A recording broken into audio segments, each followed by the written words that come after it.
The Committee on Education and Workforce Development is hereby called to order. Madam Clerk, can I have a roll call, please? Yes, Mr. Chair. Senator Dwayne M. DeGraff. Here. Senator DeGraff, present. Senator Kenneth L. Gittins. Senator Gittins, absent. Senator Maurice C. James.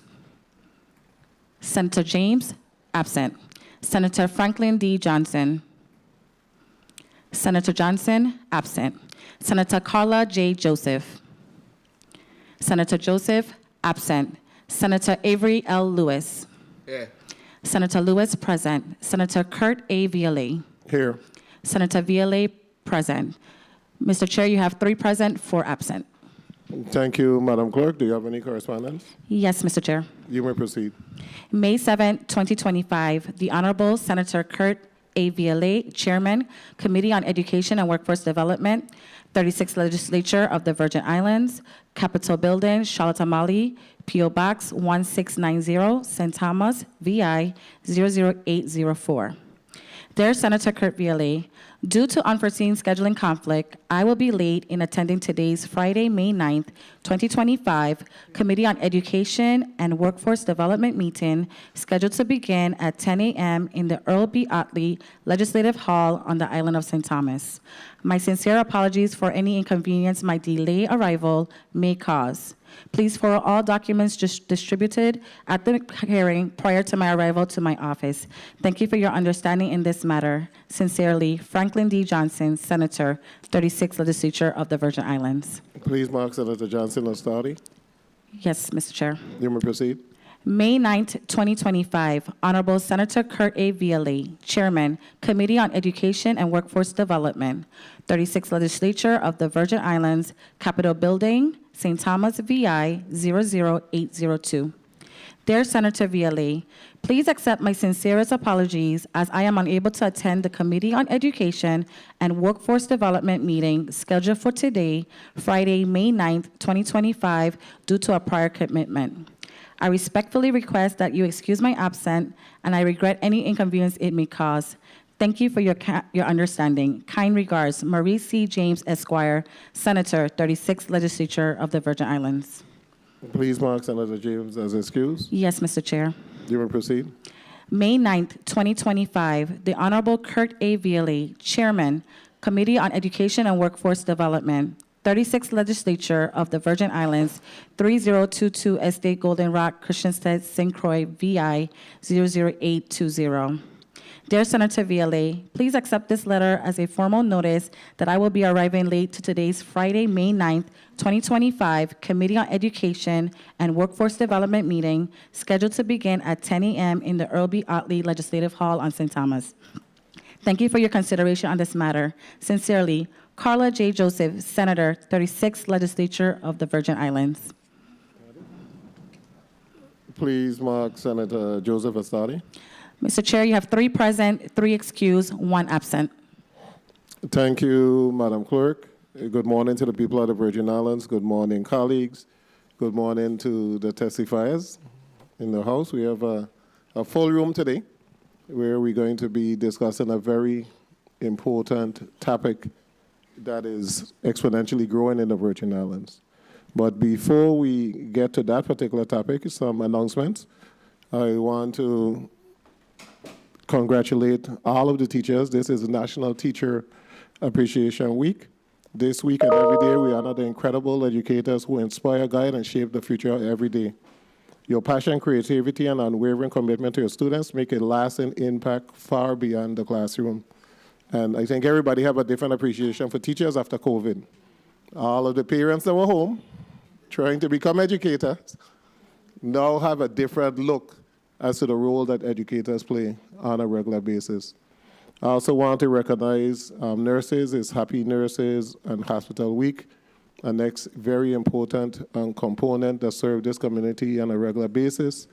And if you know a nurse, if your family to a nurse, shout them out this week, tell them congratulations, give them some commendations.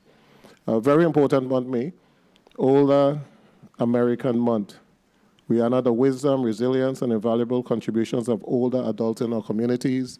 Department of Human Services, they're going to be having activities throughout this whole month I think they already had a couple. They're having a bowling day in St. Croix. They had a church service, and there are a number of other activities that would be held. It is also an important month because it's Virgin Islands Flag Day is coming up. That bill was passed back in the 33rd legislature, in which we honor the flag of the Virgin Islands. We ask our schools and our government offices and our entities to celebrate the Virgin Islands flag on that particular day. This week is also Correctional Officer Week. I had a chance to visit the Bureau of Correction this week. And it was a bit special because my dad was honored by the Bureau of Correction as being the oldest living correction officer in the Virgin Islands. And he made 96 years this year. So he had a chance to attend that ceremony, and he was quite happy. He had a content day.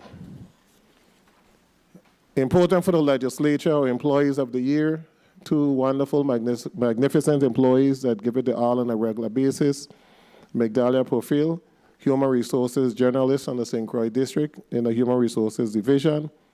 Raina Pratt-Alec, Legal Assistant 2 from the St. Thomas St. John District. Congratulations to both of those individuals on the fine work that you do and the fine work that you continue to provide to the legislature of the Virgin Islands.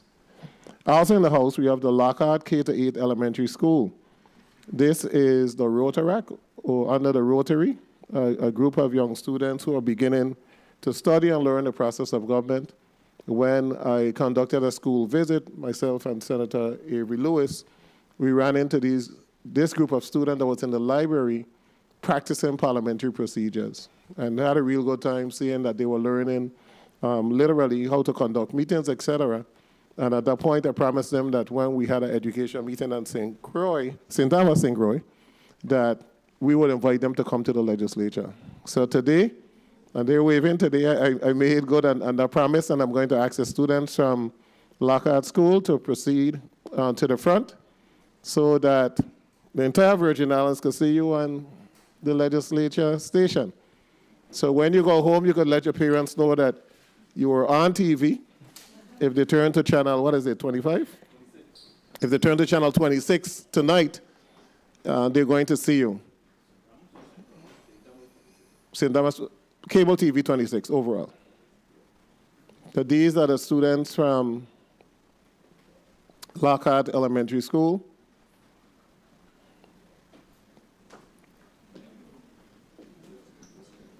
Let them come in so we don't have to pan way out. You guys come closer.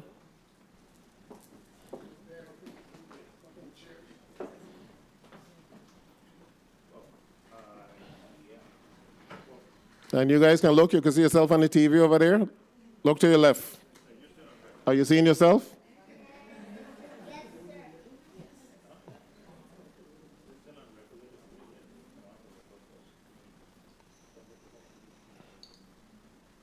We also have the chaperones from Lockhart School. I really want to thank those individuals for taking the time out to allow the students to come to the legislature and to chaperone those individuals. So if we can pan them, just start from the beginning and pan them so that they will all be on TV. Okay, you have the whole group.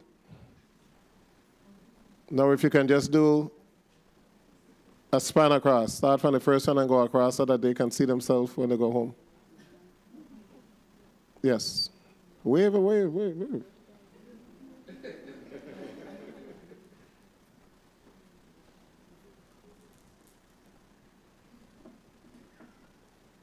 So you guys are here to see how government conducts business on a regular basis. You'll be here for a short period of time, but you have the opportunity to see how we conduct meetings, how we start the meetings, how the testifiers are able to present.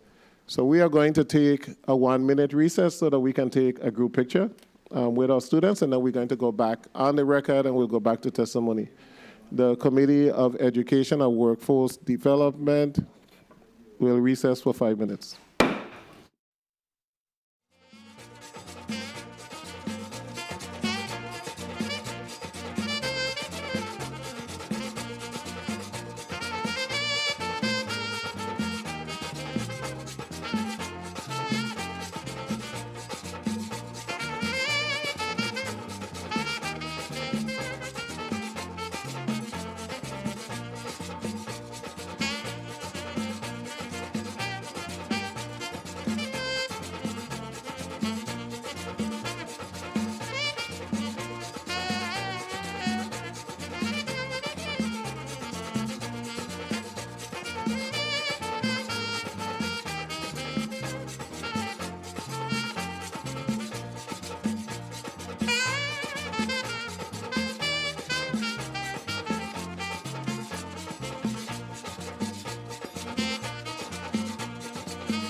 The Committee of Education and Workforce Development is back on the record.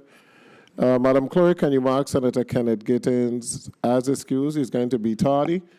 Today in St. Croix, we have the opening of the Vincent Mason Pool at 10 o'clock, so the St. Croix senators are at that site, and then they're going to come to the legislature and join us in asking questions. So I want to make sure that he's marked as being tardy, and he's representing the legislature today. Madam Clerk, can you read the first block into the record, please? Yes, Mr. Chair. Committee on Education and Workforce Development, agenda Friday, May 9th, 2025, 10 a.m., Earle B. Ottley Legislative Hall, Capitol Building, St. Thomas. The committee will receive testimony on the status of special education programs in the territory's public schools to include local and federal funding and participating service providers. Block 1. Invited testifiers: Honorable Dion Wells Hendrington, Ph.D., Commissioner, Virgin Islands Department of Education. Karen H. Brown, Ph.D., Dean, University of the Virgin Islands. Suzanne Darrow McGrath, Ph.D., Director, University of the Virgin Islands, Center for Excellence in Leadership and Learning. Honorable Gary Malloy, Ph.D., Commissioner, Virgin Islands Department of Labor. Angus Drigo, Executive Director, Disability Rights for Center of the Virgin Islands. That concludes the reading of the agenda. Thank you, Madam Clerk. At this time, I'm going to allow the testifiers to put their name and position on the record. And colleagues, since it's so many individuals that we have, when you're asking a question, can you identify who the question is being asked to so that media can be able to capture that person? I'll begin with you, Commissioner. Good morning, Dr. Dion Wells Hedrington, Commissioner, Virgin Islands Department of Education. Okay, let's continue with the Department of Education, Mr. Sum, and then continue over. Good morning, Victor Sum III, Assistant Commissioner of Education. Ma'am. Good morning, Kathleen Merchant, State Director of Special Education. Good morning, Deisha Powell, Deputy Superintendent for the St. Thomas St. John District. Good morning, Ellen Masters, Director of Special Education for St. Thomas St. John. Good morning, Dr. Renee Charleswell, Deputy Commissioner of Education. Good morning, Dr. Tanya Lockhart, Special Education, St. Croix Director. Good morning, Dr. Charlene Belton Gonzalez, Insular Superintendent in St. Croix. Good morning, Andrea Schillingford, Deputy Superintendent, St. Croix. Okay, then we'll move over to my left. Ma'am. Good morning, Dr. Karen H. Brown, Dean, UVI School of Education. Good morning, Dr. Suzanne Darrow McGrath, Director of UVICEL. Good morning, Jean Ford, Assistant Commissioner, Department of Labor. Good morning, Charlene Hodge, Director of Workforce Development Services, Department of Labor. Good morning, Shaneka Sebastian, Director of Youth and Apprenticeship, the Virgin Islands Department of Labor. Good morning, Kishma Francis, Staff Attorney at Disability Rights Center, the Virgin Islands, and Project Director for the Disability Rights Center, the Virgin Islands, in for Angus Drigo. Okay, thank you so much. We're going to proceed with the testimonies. We're going to begin with the Commissioner of Education and then move on to the University of the Virgin Islands. Commissioner, you may proceed. Good morning, Committee Chair, Senator Kurt A. Viollet, Vice Chair, Senator Avery L. Lewis, other committee members, Senator Kenneth Gittins, Senator Morris C. James, Senator Dwayne M. D. Graff, Senator Franklin D. Johnson, and Senator Carla J. Joseph. Other members of the 36th Legislature, listening and viewing audience. I am Dr. Dion Wells Hedrington, Commissioner of the Virgin Islands Department of Education. Thank you for this opportunity to appear before you. It is an honor to discuss special education in this territory, a matter that is vital to the success and well-being of our students, our community, and our collective future. As Commissioner of Education, my responsibility is to ensure that every child, regardless of your background or circumstance, has access to a high-quality, rigorous, and supportive educational experience. Our work is rooted in the fundamental belief that education is not just a pathway to opportunity, it is a foundation of a strong, just, and prosperous society. Present with me today are members of my leadership team, Mr. Victor Sum III, Assistant Commissioner, Dr. Renee Charleswell, Deputy Commissioner of Curriculum and Instruction, who has oversight over special education, Kathleen Merchant, State Director, Dr. Charlene Belton Gonzalez, Insular Superintendent, St. Croix District, Deputy Superintendent Andrea Shillingford, Dr. Tanya Lockhart, Director of Special Education for the St. Croix District, Dr. Disha Powell, St. Thomas St. John Deputy Superintendent, Ellen Masters, Director of Special Education for the St. Thomas St. John District. Today, we will provide an overview of special education services provided by the Virgin Islands Department of Education. Our testimony highlights key areas including services offered, compliance with federal laws, enrollment trends, budget challenges, and ongoing initiatives. Overview of special education policy, services, and programs. The special education program of the USVI is essential in supporting students with disabilities by ensuring that they receive equitable access to education in accordance with the Individuals with Disabilities Act, IDEA, a federal law that mandates appropriate educational services for the children with disabilities. The Virgin Islands Department of Education State Office of Special Education oversees special education services across the territory. The territory serves a diverse student population, and special education programs aim to meet individual needs through services like individualized educational programs, speech therapy, occupational therapy, and behavioral support. Despite these efforts, the Virgin Islands Department of Education faces several challenges in delivering high-quality educational services. These include limited funding, shortages of specialized staff such as school psychologists, speech and language pathologists, and special education teachers, and of course, infrastructure challenges. These factors continue to hinder consistent service delivery and impact student outcomes. However, there have been ongoing efforts to improve our system. The Virgin Islands Department of Education has partnered with federal agencies such as the Early Childhood Technical Assistance Center, the Center for IDEA Fiscal Reporting, the National Technical Assistance Center on Transition, IDEA Data Center, and the Consortium for Appropriate Dispute Resolutions in Special Education to address compliance issues and to develop a more robust monitoring and support system. Local advocacy groups and parents have also played a crucial role in advocating for reforms and better resources. In recent years, there has been an increasing emphasis on inclusive education, with schools striving to incorporate students with disabilities into general education classrooms whenever feasible.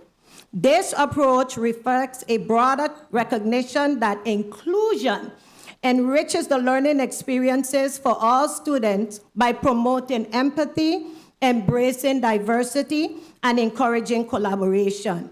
Improving special education in the Virgin Islands will require sustained investments, strong leadership, and a commitment to and for students. By addressing current gaps and building existing strengths, the territory can create a more supportive and effective educational environment for the learners, for all learners. The Virgin Islands Department of Education is comprised of a state office of special education that serves as the regulatory arm for the U.S. Department of Education Office of Special Education Programs and Services, which is OSEP. So the state office's main function is to ensure that the local educational agencies, which we refer to as our district's Office of Special Education, are providing free, appropriate public education in the least restrictive environment.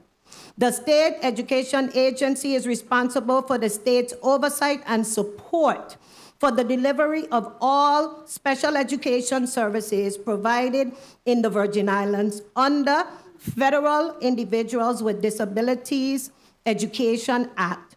The state office is responsible for the general supervision, monitoring, and enforcement of all IDEA Part B and Act 4667 regulations. The VIDE offers special education services, of course, to help students who have disabilities. Students can receive services under an IEP, which is their plan. Their goal is to include students with disabilities, as mentioned before, in the regular classrooms whenever possible. Each student is given the best opportunity to learn alongside their peers. SOSE, which is the state office, improves critical activities include improving educational results and functional outcomes for children with disabilities, and ensuring that the state meets the program requirements under this part, which is a particular emphasis on those requirements that are most closely related to improving educational results for children with disabilities. Then we skip down to the role of the district, and this is where the meat of the work occurs. The local educational agency, which is our districts, we have two, the St. Thomas St. John District and the St. Croix District, are responsible for delivering special education services to students. Their key responsibilities include child find, evaluation, service coordination, compliance monitoring, staff training, family engagement, data reporting, and transitional planning. Special education in public schools encompasses a range of services tailored to meet the unique needs of the students with disabilities. So below are the categories or the different placement options that we have at the Virgin Islands Department of Education. We have the early childhood children ages 3 to 5, excluding 5-year-olds who are not in kindergarten. And below it lists all of the types of services. Then we have services that are provided to the school-age children from 6 to 21. And it also lists some of those services. Please remember that the goal of special education remains providing the least restrictive environment. So we have a variety of students who have different classifications, whether they're in schools, in residential facilities, homebound, or in the hospital, even in the correctional facilities that receive services. There's a difference between services and support in special education. The supports and services are terms that help students with learning and thinking differences, but they mean different things. Supports are changes in how and what students learn to help them succeed, like extra time for tests and using audio books. Services are specific help in areas like speech and motor skills, such as speech therapy or occupational therapy.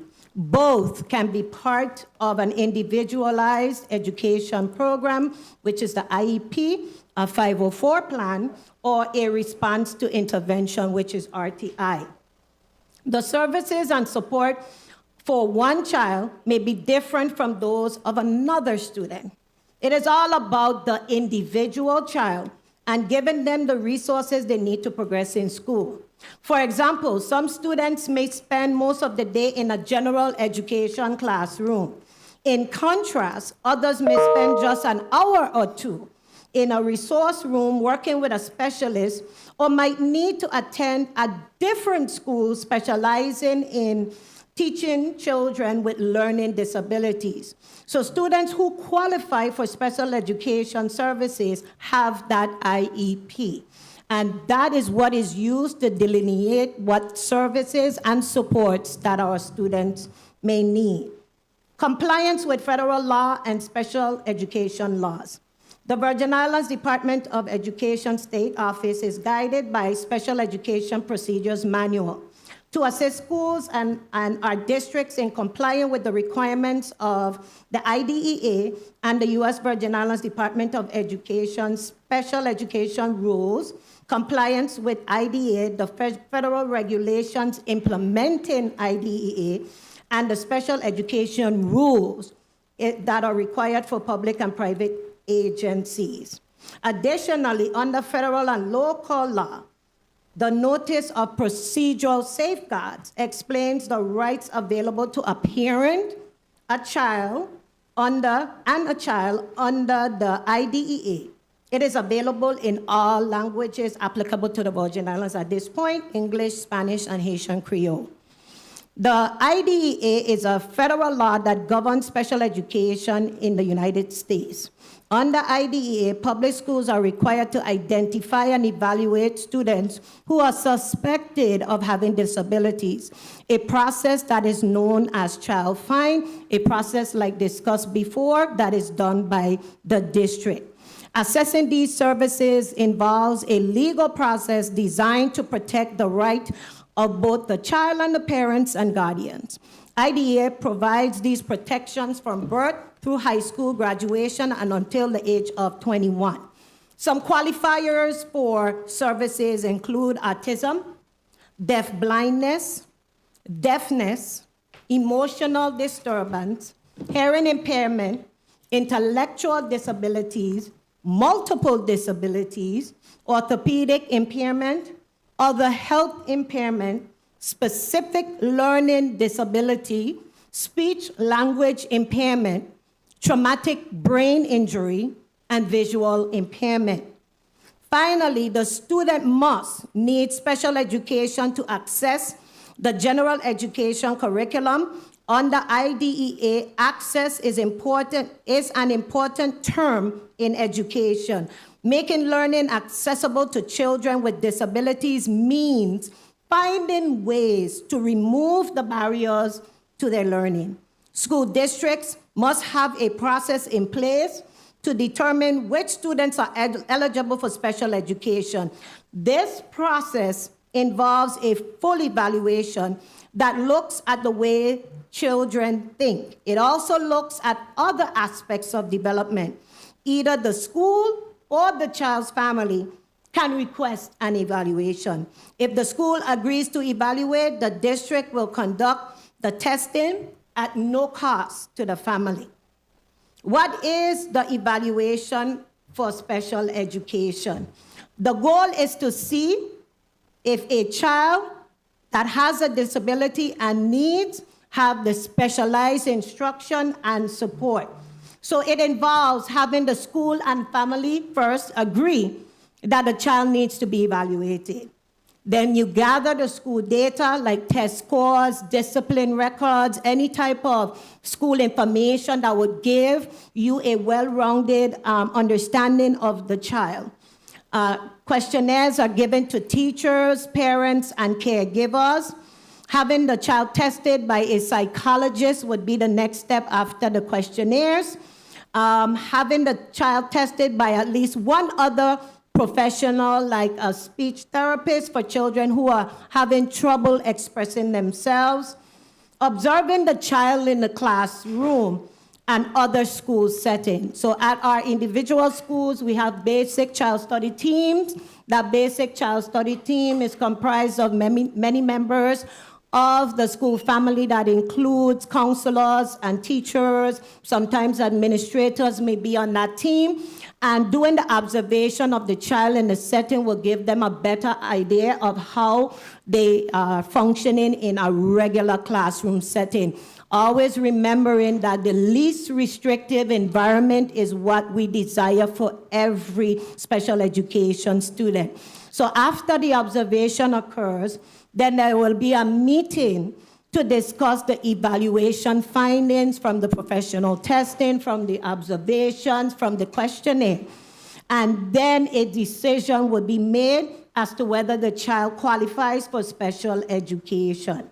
Federal law says schools need to complete the evaluation process within 60 days, and we have set a date of 45 days locally. But as we read through the testimony today, we will share some of the challenges that we've been having in meeting that specific amount of days. So the consent decree proposed in 2026, which is the Nadine Jones consent decree, aimed to address specific deficiencies in the Virgin Islands special education services. Key provisions included establishing timely mechanism for impartial due process hearings, ensuring prompt development of IEPs, ensuring or enhancing procedures for evaluating and determining eligibility for special education services, and improving compliance with IDEA mandates. The evaluation process can create lots of different emotions for families, but after the evaluation, they should have a clear picture of their child's strengths and challenges and an understanding of how to help their child thrive. There are different terms for tests that can be part of the evaluation. So we have a psychoeducational evaluation or cognitive testing, which looks at how a child might think.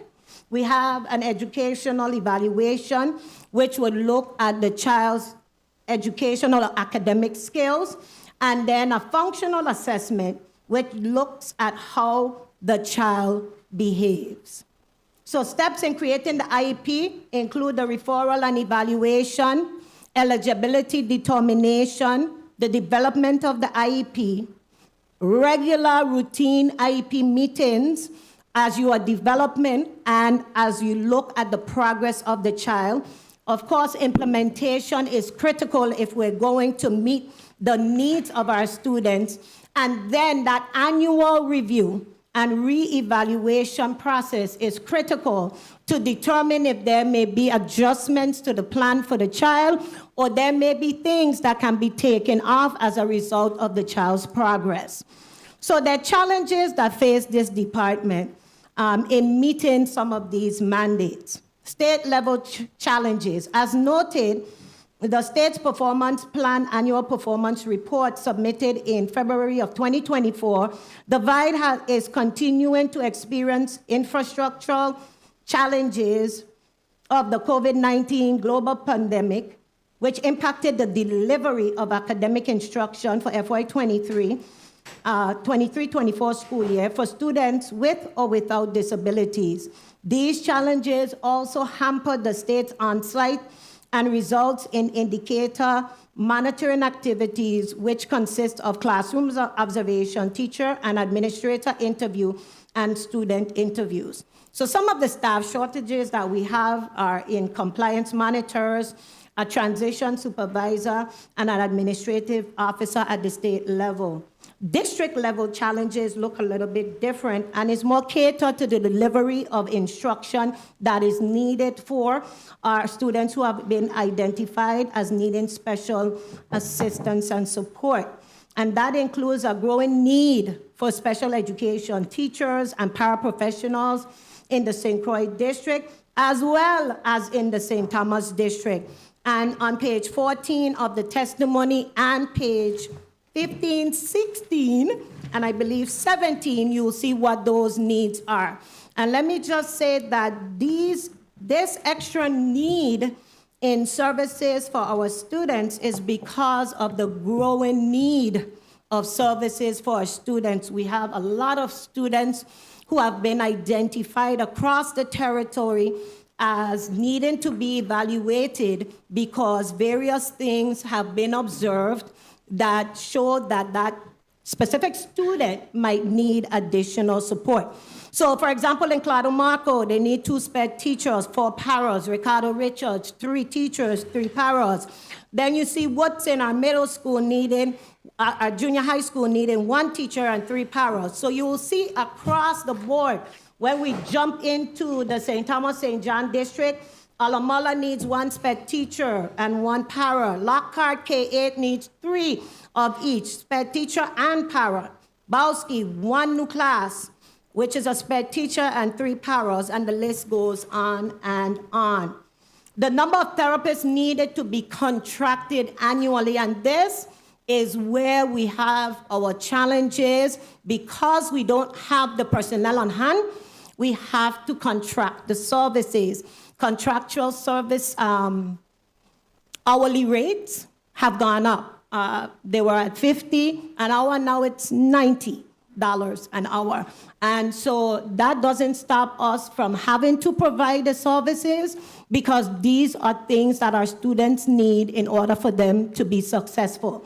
So the list below on page 17 just highlights all the services that we have to provide now currently for those students who have IEPs. Services include special language pathologists, bilingual speech-language pathologists, registered behavioral technicians, occupational therapists, physical therapists, teachers for visually impaired, and the list goes on and on. So budgets. The IDA supplemental grant and states for the territory of the Virgin Islands have averaged around $8.5 million annually for the past 5 years. The grants are distributed three primary segments, two budgets for the districts, respectively, and a state office budget. Using allocation rules outlined in the grant, of course, the annual award amount is closely linked to the number of children and youth served under Part B of IDEA throughout the territory.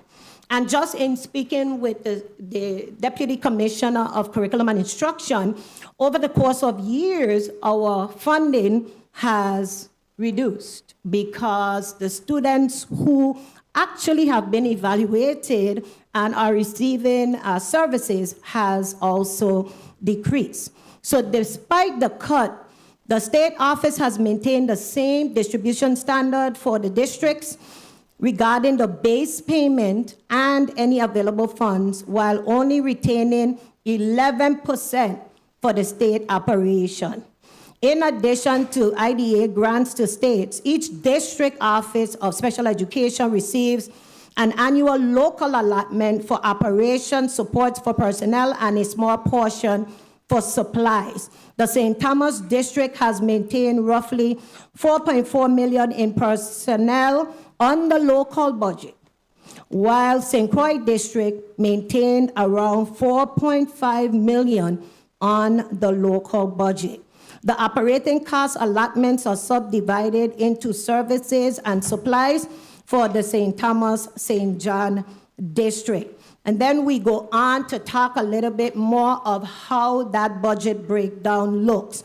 But one of the things that I want to say to this body and to the listening and viewing audience, with the changes in administration and how things are done in the United States Department of Education, we made a decision because we did have personnel on the federal budget, and with the uncertainty, we could not take the chance of our funding being taken and those teachers and paraprofessionals no longer being available to provide the services to our students.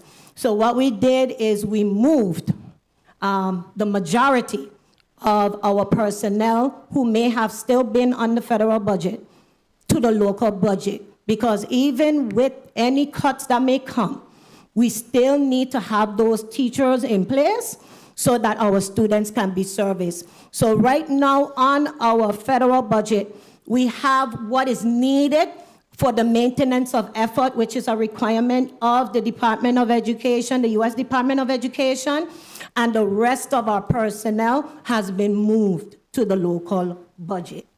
So the tables on page 19 and 20 show the breakdown of the budget, shows the number of students diagnosed with autism, and that's another area that we could spend some time on. It seems like more students are currently being diagnosed with autism, higher than we've ever seen. And the reason for that is unknown to us, but it requires us to have additional training because there's special strategies and different ways that you have to address those types of students. And so even with us preparing the IEP plans, we still have to look at training our regular education teachers as well as our special education teachers who would have to deal or encounter those students with autism, as well as any other delineation of students that need that special care. The total enrollment of students in special education, the data table reflects the annual child count figures reported by the U.S. Virgin Islands to the U.S. Department of Education, covering special education enrollment from 2016-2017 through to 2023-2024 school years. In 2016-17, we had 1,192 students receiving special education services. By 2023-24 school year, that number had declined to 1,005 students, a decrease of 187 students. And like mentioned before, that means a decrease in funding as well. Notable figures include 103 students qualifying or qualified as developmentally delayed. We had like 122 with health impairments, 111 with speech and language impairments. We had 28 with emotional disturbance. We had 18 with multiple disabilities, and the list goes on. The number of students diagnosed on the autistic spectrum, like I mentioned, is higher than before. Between 2016 and 2024, we have seen a significant rise in students identified with autism. 99 students in 2016-17. The count dipped slightly in 294 in 17-18 school year, and then steadily increased, reaching 111 in 21-22, despite the brief decline to 106 in 22-23, the number surged to 149 in 23-24 school year, marking a nearly 50% increase over the 7 years. This upward trend reflects improved child-find efforts, evaluation, and a greater awareness among educators, families, and healthcare professionals. Total students with 504 plans, AC Som will continue. Victor Sum III, Assistant Commissioner. Section 504 of the Rehabilitation Act of 1973 prohibits discrimination based on disability and ensures that students with physical or mental impairments affecting major life activities, speaking, walking, reading, learning, those are major life activities, receive equal access to education through accommodations. Unlike an IEP, which provides specialized instruction under IDEA, a 504 plan supports access to the general education curriculum without modifying that curriculum. The definition of a disability under the Section 504 is broader than that under IDEA. Students who do not qualify for an IEP may still be eligible for a 504 plan if they have had or are perceived to have a disability. Covered impairments include physiological or anatomical conditions affecting major life activities such like breathing, speaking, or brain function. One of the things we're noticing is an increase, for example, in students with diabetes. They qualify under 504. Brittle bone disease. Those are things that qualify under 504, but not under IDEA. Key differences include the 504 plan focuses on removing barriers and do not require specialized instructions or certified teachers. IEPs are more intensive, federally funded, and require measurable goals and specialized staff. A 504 team typically includes administrators, teachers, counselors, and parents. It should reflect a basic child study team approach. The school principal or his or her designee ensures compliance, while each district's 504 coordinator oversees district-wide adherence and handles grievances. As you can see, we provided a chart that shows the differences between 504 and an IEP, and that is contained on page 24 into page 25. Enrollment in 504, in the St. Croix district, we see 13, and in the St. Thomas, St. John district, there are 57 students needing 504, Section 504 accommodations. 504 plans begin with a request for evaluation or referral from anyone, a teacher, a parent, whomever, who may suspect that the student may have a disability that substantially limits one or more life activity and or has a record of impairment. The Section 504 team, which is a basic child study team or student support team, consists of teachers, counselors, school administrators, etc. If the student is deemed eligible, a draft 504 accommodation plan is developed. The 504 team meets with the parents to discuss the student's needs and appropriate responses to the identified needs. The 504 plan is then finalized. The school implements the 504 plan. Teachers are provided with a copy of the accommodations. The school is responsible for monitoring the services provided and the progress of the student to determine the effectiveness of the accommodations provided. The 504 plan is reviewed annually to determine if any changes may be necessary. School counselors and school nurses play an integral role in supporting students who require 504 accommodations and specialized services. These responsibilities include monitoring accommodations and follow-up and compliance. Overview of trends and changes over recent years regarding Section 504 accommodation. The shift to distant learning brought significant challenges in providing appropriate and effective 504 accommodations, especially when those accommodations center around behavior modification. Educators have found it particularly difficult to implement these supports in virtual environments, where student engagement and behavior cues are harder to observe and manage. In many cases, offering extended time to complete assignments has become the go-to solution, a compromise meant to help students meet goals, but one that doesn't fully address the individualized behavioral needs. To manage and streamline accommodation, the districts have adopted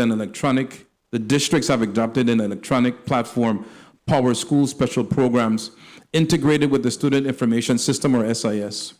This system allows educators and administrators to create, monitor, track, and implement 504 accommodation plans in a secure, centralized, and efficient way.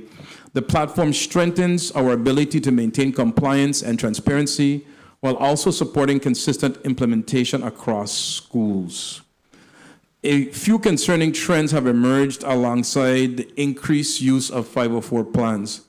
First, a negative stigma continues to surround students who receive accommodations, particularly those related to mental health or behavioral challenges. Some students are unfairly perceived as using these plans as a crutch, leading to feelings of shame or social isolation. Additionally, there's growing concern that academic equity is being unintentionally hampered. When accommodations are broadly applied without proper alignment to individual needs, they can disrupt instructional balance and dilute the integrity of academic expectations.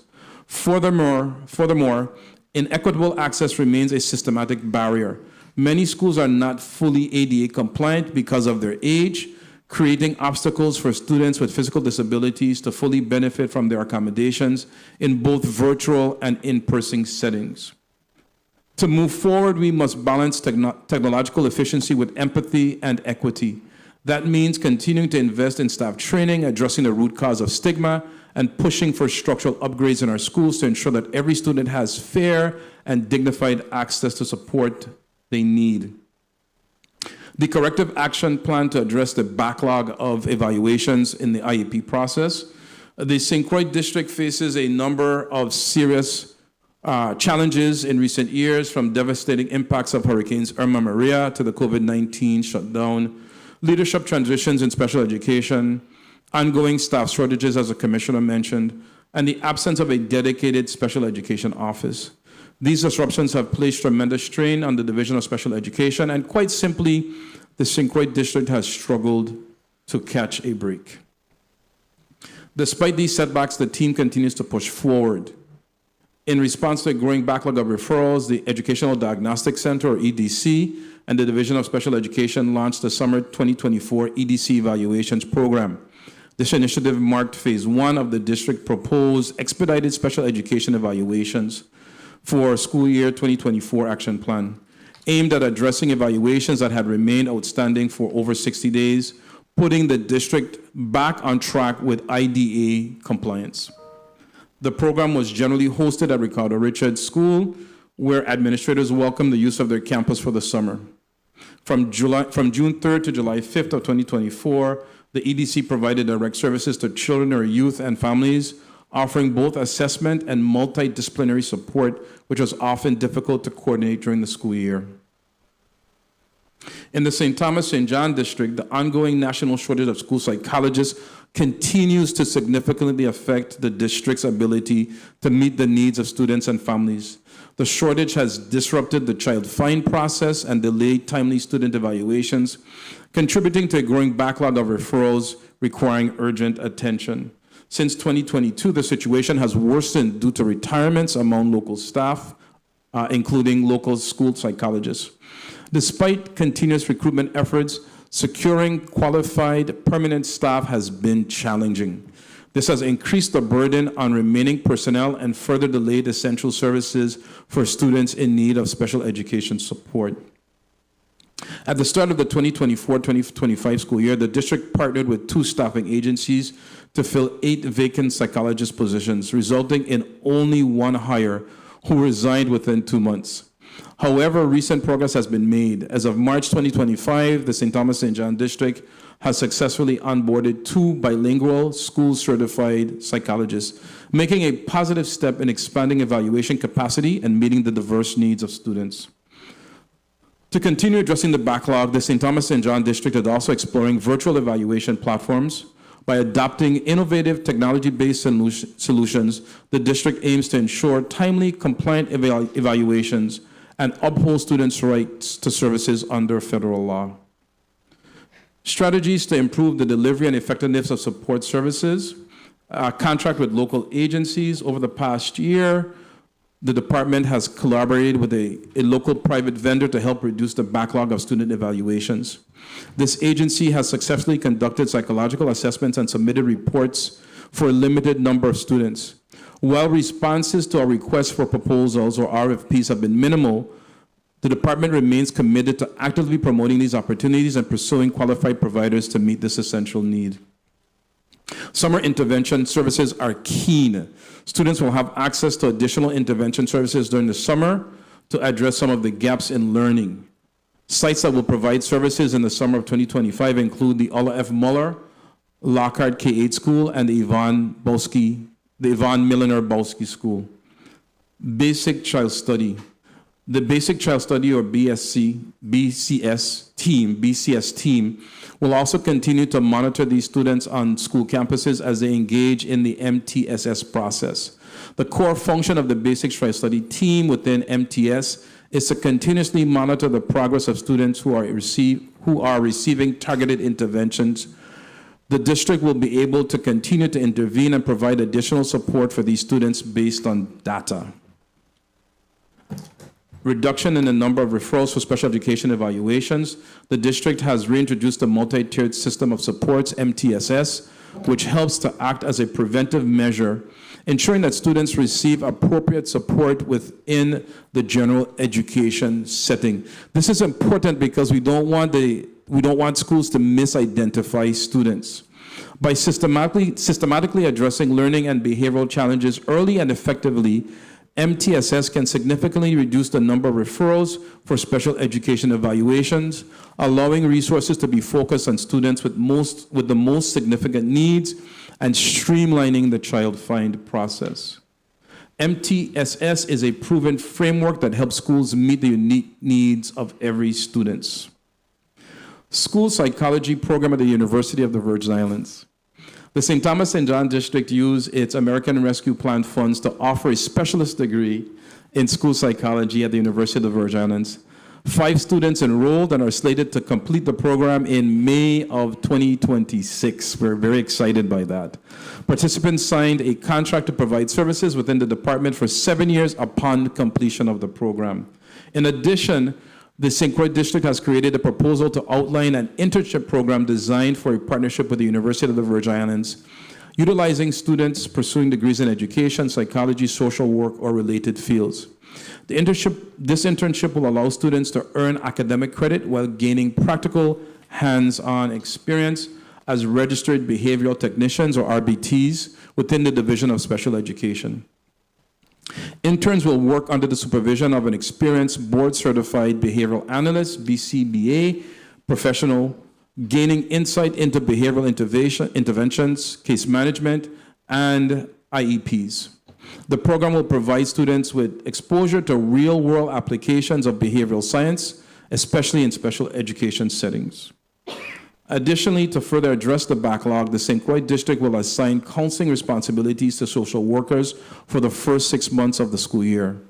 After this period, these psych counseling will revert to the school psychologists. To help address the referral backlog, the district will be training SPED teachers to administer specific assessment tools as part of the evaluation process. An update on the availability of sensory rooms. Sensory environments play in supporting the learning, regulation, and overall development of students with special needs, particularly those diagnosed with autism spectrum disorder, ASD. Sensory rooms provide safe, structured spaces where students can engage in activities that support self-regulation, reduce anxiety, and improve focus, factors that are essential for meaningful engagement in the educational setting. The St. Croix District has 1 sensory room at the Juanita Gardine School currently. The district also has 2 schools, Alfredo Andrews and Proby Larson, that have a sensory corner. The district wishes to have more sensory rooms in each school, or at least to have a sensory corner. Last summer, the St. Croix District had a sensory room at the Ricardo Richards School during the extended school year program, which is usually during the summer months. Given the rise in emotional and behavioral disorders, autism spectrum disorder, or ASD, attention deficit hyperactivity, ADHD, or other conditions that affect their sensory processing or emotional state, a sensory room were designed to provide that safe space in a therapeutic environment that fosters sensory regulation, emotional support, and overall well-being for students with sensory processing challenges, developmental delays, or emotional and behavioral needs. In the St. Thomas St. John District, they have taken initial steps to establish sensory environments at Lockhart K-8 School and the Yvonne Milliner Bowski Elementary School, where their autism programs are housed. This effort has included the procurement of specialized sensory equipment and furnishings tailored to the unique needs of these students. Unfortunately, the full implementation of dedicated sensory rooms has been delayed due to space constraints at both campuses. Despite the availability of material, the current lack of designated rooms has hindered the district's ability to create comprehensive sensory environments. In addition, with the assistance of our dedicated educators, board-certified analysts, BCBAs, and occupational therapists, the district has established sensory corners within additional classrooms on these campuses. These spaces serve as functional alternatives, allowing students to benefit from sensory support with their daily learning environments. Support to assist students with disabilities in transitioning from high school to post-secondary education or the workforce. In the St. Croix District, partnerships and interagency collaboration with the Department of Labor and the Department of Human Services, their vocational rehabilitation agency. In the St. Thomas District, they partner with outside or external agencies, including, again, the Department of Human Services, the Vocational Rehabilitation Division, the Department of Labor, the University of the Virgin Islands, the Disability Rights Center of the Virgin Islands, the Virgin Islands Association for Independent Living, My Brother's Workshop, and the Raphael O. Whitley Skills Center to ensure continuity of services and smooth transitions. These partnerships help connect students to vocational rehabilitation services, training programs, and post-secondary accommodations. recommended policy changes and additional resources. So we mentioned that the need for specialized personnel still remains a challenge. Part of what we are discussing, which would require funding, is increased stipends, new competitive stipends, long-term goal where we can create a pipeline to get individuals interested in earning degrees that focus on those specialized services that we need. Of course, professional development and capacity building continues to be the focus of the special education departments, parent engagement and advocacy support. Of course, the Department of Education cannot do anything without the support of the people who are in this room right now and some additional supports outside by making sure that our parents understand their rights, that our parents remain advocates for their children, and we've been discussing such things as hosting parent resource fairs, regular training workshops, and more activities that foster a culture of collaboration between parents and families. Expanding access to mental health and counseling. Again, that's training in order to conduct any type of training, any type of professional development. Additional funding is needed. As AC so mentioned, getting our sensory rooms identified and in place at all of our sites that house special education remains something that the department is actively working on. Funding needs. Funding remains an issue, especially knowing that we have a backlog of services that is needed that we cannot provide in-house. Therefore, the need for contractual services will still remain. And currently, we are spending about $6.9 million in contractual services at this moment. When those students who are identified from that backlog come on board, it may require additional services. So funding is always a critical area that we are looking at very closely because we know that these services are imperative. There's no way that you could cut the services that are needed for our students. Policy recommendations, current policies, and the developmental delay eligibility at age 7. We are recommending an extension to age 9 to align with national policies and providing equitable services for our students. Of course, we see a rise in behavioral issues. We've identified students as low as 2nd grade with emotional behavioral issues that require outside placement in treatment facilities off island. And so, that remains a concern as we're seeing more students with the need for behavioral supports as well. And so our partners in providing these services include Orange Tree, which has the majority of the support services, and Coral Reef also remains one of our partners. So as we continue our efforts, we definitely have identified areas where we see deficits in us being able to actively engage in providing the necessary supports, such as personnel being the number one.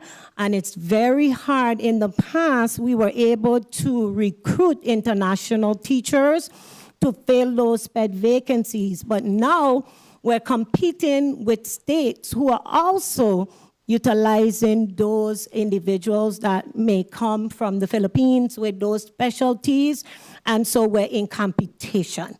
So the department will remain steadfast in our work in terms of making sure that our students have what they need and again with the focus of having a least restrictive environment and making sure that any individualized educational program or plan that we have for our children, that it's being implemented with fidelity.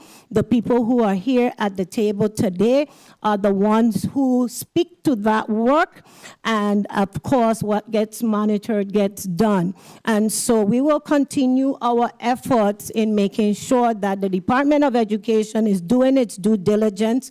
I believe that after the backlog is dealt with, that we would have a better projection of what is needed and be able to organize our staff accordingly to provide those services.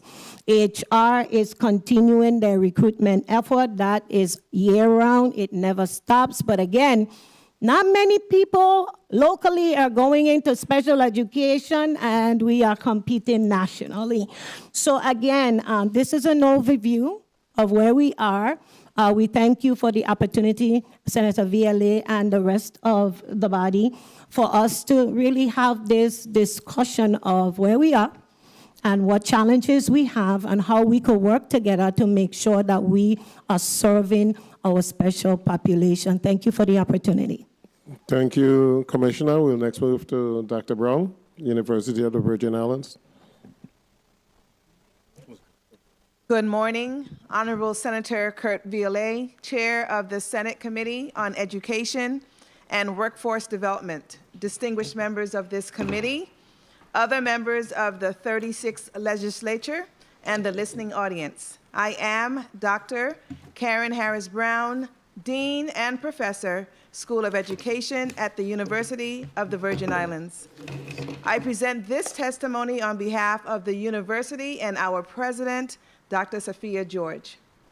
I would like to begin with the following quote: "Disability is not inability, and in the Caribbean, where culture runs deep, participation and belonging must be woven into every layer of our communities." The author is unknown.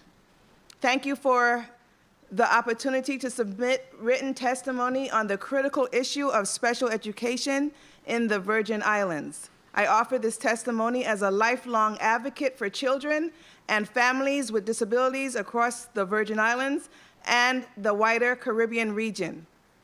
Supporting special education from early childhood is critically important for fostering the lifelong development, learning, and well-being of children with disabilities. Early intervention not only helps children achieve developmental milestones, but also reduces the need for more intensive support later in life. When implemented effectively, early childhood special education improves outcomes across cognitive, social, emotional, and behavioral domains. Importance of early support. The early years, that is birth to age 5, are a period of rapid brain development. Providing services during this time capitalizes on brain plasticity, increasing the likelihood of successful learning and adaptation. Children who receive early intervention services are more likely to develop functional foundational skills in communication, mobility, and social interaction. Improved long-term outcomes. According to the U.S. Department of Education, students who received early special education services demonstrated improved performance in academic settings, increased graduation rates, and greater post-secondary success. Reduction in future educational costs. Investment in early intervention can lead to significant cost savings. A landmark longitudinal study found that for every $1 invested in early childhood programs, society saves up to $7 in future special education, social service, and justice system costs. Family empowerment and support. Early support systems help families understand their child's needs and advocate effectively. When families are engaged early, they are better equipped to navigate education systems and support their child's progress. Equity and access. Children from historically marginalized communities, including those in the Caribbean and other underserved areas, often face compounding challenges in accessing timely evaluations and services. Disaggregated data reveal that children of color are less likely to be identified for early intervention and may experience delays in receiving services. Data highlights prevalence. In 2021, over 1 million children under age 6 years in the U.S. received services under the Individuals with Disabilities Education Act. You've heard that referred to as IDEA. Part C and Part B section 619. Effectiveness. A study by the Early Childhood Outcomes Center in 2020 reported that over 70% of children receiving early intervention services showed substantial improvement in one or more developmental domains by the time they exited services. Return on investment. James Heckman's research found a 7-to-1 return on investment, also referred to as ROI, for high-quality early childhood programs, particularly those supporting children with disabilities or from low-income backgrounds. Let's turn to the U.S. Virgin Islands context. According to the 2023 Kids Count USVI data book, the number of students receiving special education services decreased slightly from 770 in school year 2021-2022 to 720 in school year 2022-2023, with the largest decline in the St. Thomas-St. John district, which was 8%. Specific graduation rates for students with disabilities in the U.S. Virgin Islands are not provided. However, data for the U.S. Department of Education indicates that in the 22-23 school year, 9% of public school students in the USVI were served under the Individuals with Disabilities Education Act. In the U.S. Virgin Islands and throughout the Caribbean, the lived experiences of individuals with disabilities are shaped by cultural norms, systemic barriers, and lingering stigma. While we have made strides in increasing awareness and expanding services, persistent challenges remain. It is imperative that we continue to work collectively to ensure that students with disabilities are not only included, but fully supported in every aspect of their educational journey. Thank you for bringing us together to share our testimony on this critical matter. On behalf of President George, we are grateful for the opportunity to engage in thoughtful dialogue that addresses long-standing challenges, celebrates progress, and identifies strategic opportunities to improve services for students with disabilities. Equally important is the need to support the special education professionals who work tirelessly to uplift and empower these students throughout the U.S. Virgin Islands. Key challenges in special education in the Virgin Islands. Despite dedicated efforts by educators, families, and support personnel, the special education system in the U.S. Virgin Islands continues to face persistent challenges that hinder our ability to fully meet the needs of students with disabilities. Limited access to qualified professionals, the shortage of certified special education teachers, speech-language pathologists, school psychologists, and related service providers significantly impacts our ability to deliver timely and comprehensive services. Recruitment and retention are difficult due to geographic isolation, high turnover, and limited incentives. Insufficient interagency collaboration. While partnerships exist among the Departments of Education, Health, and Human Services, stronger coordination is needed to streamline assessments, interventions, and case management. Students and families often navigate multiple systems and experience unnecessary delays and gaps in service delivery. Limited inclusion and transition services. Meaningful integration into general education remains inconsistent, and transition services preparing students for adulthood are underdeveloped. Cultural stigma and public awareness. In the Caribbean context, including the U.S. Virgin Islands, cultural stigma surrounding disability continue to affect early identification, community support, and family engagement. Public education campaigns are critical to shifting perceptions. A paradigm shift is absolutely recommended. These challenges must be addressed with a coordinated and sustained commitment from multiple sectors, guided by informed policy and community voice. Additional partners to invite to this discussion include the Virgin Islands Infants and Toddlers Program and Vocational Rehabilitation Services. The Infants and Toddlers Program is a territory-wide, family-centered, multidisciplinary system of early intervention services for infants and toddlers from birth through 2 years of age who have disabilities or developmental delays. Currently, the program is offered at no cost to parents in the U.S. Virgin Islands. In 2022, there were 137 participants in the Infants and Toddlers Program, with the vast majority on St. Croix, 100, and just 37 in the St. Thomas, St. John district. 69% of the participants were male, and 61% were Black. 20% were Hispanic, and another 13% identified as multiracial. White participants comprised 7% of the Infants and Toddlers Program across the territory. The Virgin Islands Vocational Rehabilitation Services has traditionally been supported by a federal grant provided by the United States Department of Education. Organized in the Division of Disabilities and Rehabilitation Services, Voc Rehab services are related to the professional development of eligible individuals with disabilities.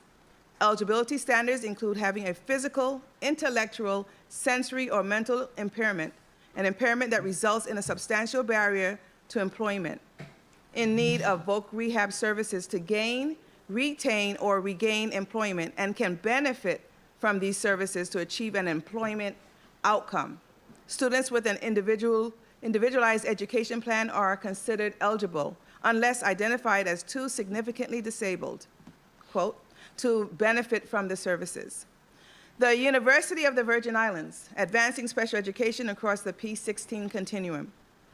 At the University of the Virgin Islands, UVI, supporting individuals with disabilities is a shared institutional commitment that spans early childhood through post-secondary education.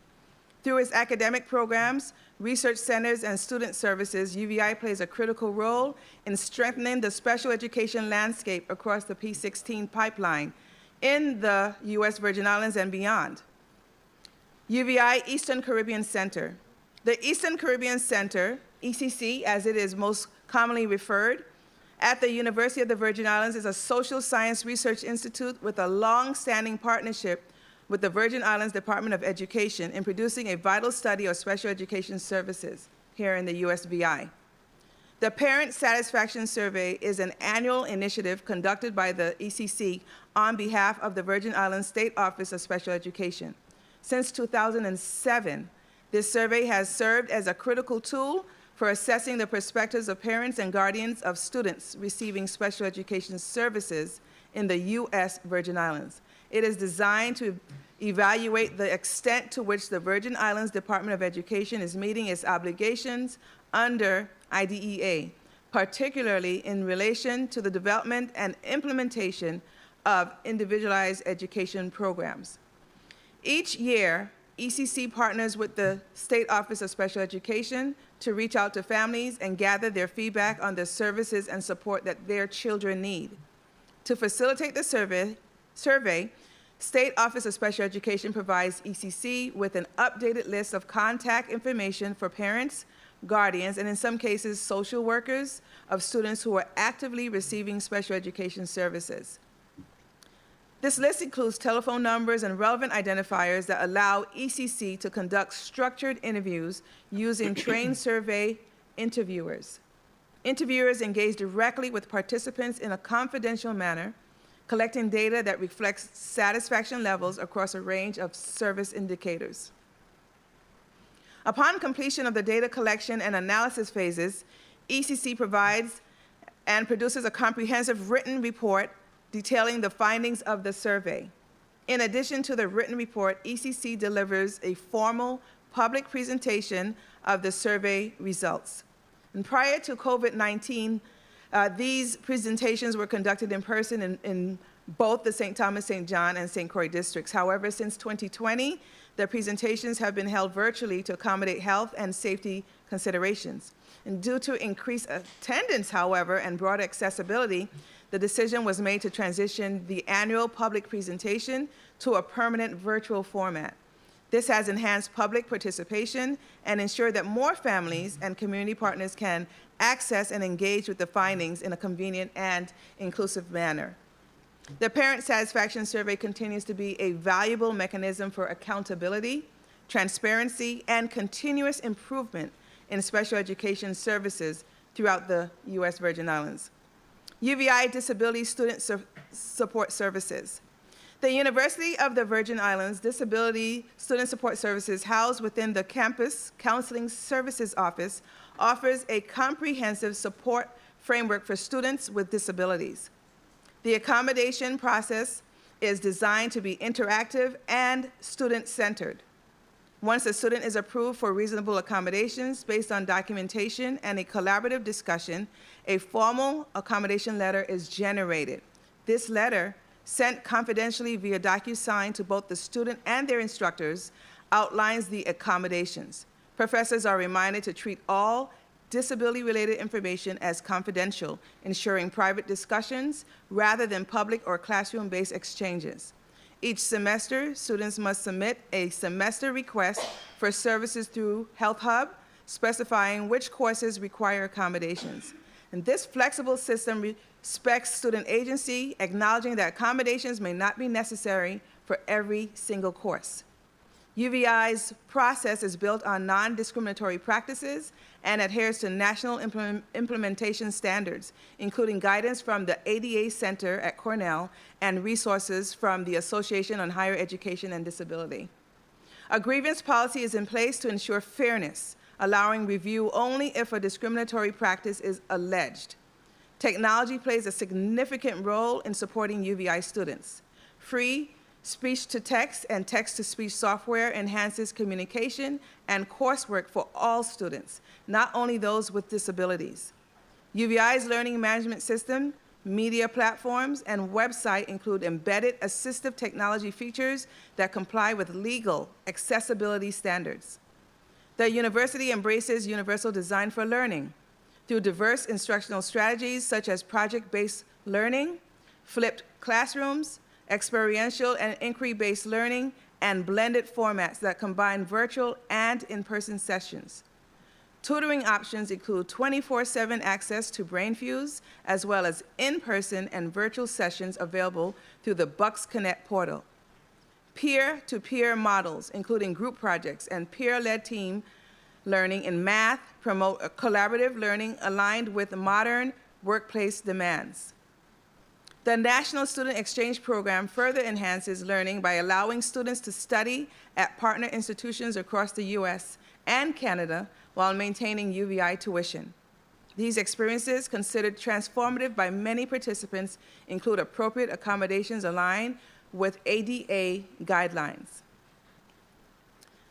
This DSS supports students with a wide range of disabilities, including specific learning disabilities, medical conditions, sensory impairments, neurodiverse profiles such as autism and ADHD, physical disabilities and psychological conditions, PTSD, bipolar disorder, severe anxiety. Importantly, under ADA provisions, students must be otherwise qualified to participate in college-level programs. Common accommodations include extended time for timed assessments, and many courses are now offering testing windows, but where fixed testing times exist, extended time can be provided. For students with sensory impairments, accessibility features such as larger text, closed captions, background contrast, and descriptive media are standard across UVI's digital platforms. Physical accommodations are coordinated with campus facilities and include accessible bathrooms, elevators, and priority parking. If mobility challenges arise, such as inaccessible upper floor classrooms or inoperable elevators, UVI reassigns classes or provides shuttle access accordingly.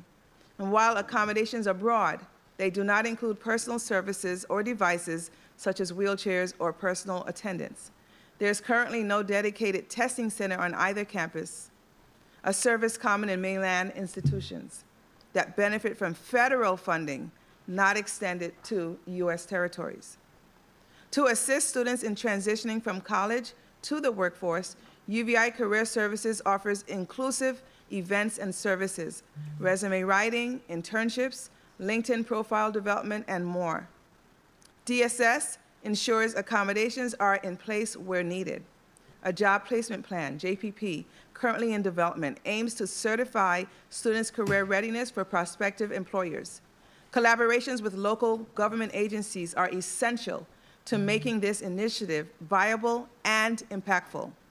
It's important to note that UVI currently has no designated budget for DSS, Disability Student Services. Instead, services are coordinated across multiple divisions, including campus counseling services, student affairs, and information services and institutional assessment. A dedicated funding stream would significantly enhance the university's ability to support students with disabilities effectively and sustainably. UVI School of Education.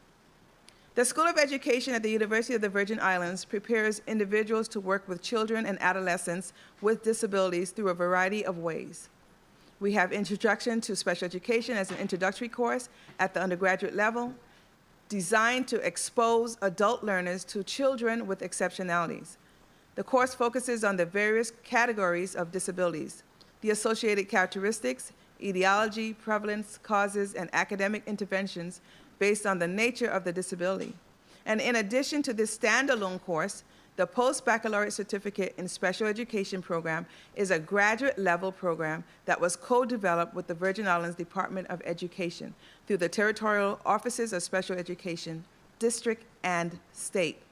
This collaboration addressed the critical need to increase the quantity and quality of certified special education teachers in the territory.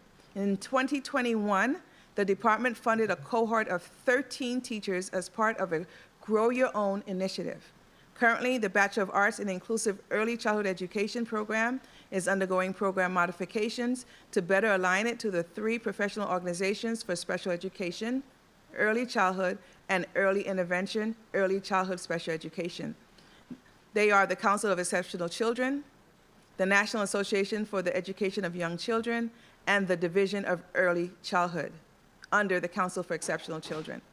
Now, when we think about special education, we must also think beyond the role of special educators to include other related personnel, such as educational diagnosticians, behavior therapists, occupational therapists, physical therapists, school psychologists, and speech-language pathologists.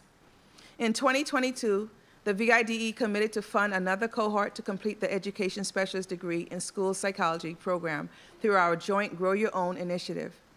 The mission of this program is to prepare individuals for a career in school psychology as defined by the National Association of School Psychologists and produce practitioners and scholars whose activities promote the psychological and educational development and well-being of diverse children and youth in the Virgin Islands and the larger Caribbean community.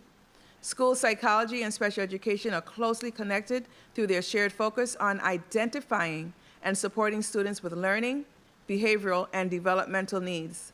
School psychologists play a critical role in assessing students, developing IEPs, and collaborating with educators and families to ensure appropriate interventions and services. Currently, as you've heard already, 5 talented, persistent scholars are in their final year of the program. They are scheduled to start their final academic year, 2025-2026, in August, where they will enroll in their first of 2 semester-long internships. While up to 20 funded slots were made available, only these 5 students took the challenge. Greater efforts are needed to create incentives that elevate this field as a desirable and sustainable career option. There is a significant scarcity of qualified professionals to provide speech-language service delivery to children residing in the USVI. Having as much as 40 miles of ocean separating the main inhabited islands further impacts service delivery. Consequently, the USVI is challenged with meeting the varied needs of school-age populations with speech and language communication disabilities. These shortages inhibit the capacity of individuals with speech and language communication disabilities to achieve their full academic, social, and emotional potential. Given the challenges and immediate needs, the solution must be accomplished in an innovative yet practical way. The American Speech Language Hearing Association, ASHA, utilizes the term speech-language pathology assistant to refer to personnel who support speech-language pathologists to carry out the treatment of communication disorders. SLPs supervise the work of the speech-language pathology assistant. Currently under review by the UVI Curriculum Committee is a speech-language pathology assistant program proposal. It was approved by the UVI Curriculum Committee and is moving forward for further approval. In January 2025, Governor Albert Bryan Jr. signed legislation establishing the Board of Speech-Language Pathology and Audiology. This new board sets licensure standards for audiologists, speech-language pathologists, and their assistants, ensuring professional oversight and quality care within the territory. The legislation also marks the USVI's entry into the Audiology and Speech-Language Pathology Interstate Compact, making it the first U.S. territory and the 35th jurisdiction overall to join. This compact facilitates interstate practice and telehealth services for licensed professionals, enhancing access to care across member states. This initiative was achieved through collaboration with the American Speech-Language Hearing Association, reflecting a shared commitment to expanding access to high-quality speech and hearing services in the territory. By aligning with ASHA's standards and the Audiology and Speech-Language Pathology Interstate Compact framework, the USVI aims to address local health care workforce needs and improve service delivery through streamlined licensure and cross-jurisdictional practice. As a speech-language pathologist licensed in the state of Georgia and previously Florida, someone with a doctorate in special education and the current chair of the International Issues Board of the American Speech-Language Hearing Association, I find this news to be very encouraging and a long time coming. Virgin Islands University Center for Excellence in Developmental Disabilities, also known as and commonly referred to as VIUCED, housed in the UVI School of Education. VIUCED is one of 70 UCEDs in the U.S. and its territories. It offers a comprehensive range of support services designed for students with disabilities across various educational levels, including K-12 and the University of the Virgin Islands. These services include access to UVI's specialized office for disability services, assistive technology selection, and training for students and interdisciplinary professional development initiatives to enhance the educational experience for individuals with disabilities. Interdisciplinary pre-training preparation programs such as leadership education in neurodevelopmental and related disabilities, LEND, programs prepare professionals from various fields to effectively collaborate and serve individuals with disabilities. This approach fosters a holistic understanding of disability, promotes shared knowledge and skills, and prepares future leaders for inclusive environments. Annually, VIUCED, in collaboration with the Westchester Institute for Human Development and the School of Health Sciences and Practice, New York Medical College, selects up to 2 new trainees in the St. Croix district to acquire training in skills required by leadership advocates in the field of developmental disabilities. The School of Education also engages Virgin Islanders as LEND Fellows and trainees through a partnership with the Vermont LEND program, housed at the University of Vermont School of Medicine. The LEND training programs aim to improve the educational outcomes of infants, children, and adolescents with disabilities in the U.S. Virgin Islands. An additional opportunity for professional development is the annual Autism Conference, conducted across both the St. Thomas, St. John, and St. Croix districts. This conference caters to early childhood education professionals, educators, administrators, parents, and various service providers, offering them vital insights into contemporary research and evidence-based practices. The sessions emphasize innovative strategies applicable in diverse settings, ranging from clinical environments to educational institutions. This empowers professionals to deliver optimal care and support for individuals with autism, along with a thorough examination of the latest advancements in autism care. VIUCEL's Assistive Technology Program is dedicated to delivering comprehensive educational training and expert technical assistance that focuses on a variety of assistive technology resources.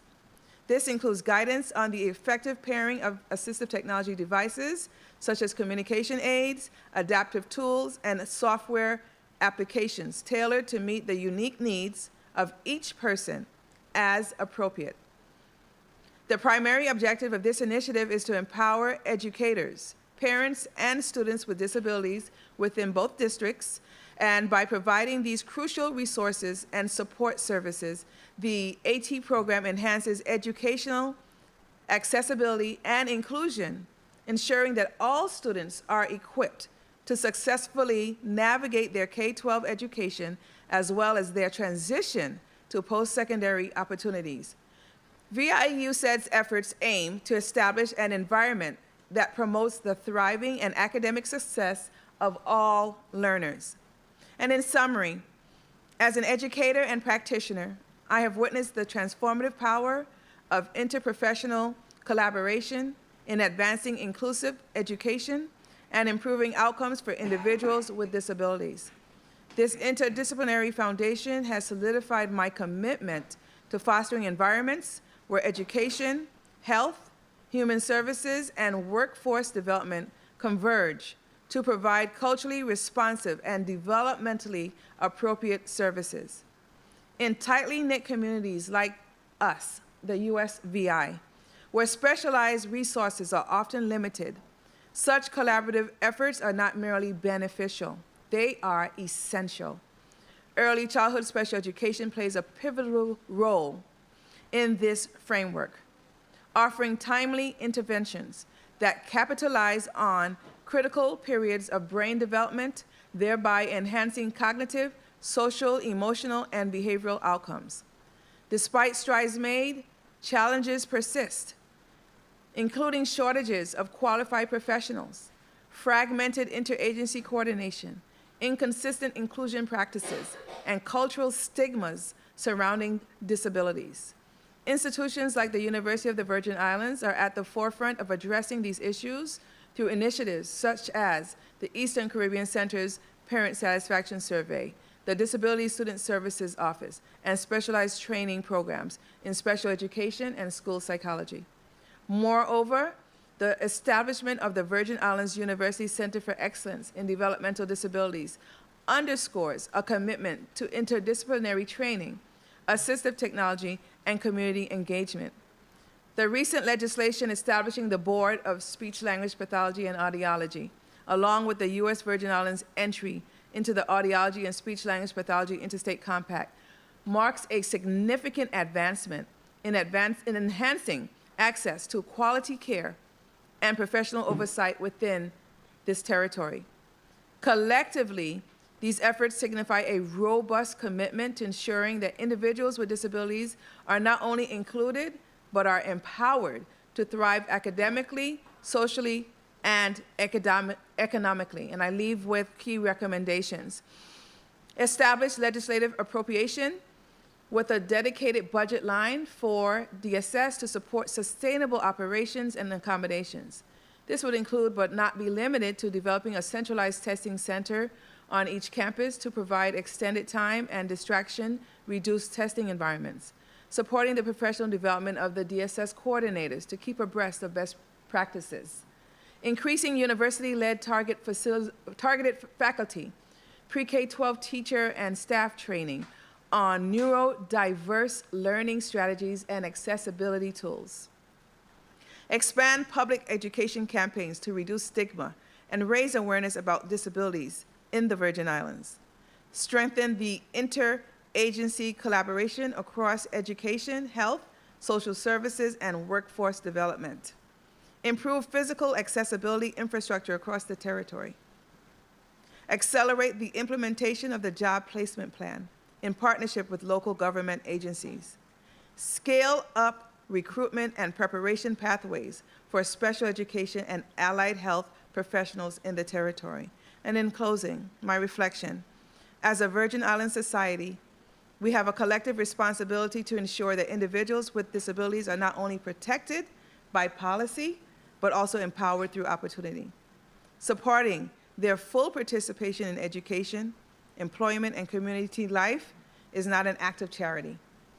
It is a measure of our commitment to justice and shared humanity. I would be remiss if I did not acknowledge and extend my sincere thanks to the many UVI colleagues who contributed to the development of this testimony by providing valuable information from their respective units. Senator VLA, members of the Committee on Education and Workforce Development, on behalf of the University of the Virgin Islands and our president, Dr. Sophia George, again, thank you for the opportunity to present this testimony. Thank you, Dr. Brown. Dr. McGrath, you may proceed. Good day, Honorable Chairman Kurt VLA, members of the Committee on Education and Workforce Development, other members of the 36th Legislature, the legislative staff, the listening and viewing audience. My name is Dr. Suzanne Darrow McGrath, and I'm the director of the University of the Virgin Islands Center for Excellence in Leadership and Learning, UVICEL. I appreciate the opportunity to testify on UVICEL's role in supporting special education in the U.S. Virgin Islands.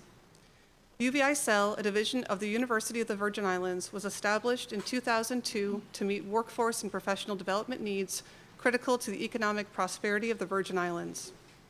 With ADA accessible facilities on St. Thomas, St. John, and St. Croix, UVICEL is committed to supporting the intellectual and professional development and transformation of students in the workforce in the Virgin Islands, wider Caribbean, and the world as part of the university's mission.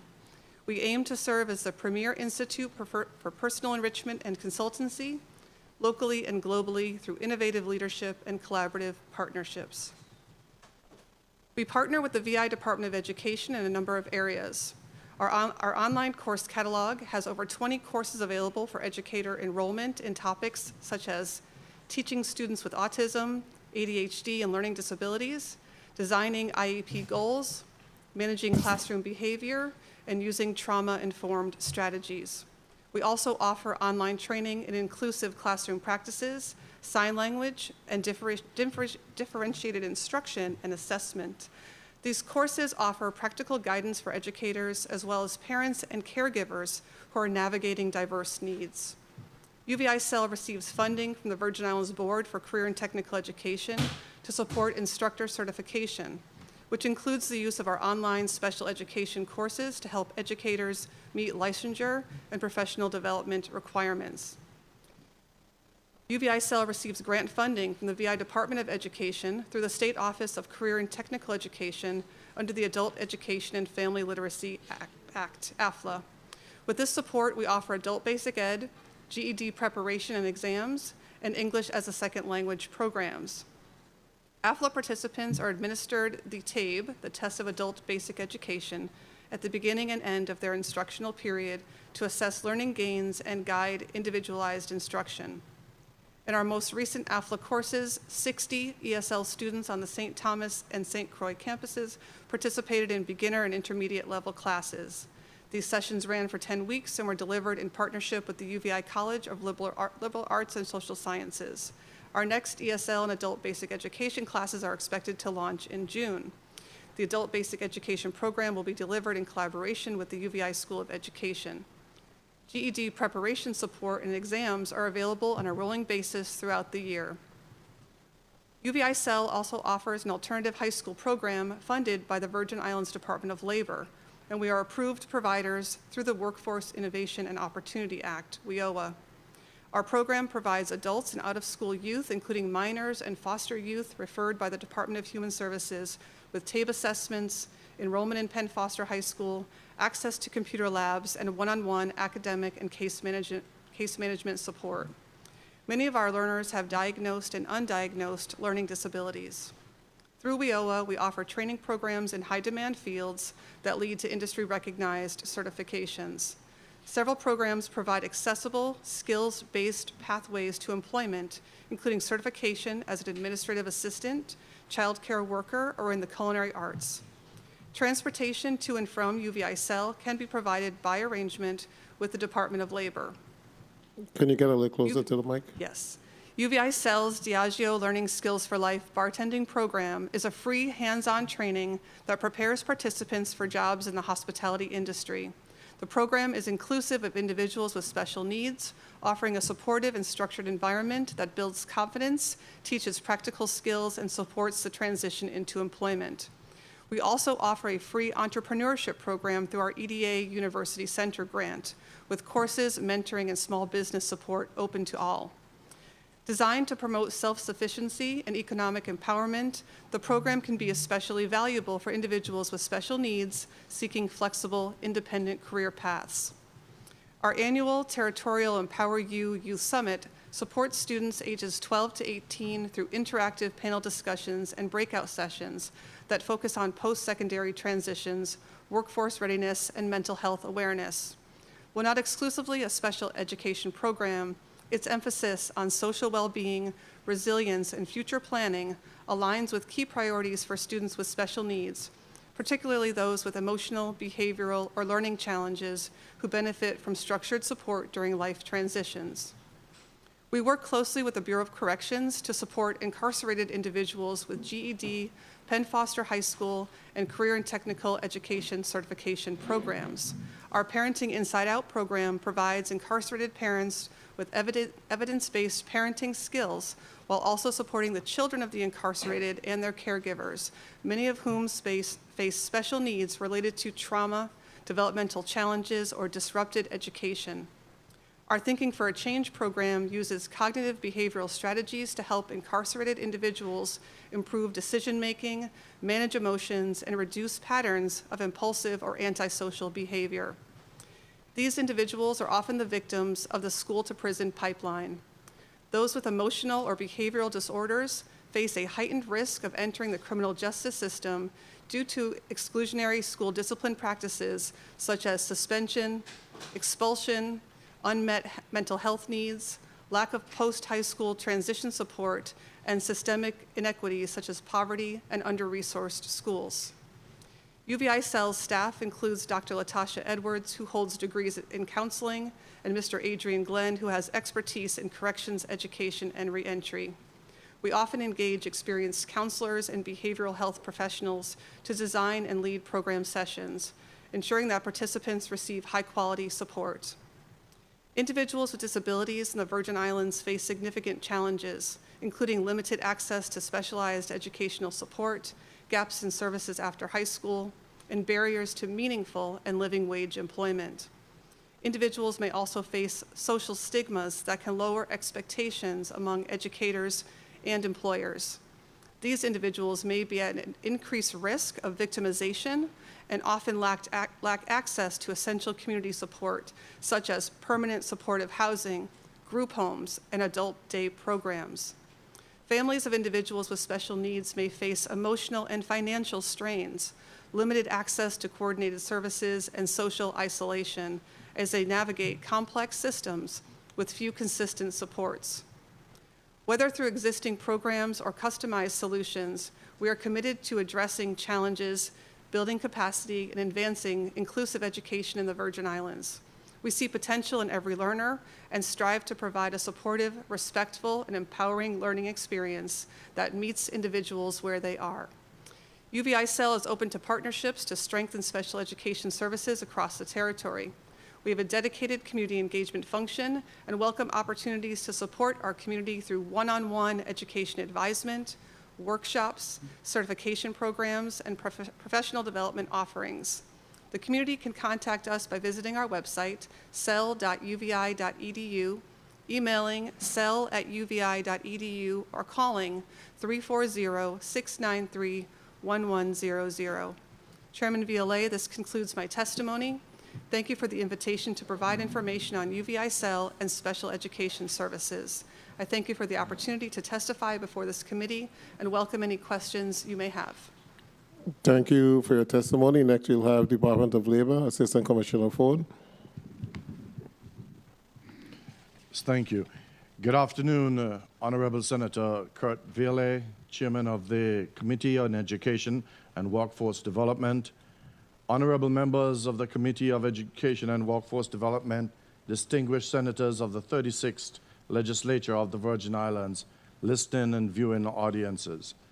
I am Gene Ford, Assistant Commissioner of the Virgin Islands Department of Labor. I am here today with Charlene Hodge, Director of Workforce Development, and Shanika Sebastian, Director of Youth and Apprenticeship. Thank you for inviting us to provide testimony regarding individuals with disability and employment in the territory. Workforce development programs.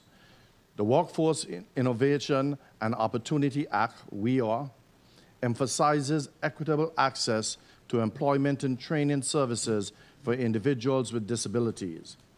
Individuals with disabilities are designated as a core priority under the Workforce Innovation and Opportunity Act, identifying them as a target population for inclusive workforce development services and support. The Act also encourages collaboration with vocational rehabilitation and other partners to deliver customized employment, career pathways, and work-based learning opportunities. WIOA ensures that individuals with disabilities receive the resources and support necessary to achieve meaningful employment outcomes. Under WIOA, the America Job Center, the AJC, and state rehabilitation, VR, agencies are mandated partners in the public workforce system. This collaboration is designed to streamline service delivery, reduce duplication, and ensure individuals with disabilities receive comprehensive and coordinated support towards employment. Key components of the collaboration include: 1, co-location or coordination of services. The vocational rehabilitation staff are physically present at the AJCs once a month, facilitating direct access to vocational rehabilitation services. In addition, the AJCs and VR staff maintain ongoing communication to ensure seamless referrals and effective case management. 2, the shared system. Both agencies utilize the Virgin Islands Electronic Workforce System, VIEWS, to improve data sharing and service coordination. Additionally, VIDAL, the Virgin Islands Department of Labor, works in close collaboration with special education programs under the Department of Education to support youth with disabilities in transitioning successfully from school to post-secondary education or employment. As part of this effort, VIDAL staff attend exit individualized educational program, the IEP meetings, for graduating seniors when invited to help align workforce services with students' transition goals. Data on individuals with disabilities. Data about individuals with disabilities is recording in the Virgin Islands Electronic Workforce System, that's VIEWS. Individuals can disclose their disability status during registration or on the VIEWS profile. Over the past 12 months, the Workforce Development team has provided various services for individuals with disabilities. The types of service provided include job search activities, individual counseling, and initial assessment. That's the skill levels, aptitude, abilities, and supportive needs. Data outlines the number of individuals served and job referrals categorized by disability status. Among the 991 individuals served, 848 were not disabled, 42 were disabled, and 103 did not specify their disability status. In terms of job referrals, 1,036 were for individuals without disabilities, 65 of those with disabilities, and 68 were for individuals whose disability status was not specified. The following, I do have a graph that's included, it's up. Yes, the following graph specifically illustrates the job services provided to individuals that identify as disabled or individuals whose disability status was not specified. Additional data provides insight into the number of individuals referred, hired, and enrolled based on their disability status. Out of a total of 400 individuals referred, 355 were not disabled, 17 were disabled, and 30 did not specify their disability status. Regarding hiring, out of the total of 33 individuals hired, 27 were not disabled, 2 were disabled, and 4 did not specify their disability status. In terms of enrollment, out of 173 individuals enrolled, 155 were not disabled, 4 were disabled, and 14 did not specify their disability status. The following graph, next graph, the following graph specifically illustrates the job referral and placement service recipients, included individuals that identified as disabled or individuals whose disability status was not specified. Next graph, the following graph highlights the age range of individuals with disabilities that participated in the workforce development programs. Out of a total of 42 participants, 16 were between the ages of 20 and 29, 5 were between the ages of 30 and 39, 12 were between the ages of 40 and 49, 3 were between the ages of 50 and 59, and 5 were between the ages of 60 and 69, and 1 was between the age of 70 and 79. Next graph, the pie chart. No? Oh, sorry. The following graph illustrates the trend of staff-assisted disabled participants over the 5-year period from 2020 to 2024. In 2020, 170 services were provided to 23 participants. The following year, 161 services were provided to 26 participants. In 2022, there were a notable increase with 231 services provided to 56 participants.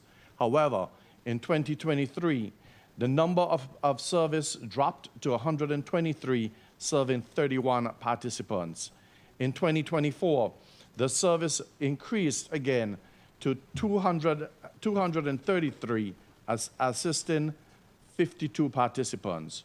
Overall, a total of 920 services were provided to 148 participants throughout the 5-year period. The Virgin Islands Department of Labor is dedicated to continue collaboration with our partners. On behalf of VITAL, I express gratitude to the staff at VITAL for their continued dedication and hard work, and the members of the Committee on Education and Workforce Development for allowing us to testify on this subject. This concludes my testimony. My team and I are prepared to answer any questions you may have. Thank you, Assistant Commissioner Ford. And the last testifier in this block, Attorney Francis and the Disability Rights Council. You may proceed. Okay. Good morning, Senator Kurt Earle, Chairman of the Committee on Education and Workforce Development, committee members, other senators present, and members of the listening and viewing audience. Thank you for the opportunity to testify before this committee and for your attention to this critical matter. My name is Kishma B. Francis. I am a staff attorney at the Disability Rights Center of the Virgin Islands. From here on out, you'll hear me say DRCVI, and the project director for the Virgin Islands Parent Training Information Center, which I will be referred to as VIPT. VIPT is housed at DRCVI. DRCVI was established in 1977 by Congress, and Congress created 57 protection and advocacy organizations throughout the United States and its territories. Our organization is part of the National Disability Rights Network, also known as NDRN. DRCVI has 2 offices, one in St. Croix, in Frederickstead next to the former Kmart West, and a satellite office in Havenside on St. Thomas. We have 11 staff members, including 3 full-time lawyers. Our work is overseen by a 9-member board of individuals with disabilities, educators, lawyers, parents, and family members of individuals with disabilities who meet quarterly. In addition to our board, DRCVI has a protection and advocacy for individuals with mental illness advisory council, known as PAC, and PAC is comprised of professional mental health providers, individuals, and family members of individuals receiving mental health services. DRCVI's mission is to advance the rights of the individuals with disabilities, support and empower families, and inform and involve professionals and others interested in the healthy development and education of children and youth. Our organization provides legal advocacy and free representation, information and referral services, training and education, and systematic advocacy. As the only territory-wide protection and advocacy agency and the Parent Training Information Center, we recognize the importance of delivering quality information and assistance to underserved, underrepresented communities. We work with families of infants, toddlers, children, and youth with disabilities from birth to age 26. We also help parents participate effectively in their children's education and development. We partner with professionals and policymakers to improve outcomes for all children with disabilities. The VIPT program serves a diverse group of students, including those enrolled in our public K-12 schools, children in Head Start and early Head Start programs, and infants and toddlers in the early intervention program. In the USVI, data from standardized assessments show that our children often fall below their basic academic proficiency. VIDE data for the Learning Accomplishment Profile LAP assessment in the fall of 2022 to 2023 school year shows that 43% of the first-year students fall below age level in language skills, noted as the ability to express thoughts and appreciate books. That number does not improve as they progress in school. According to the VIDE Smarter Balance Assessments analysis during the same school year, 62% of the students in grades 3 to 11 fall below basic proficiency in language arts, and 79% in grades 3 to 11 fall below basic proficiency in mathematics. This raises serious concerns and questions regarding the effectiveness of our educational support systems, especially when the USVI has the lowest percentage of students participating in the special education programs out of all U.S. states and territories.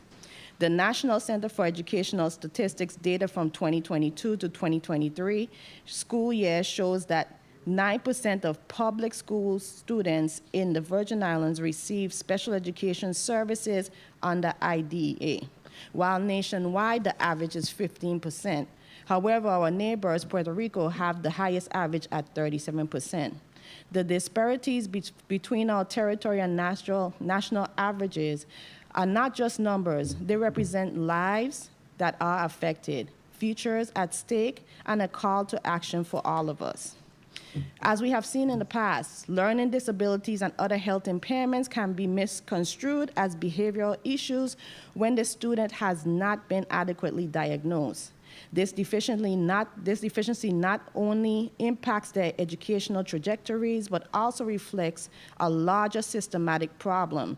With a persistent backlog, we have received complaints, and we have seen the Virgin Islands Department of Education addressed the issue of a 3-year wait for initial evaluation for special education services. Based on this information, it is evident that we are facing a crisis in our educational system, particularly for our children with disabilities. Additionally, a 2022 report from the Virgin Islands Department of Human Services indicates that 40% of the youth at the Youth Rehabilitation Center, YRC, are diagnosed as having special education needs. Emphasizing the urgent necessity for targeted interventions, 100% of the students at YRC were from single mother households, which emphasizes the importance of VIPT's programs, commitment to support and assist families through time flexible methods, one-on-one assistance, and training in educational rights. Recently, more parents have been reaching out to us for support navigating the special education system, whether advocating for their children during individualized educational plan meetings or seeking guidance on nuances of IDEA and the 1973 Rehabilitation Act, Section 504, which I will refer to Section 504 from here on. The policies surrounding discipline and behavioral interventions also overwhelm and discourage many families due to the lack of consistency across school administrators. The good news is that numerous students who once struggled in traditional educational settings and received the support they need under IDEA and Section 504 are now thriving. Many of them have returned to us as interns during the summer, illustrating the cyclical nature of empowerment that our work fosters. One student that we represented at a due process hearing is now on the honor roll. This is an achievement they have never experienced.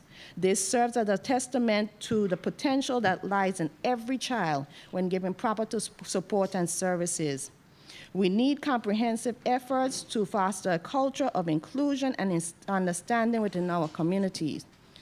Our work goes beyond assisting families and includes training professionals in various fields, from healthcare professionals to educators within our Department of Human Services, Head Start, and the Virgin Islands Department of Education. It is vital that school personnel are well informed about ADA, IDEA, and Section 504, and that effective communication exists among educators, parents, and students to customize modifications and reasonable accommodations to fit individual needs. Our attorneys, well-versed in special education and educational rights, are committed to advocating for necessary reforms that ensure every child with a disability receives access to a quality education. Additionally, we teach students and their families how to advocate for themselves, a crucial skill they will need beyond their educational experiences. When parents or educators refer a child who is having difficulty or falling behind for initial evaluation, it must be investigated as soon as possible. Early intervention is important for diagnosis and modified instruction, which allows the student to grasp core reading, writing, and mathematics concepts before compounding their understanding of that subject is very important. It's disheartening to note that a stigma exists surrounding disabilities and services. Therefore, DRCVI trains our communities, educational staff, students, other organizations, parents, and in disability sensitivity and awareness. A lack of recognition and understanding of disabilities in the classroom and home and a delay in initial and ongoing assessments can lead to misunderstandings about the need for accommodations and modifications. We must change the narrative that views such support as cheating. Students' behavior when they don't understand a subject or when the teacher and the curriculum are moving too fast can often look like they are acting out, being silly, or shutting down. These misunderstandings often lead to low self-esteem, anxiety, and depression, and can lead to or exacerbate underlying mental illness. Moreover, we have seen instances of discrimination and segregation where students with disabilities are unjustly excluded from general education settings. This robs them of critical educational opportunities and hinders their social development. All students deserve to learn in an inclusive environment that values and embraces diversity regardless of their abilities. Additionally, many complaints have surfaced regarding limited access to essential resources that students with disability require. Our classrooms should be equipped with tools that cater to the needs of all learners, including speech-to-text software, augmentative, communicative devices, screen readers, and adaptive tools. However, the reality is stark. Many special education classrooms still lack the most basic technological support. Also, parents and students don't always have technology and access to free or affordable internet. But besides technology, we need to ensure parents have access to documents in their native language. We must advocate for increased funding dedicated to assisting students with disabilities.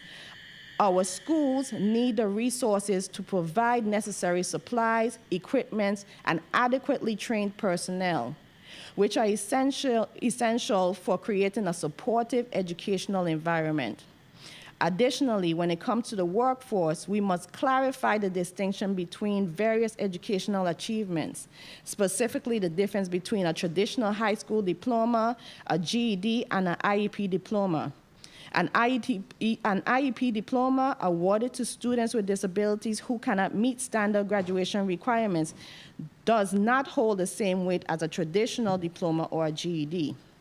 We must work to ensure that appropriate educational pathways are followed for each student to provide them with opportunities and recognition in the job market.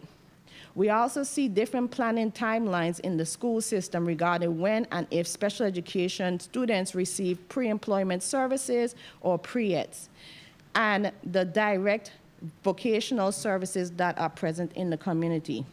For job seekers, transportation still remains a critical challenge. Reliable access to transit options is often limited for those with disabilities, making it difficult for them to reach job opportunities, attend interviews, or engage in necessary training. We must consider improving transportation services to better accommodate individuals with disabilities.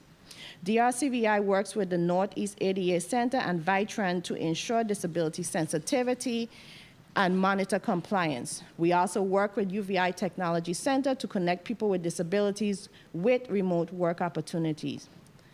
Furthermore, disability stigmas can play a significant role in the employability of individuals with disabilities.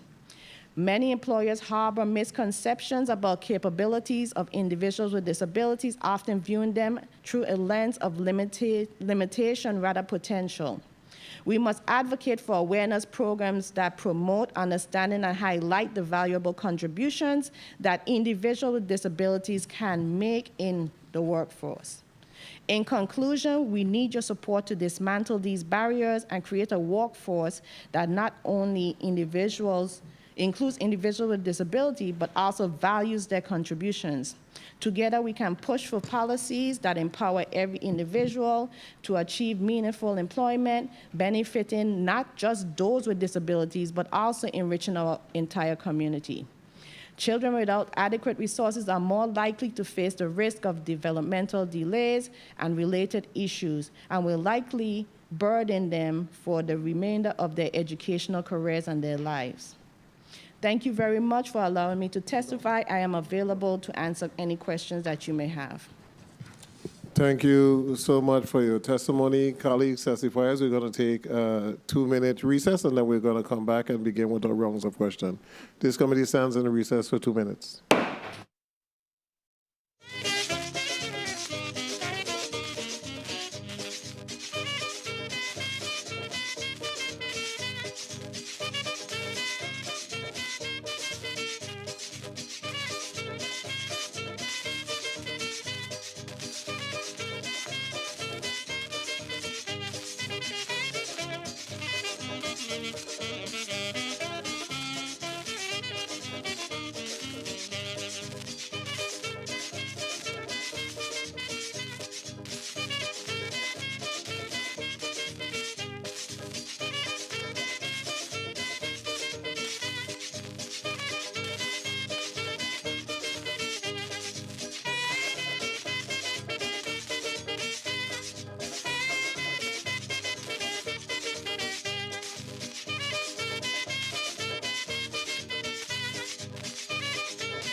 The Committee of Education and Workforce Development is back on the record.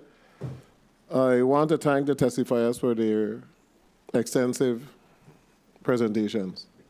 And I leaned over to Senator Lewis and I said, some of the services the community doesn't even know. So I hope that the extensive presentation allowed the community to know the services that are provided, especially at the University of the Virgin Islands. I also realized with the different testimony that there are some figures that don't correlate. The testimony from the child count with actually how many students have been diagnosed with special needs, it's off like by 300 individuals. So I know it doesn't correlate there. And then after getting all the information, then we heard the Disability Council and heard about some of the issues that persist. And also, as a result of our walkthrough of some schools, we did a walkthrough of all the schools, literally, myself and the vice chair. We saw the issues firsthand.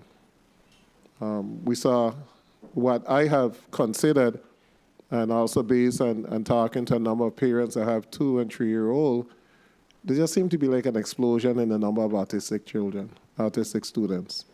And I was telling the commissioner I was in an autistic classroom with an autistic nonverbal in a Spanish home, an autistic vision impaired, and the same teacher had 5 students. You know, one couldn't really hear, one couldn't see, and then multiple disabilities. An next student that they're just extreme behavioral issues, and the teachers were charged with, you know, trying to provide some type of normalcy for these students from 8 to 2:30. And I don't think people really realize how hard teachers who are teaching students with special needs, how hard they have it.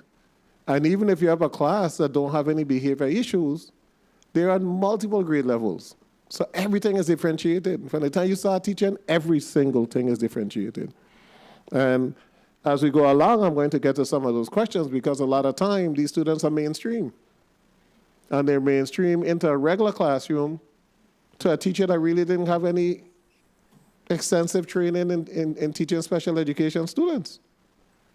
And that is why you see the part where the Disability Council wrote when students' behaviors, when they don't understand a subject, or when the teacher and the curriculum are moving too fast, can often look like they're acting out, being silly, or shutting down. And a lot of the behavioral issues on the high school level, students don't know. You know, so I rather act out than to let my peers know that I don't know. So we're going to try to get to the some of the issues, and hopefully we will be able to come up with some solutions as to what we need to do in order to create a conducive environment for education for these students. And I'll ask the first question, and Senator Lewis is going to go for a 6-minute round. Funding. How much are you short? Dr. Dion Wells-Hedrington, 1.7 million in personnel, 3.6 million in services, and about 300,000 less in supplies. Like I mentioned, we began to move all of our SPED teachers and paraprofessionals off of the federal budget. Which federal budget? This was the ARPA? ARP, yes. Okay, so those monies are gone. ARP and grant, and SPED grant, so IDA. Okay, so let's be clear. Those monies are gone. Gone. IDA is still here, but it was cut. It's a budget cut. So IDA was 6.5 million, you said? 8.5? 8.5, correct. And it was cut to what? Go ahead, Dr. Charleswell. Dr. Renee Charleswell, so it was cut to 7.3 million. Based on what? The number of students who qualified for services. So the number of students have decreased? It had decreased, and that's what they use to determine the formula. But since that determination was made, there is an increase in the amount of students who qualify for services. So there is an opportunity for us to petition for an increase in the funding. That is correct. And in your general fund budget, do you have any money set aside for SPED? In the SPED budget, in the local budget, 4.7 million is for the St. Croix district and 4.8 million for the St. Thomas St. John district. And that includes all the categories, personnel, services, supplies. But this year, you really don't have those monies. No, we have the 4.7 and the 4.8. But when we moved the personnel over from, correct, we don't have all. So when we moved the personnel over, it took up a lot of the money and we still are 1.7 million short. Okay, thank you so much. Senator Lewis, you recognize for 6 minutes. Thank you, Mr. Chairman. Good afternoon, colleagues. Good afternoon, testifiers. Good afternoon, Virgin Islands. Commissioner Wells Hendrington, and to all the testifiers, I really would like to say thank you for your testimony today. And just like the chairman stated, I really didn't realize we had so many services, and we did do a lot. But we really do get beat up a lot too. So when we're doing good, we got to talk about it. So I'm going to say thank you to everybody today. From labor, go right wrong to education, the disabilities. Right. Going to. Huh? Disability Center. I'll try and get the correct name, sorry. Before I start questioning Deputy Superintendent Powell and Assistant Commissioner Victor Soames, I need a favor. I promised some teachers out at Bowski who deal with the autism classrooms that we were going to get it set up. You need to follow up with school maintenance, please. Some of the equipment is in the room, sitting there, and just need to be installed. I mean, we have a hard time recruiting individuals to work in these classrooms. The most we could do is just provide the necessary resources. So that's my one ask of education this morning. Commissioner, while we're here, I've been receiving texts, so let me get one or two of them out.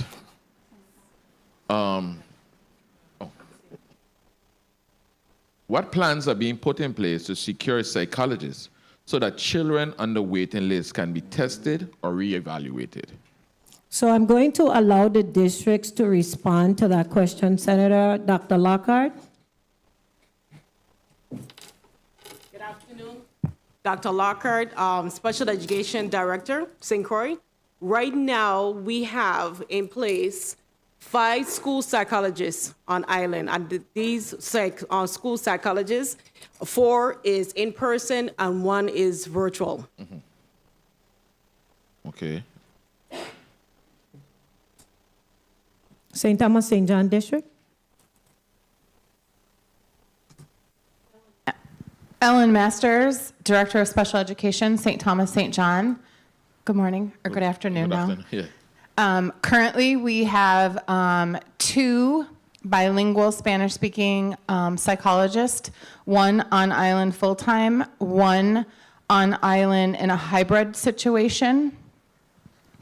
And we are continually recruiting. And then our future plan is that we will be looking into some virtual platforms, looking at companies that 3 minutes. I think they want to know that the parents, the children are on a waiting list, some kind of waiting list we have, right? And it's seeming like it's taking a while. So they want to know what plan they have in place, because as time progresses, that time elapsed. So maybe you have a child in 1st grade. We didn't catch a child in 1st grade, and a child move on now to 2nd or 3rd grade. Help me to help the parents understand what's next step. So what has happened, and I'll start off and allow the districts to finish up. What has happened is, because we have such a backlog, some of the parents have opted to do the psychological testing on their own. Both districts are utilizing the psychologists that they have available to help to get those evaluations conducted. I don't know if there's a specific plan, but I'll allow the districts to speak to that.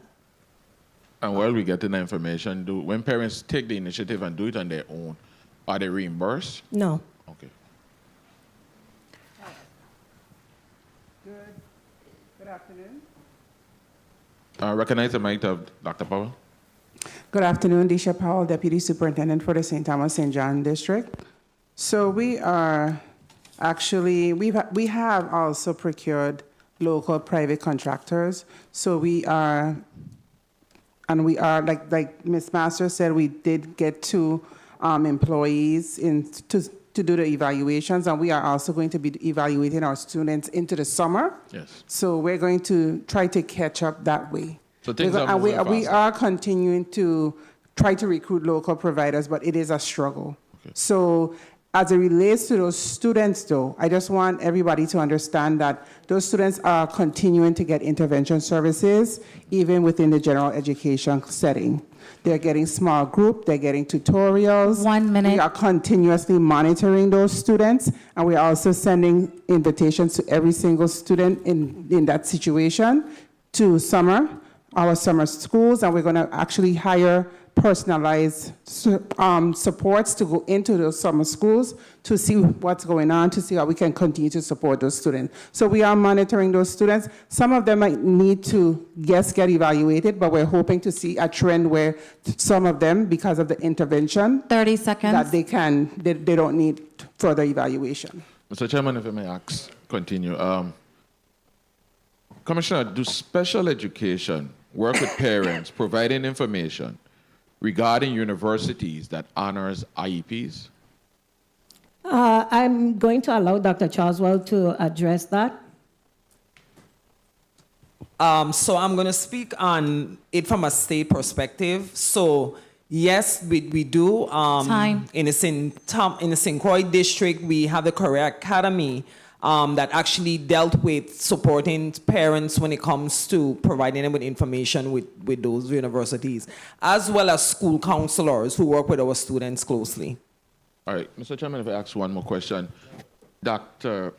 Brown, at the university, the same question.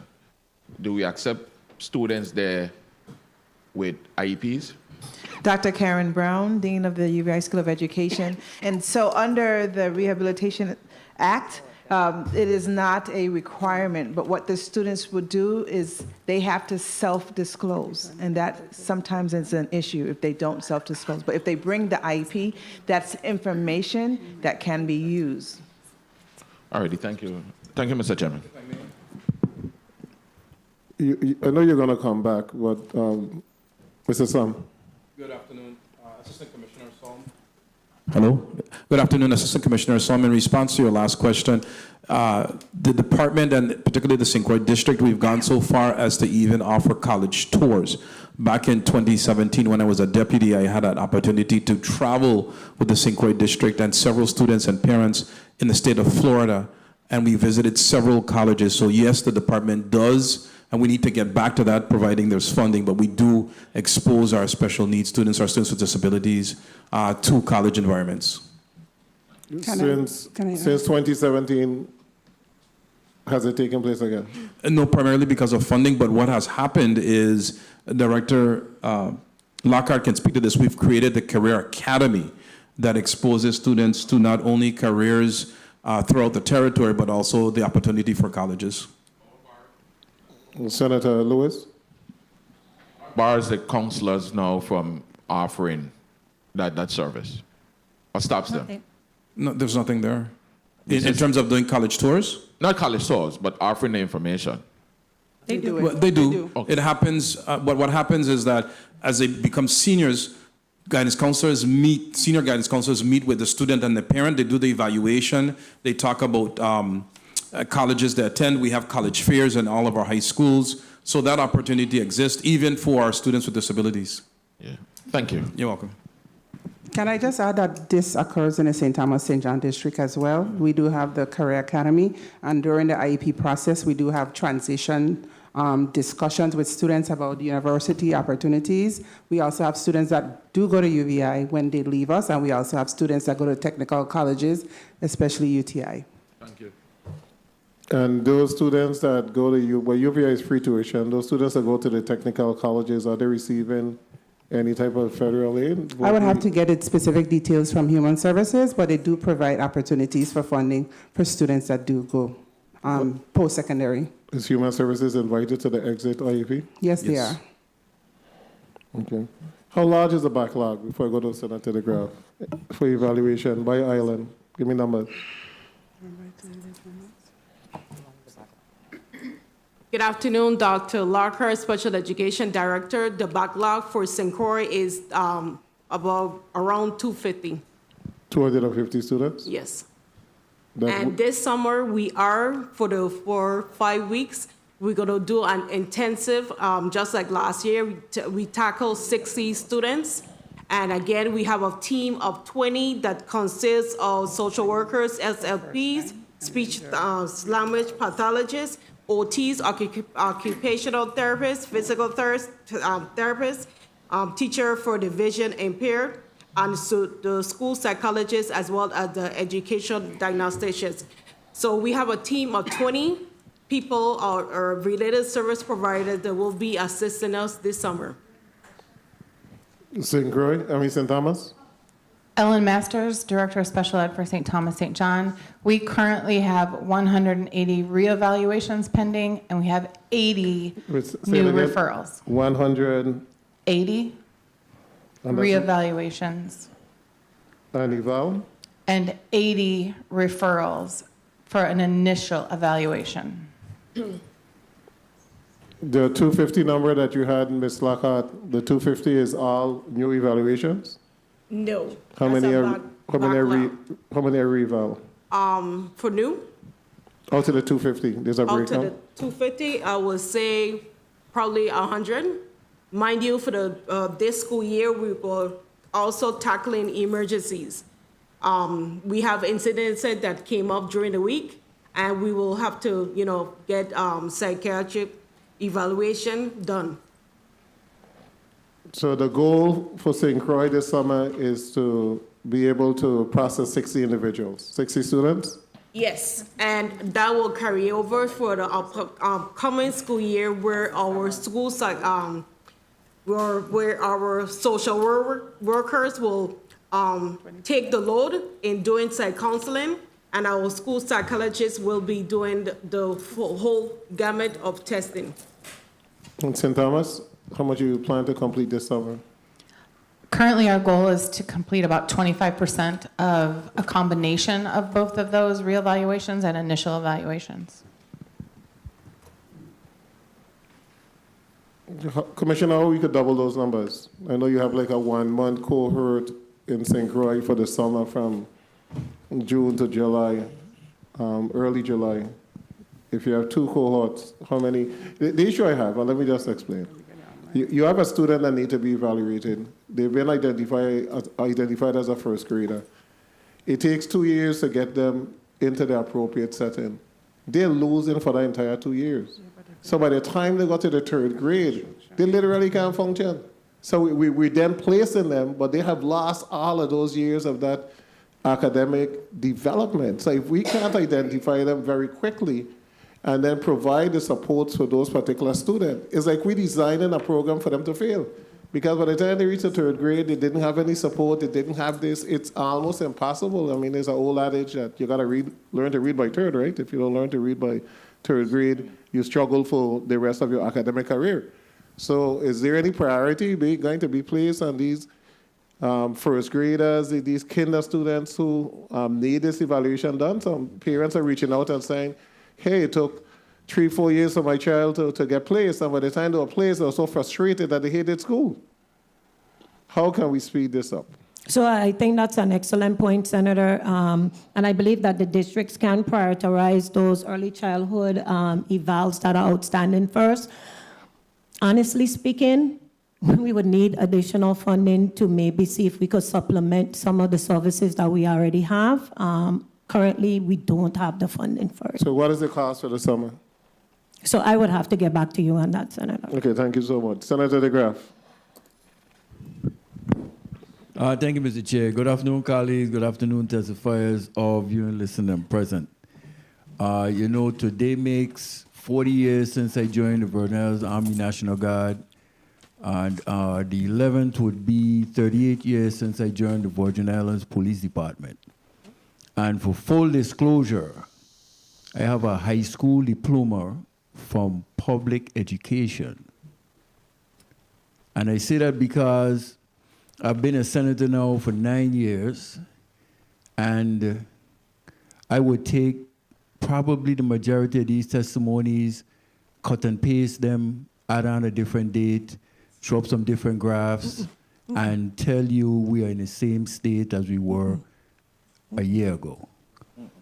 And I say that because, I looked at all the emotions of when Department of Education testified, UVI, labor, and then when I got to Attorney Francis and I saw faces, facial expressions of things that she said and things. So it poses almost as if like, do we have a disconnect or don't we? Because first thing you must get and you must understand with all due respect, thank you. The things that you provide in the services are very, to me, they're impeccable. I mean, it's a hard job. I'm not diminishing that at all. But it makes me wonder in terms of listening to, we are specifically talking about disabled students in our community. Then we hear UVI explained about on their level, post-secondary, and then we hear the Department of Labor come up and show up a nice graph, 400 people, 30-something apply because they're disabled. The disconnect comes to me in what as a society are we doing? Then we need to decide we don't have teachers. We're competing all over the world for teachers. We're bringing in teachers from Timbuktu. Start planting the seed in elementary school for teachers to address these issues. I don't know if it was said, but I didn't hear it. I didn't hear that we're doing programs to address K-8 students, educating them toward becoming the next providers, teachers for these institutions and these type of impairments and different things that we have along the lines of special education. If it was said and I didn't hear it, I apologize. A lot was said. But I'm just saying, that's what I want to hear from education. I'm a police, I'm a retired police, I'm a retired soldier for life. You are the educators, you are the person with the expertise. So when you come here, you tell me everything is hunky-dory, what do I know? But the bottom line is I want to see educators educating from our youth, going forward to UVI, going forward into the labor force. And like I say, for full disclosure, I have a high school diploma, public education. My parents didn't raise no idiot. So that's my outlook on it. And one thing I like to say, let's go to the teachers and infrastructure. I like to wrap up with this. The governor said he was going to start education of the teachers at 50,000. Was that done? Yes. Yes, Senator. And all the further negotiations, retro, everything has been paid out to all the teachers. They're covered. We're actually in negotiations now. Negotiations again, No. going forward? Mm-hmm. Okay. And in regards to that, does a special education teacher earn the same salary as an entry-level teacher? They get a stipend. Yes, they have the same base salary and they get a stipend. Again, these are some issues, and that's what I say, the Department of Education looking at a process. You can't look at somebody who to see the special ed students in how some of them behave and how and the trained personnel dealing with them, addressing them. Again, these are issues to put 1 forward. minute, 30 seconds. You know, we are the providers of the funds for the department and say, hey, we need this, we need these salaries during negotiations now, put that on the table to be addressed. the infrastructures in the territory. I was so happy to hear about sensory rooms. You know, it's needed. But again, our schools are being built now. Do they have in sensory rooms? Do they have in elevators, ramps, all of that? Definitely, sir. ADA compliance is a major, major part of the discussions. Good. And that's what I'm saying. So that's what I want to hear from me as a lay person to education, but who have educated many because of how long I'm living. The bottom line is Department of Education, don't come in with what you do or what you fall. Come in what you're projecting. Next year comes, 30 if seconds. the administration changes, all of you are going to have a whole different set of people going to come in next year. And if I'm around as a senator, they're going to give me a testimony, cut and paste. And I'm being real. And you could call me out. Dwayne Maurice DeGraff is my name. I'd always say it, I ain't hiding from anyone. But that's what I expect from education. So that's just my 2 cents. And it has to go from the elementary level. It has to withstand time, legal muster. If I may wrap up, Mr. Chair. You may. Going through to the university or the workforce. Because regardless of what, they are the future of the world. Not just the Virgin Islands. They are the future of the world. Thank you for the time. So if I may. Sure. Thank you. Senator Go ahead. So Senator DeGraff, I beg to differ with the cut and paste comment because the needs of our children change from day to day. So if the numbers look elevated, it's because there's a need. When we came before this body, we indicated where our challenges were, especially with the funding. The districts mentioned some of the intervention services that are being provided within the classrooms and the fact that the teachers work hard.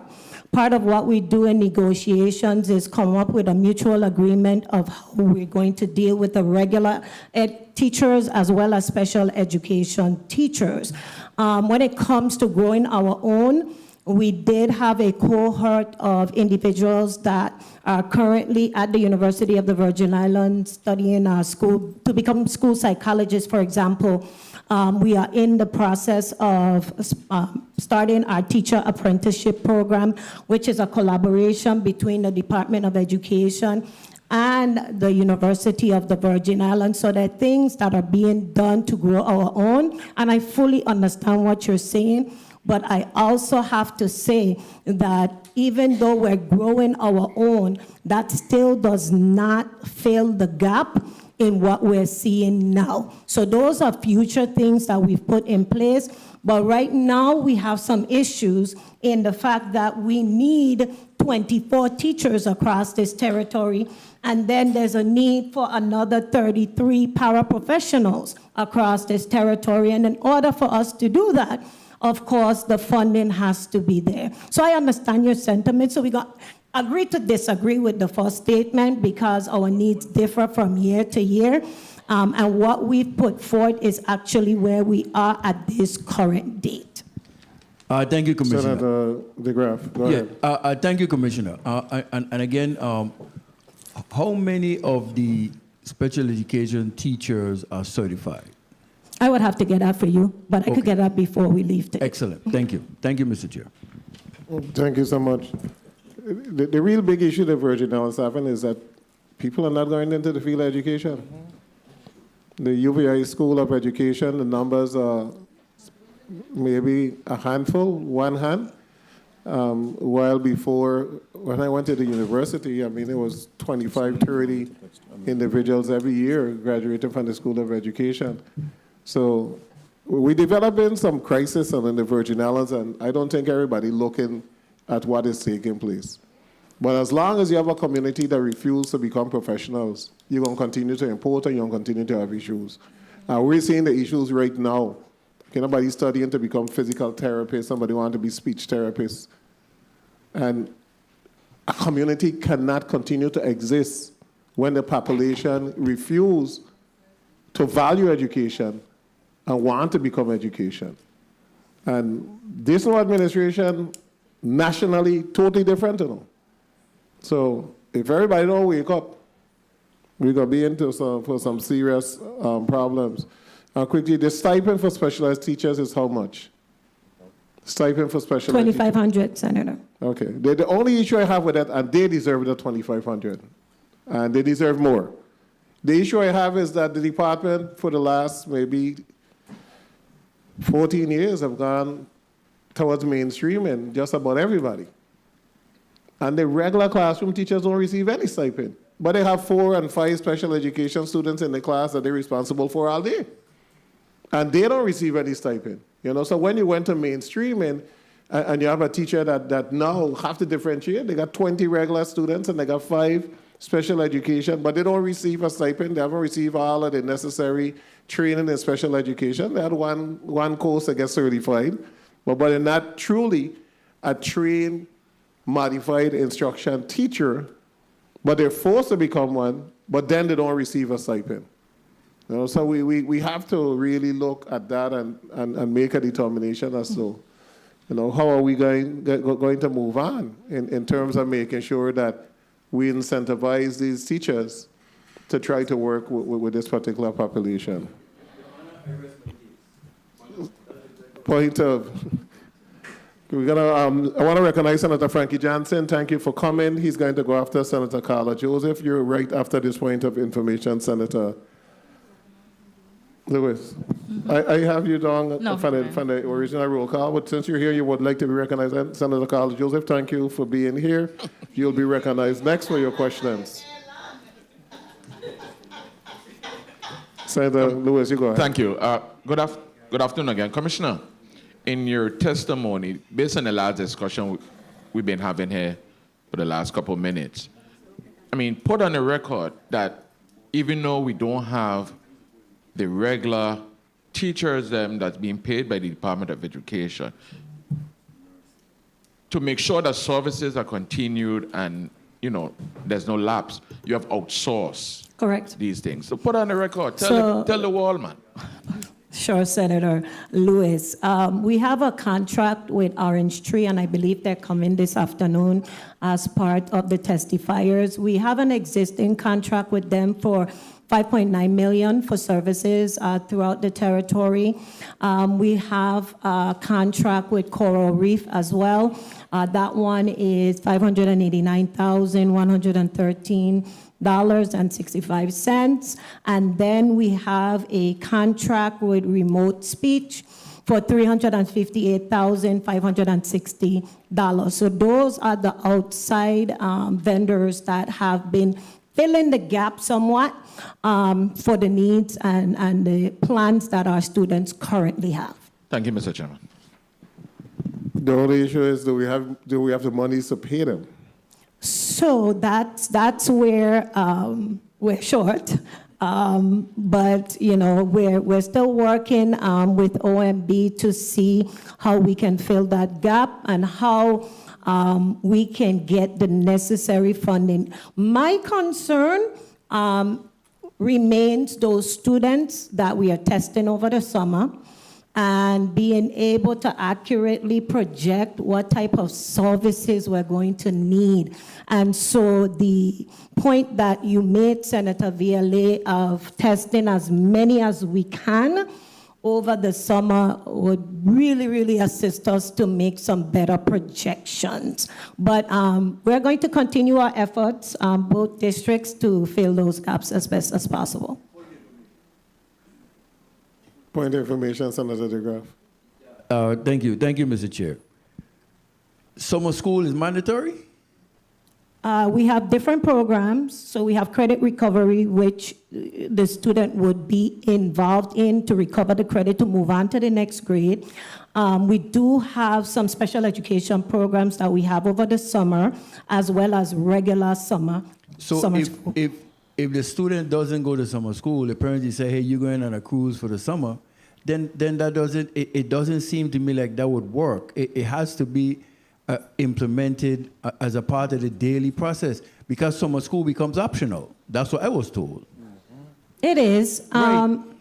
If I may, maybe the districts can speak to the level of participation during the summer. I don't have that information. Dr. Lockhart? Yes, good afternoon, Dr. Lockhart, Special Education Director. We have the ESY program, which is an extended school year program, and this program is catered to those students that is showing regression in terms of the academic skill throughout the year.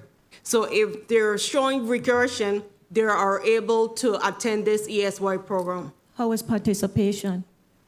The participation right now, this year alone, we have 21 students.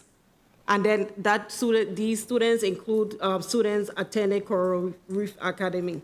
Okay. St. Thomas, St. John? Disha Powell, Deputy Superintendent for the St. Thomas St. John District. We also have the extended school year program in our district. And so students are invited to participate based on them showing the need because of concerns of losing some of their learning over the summer. And so they come to the program, and it's usually around 25 students that participate in that program annually. And again, we're going to be sending letters to other students, because the students can also enter our general programs, our Pathways to Success programs. So we're going to invite students, but if you're asking if it's mandatory, it's not mandatory. See, and that's what I'm saying, Mr. Chair, it would stigmatize students doing it that way. During the summer, you stigmatizing students when they have to come back for getting these additional services. Then they put it in their head, it's put in their head, in my mind, that, hey, you're singling me out because it's a voluntary system. I volunteer, I come for these services particularly. That's how we're trying to get at. The only thing is, if they don't go, they're stigmatized worse the next school year, because the scales are even lower than they should have been. I mean, we have had all type of discussions in reference to these summer enhancement program. And I think that based on our test scores and everything, as the Virgin Islands is at the state where if a student isn't on grade level and they're being promoted to the next grade level, it need to be mandatory that they go in the summer. And if they don't go in the summer, then they stay in a grade level, because you can't continue to just pass students from one grade to the next. And this is not just special needs, this is overall. Yes. You know, you have a student on a third grade level, they're going to eighth grade, you know they need additional work. You know they need help in reading. It should be mandated, and the parents need to know your child is on a third grade level, and they must come for the summer so we could try to get them as far as possible so they could have a way more comfortable next school year. I mean, education is a big thing. I know we're going to be graduating a lot of students that are on 7th or 8th grade level, and that's one of the complaints right now. Senator, somebody wanted to say something. I see all of you guys like raise, like you have your hand like you want to say something, whether you're not saying something, so I don't know if you're just like... Dr. Renee Charleswell, Deputy Commissioner. So I just want to put on the record, Senator, that extended school year for students with disabilities or students who have an IEP is a decision that's made by the IEP team. So we need to keep that in mind, because, again, when we talk about students, parents committing to these services and having their students attend this particular program, it's a commitment that's done during the development of the IEP. So more than likely, once it's there, once it's a decision that's made by the team, parents will bring their students to this to get these services provided. Thank you. Andrea Shillingford, Deputy Superintendent. And to add to what Deputy Commissioner Charleswell mentioned, so ESY, extended school year, is when students, during those spring breaks, those Christmas breaks, that they have gained skills, that they have regressed significantly. So if that students have regressed significantly during those breaks, and the data shows that, then in turn the IEP team meets to go ahead and refer that student for extended school year, and the IEP team does consist of the parent. But for clarification, we were also speaking about the school psychologist. That is what the commissioner was mentioning about, that in the summer we are going to aggressively go ahead and put a plan, or we have a plan in place to evaluate students. Now, we have a backlog of about 200 students. So even if a child goes on a cruise or the parent takes that child out of the district, we have enough students that we will try to evaluate within this time. What I did want to put on record that I keep raising my hand about is that we are going to always have an issue with recruiting school psychologists if we don't look at the deeper why. And right now, in the Virgin Islands, our school psychologists have to get 2 licenses. And we have so much red tape to all of the things that we do when we come here. And psychologists in the States, if they're not going to practice privately in many states, they don't have to get an additional license. But here, to even test students at the school level, they need to have that licensure from the EPP. So it's from the Board of Psychology. So that's something that for you senators to look into, because that would help us be able to recruit more school psychologists, because even if I participate in a Grow Your Own program and I become a school psychologist, and it's easier for me to go and work in Florida where the pay is higher, and I don't have to get 2 licenses, that's the option I'm going to take, as much as I love my home, because I have bills to pay, the cost of living here is higher, and I don't have to go through additional assessments. So the Board of Psychology is another piece that is also impeding us recruiting psychologists here, and we're gonna attack that backlog. Be clear in the recommendation. What is your recommendation of this body? The recommendation is that if psychologists are going to practice just within the school level, that requirement is no longer. They could be that Which license. requirement? Be clear. The examination. I wrote it down. Examination of professional practice in psychology. Okay, so you're saying that they should not have to take that particular examination? Right, unless they're doing private practice. So that is an additional red tape. And additionally, psychologists here start at a teacher's salary.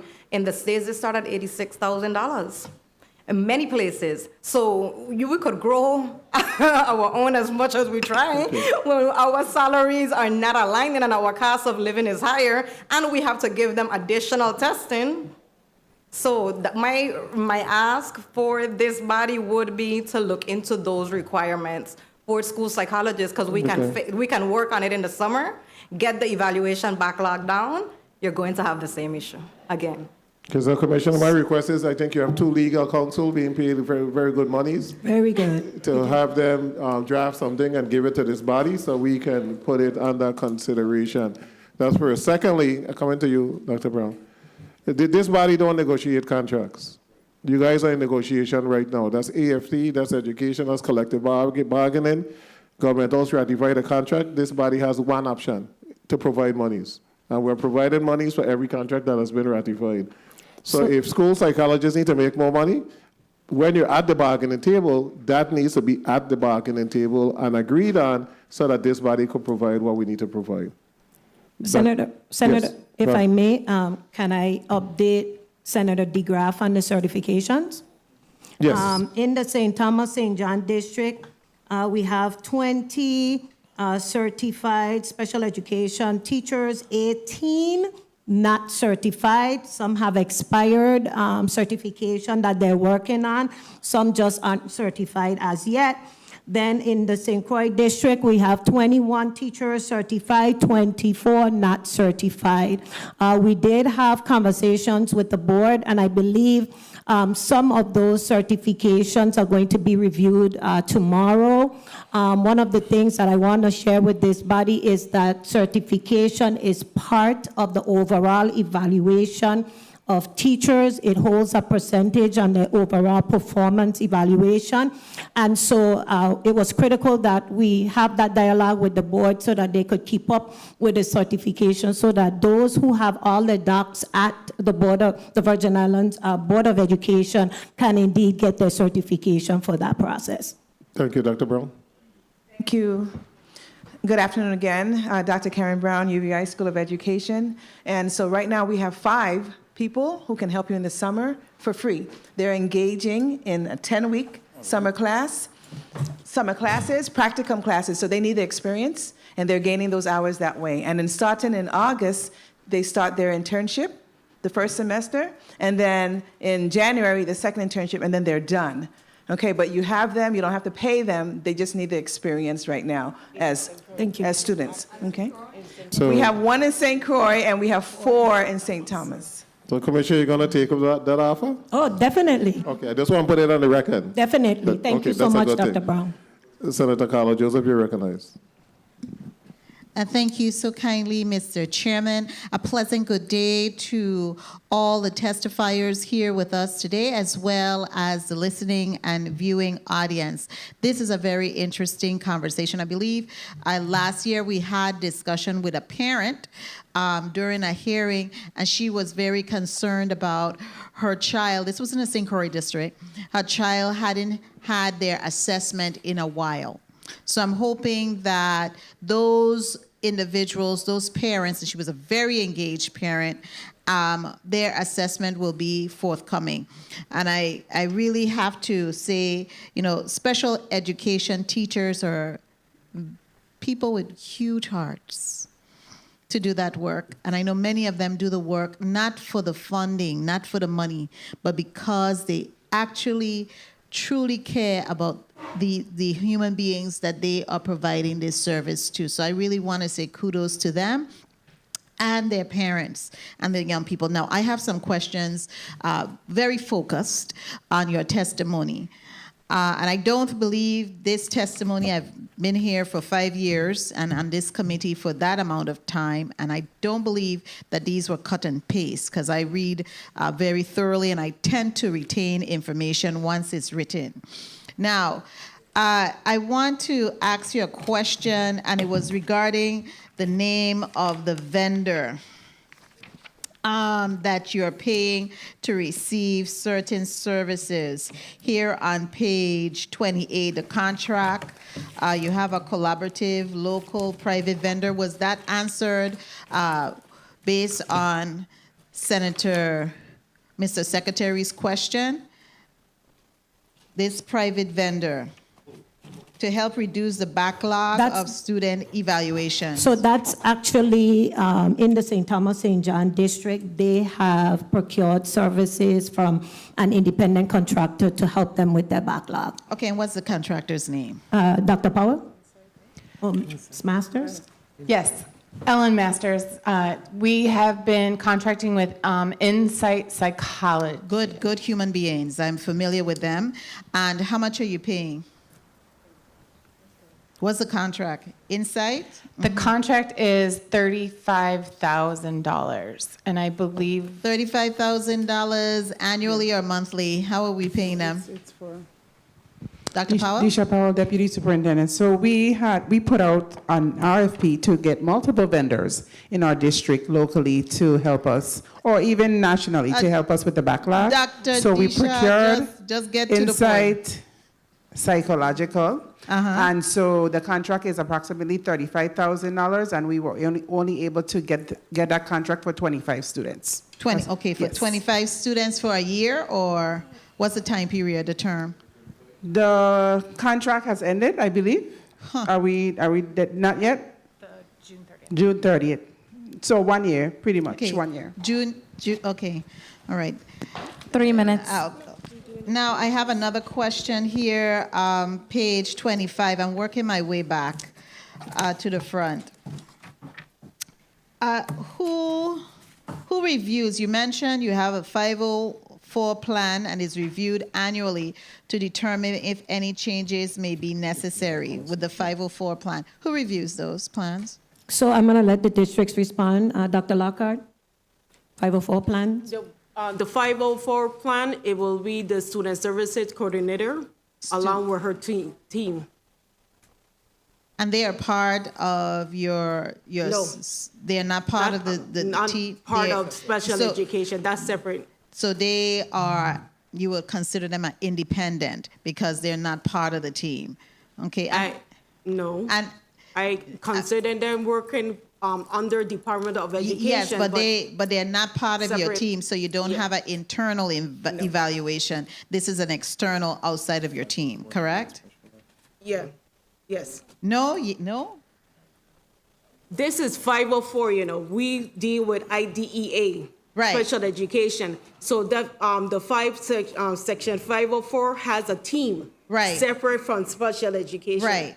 So my question was, who reviews the 504 plan to determine if there's 1 minute, 30 any seconds. The changes? student services coordinator and her team. Okay, student services coordinator. And in the St. Thomas St. John District, Senator, there's an intervention specialist at the district office that works with the school teams to do that. Okay, great.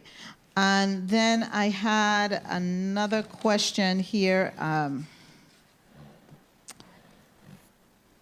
Here we go. I know, Commissioner, you had mentioned you had a number of personnel that was moved to local funding because you were uncertain about the federal funding. Can you indicate to us kindly how many personnel was moved?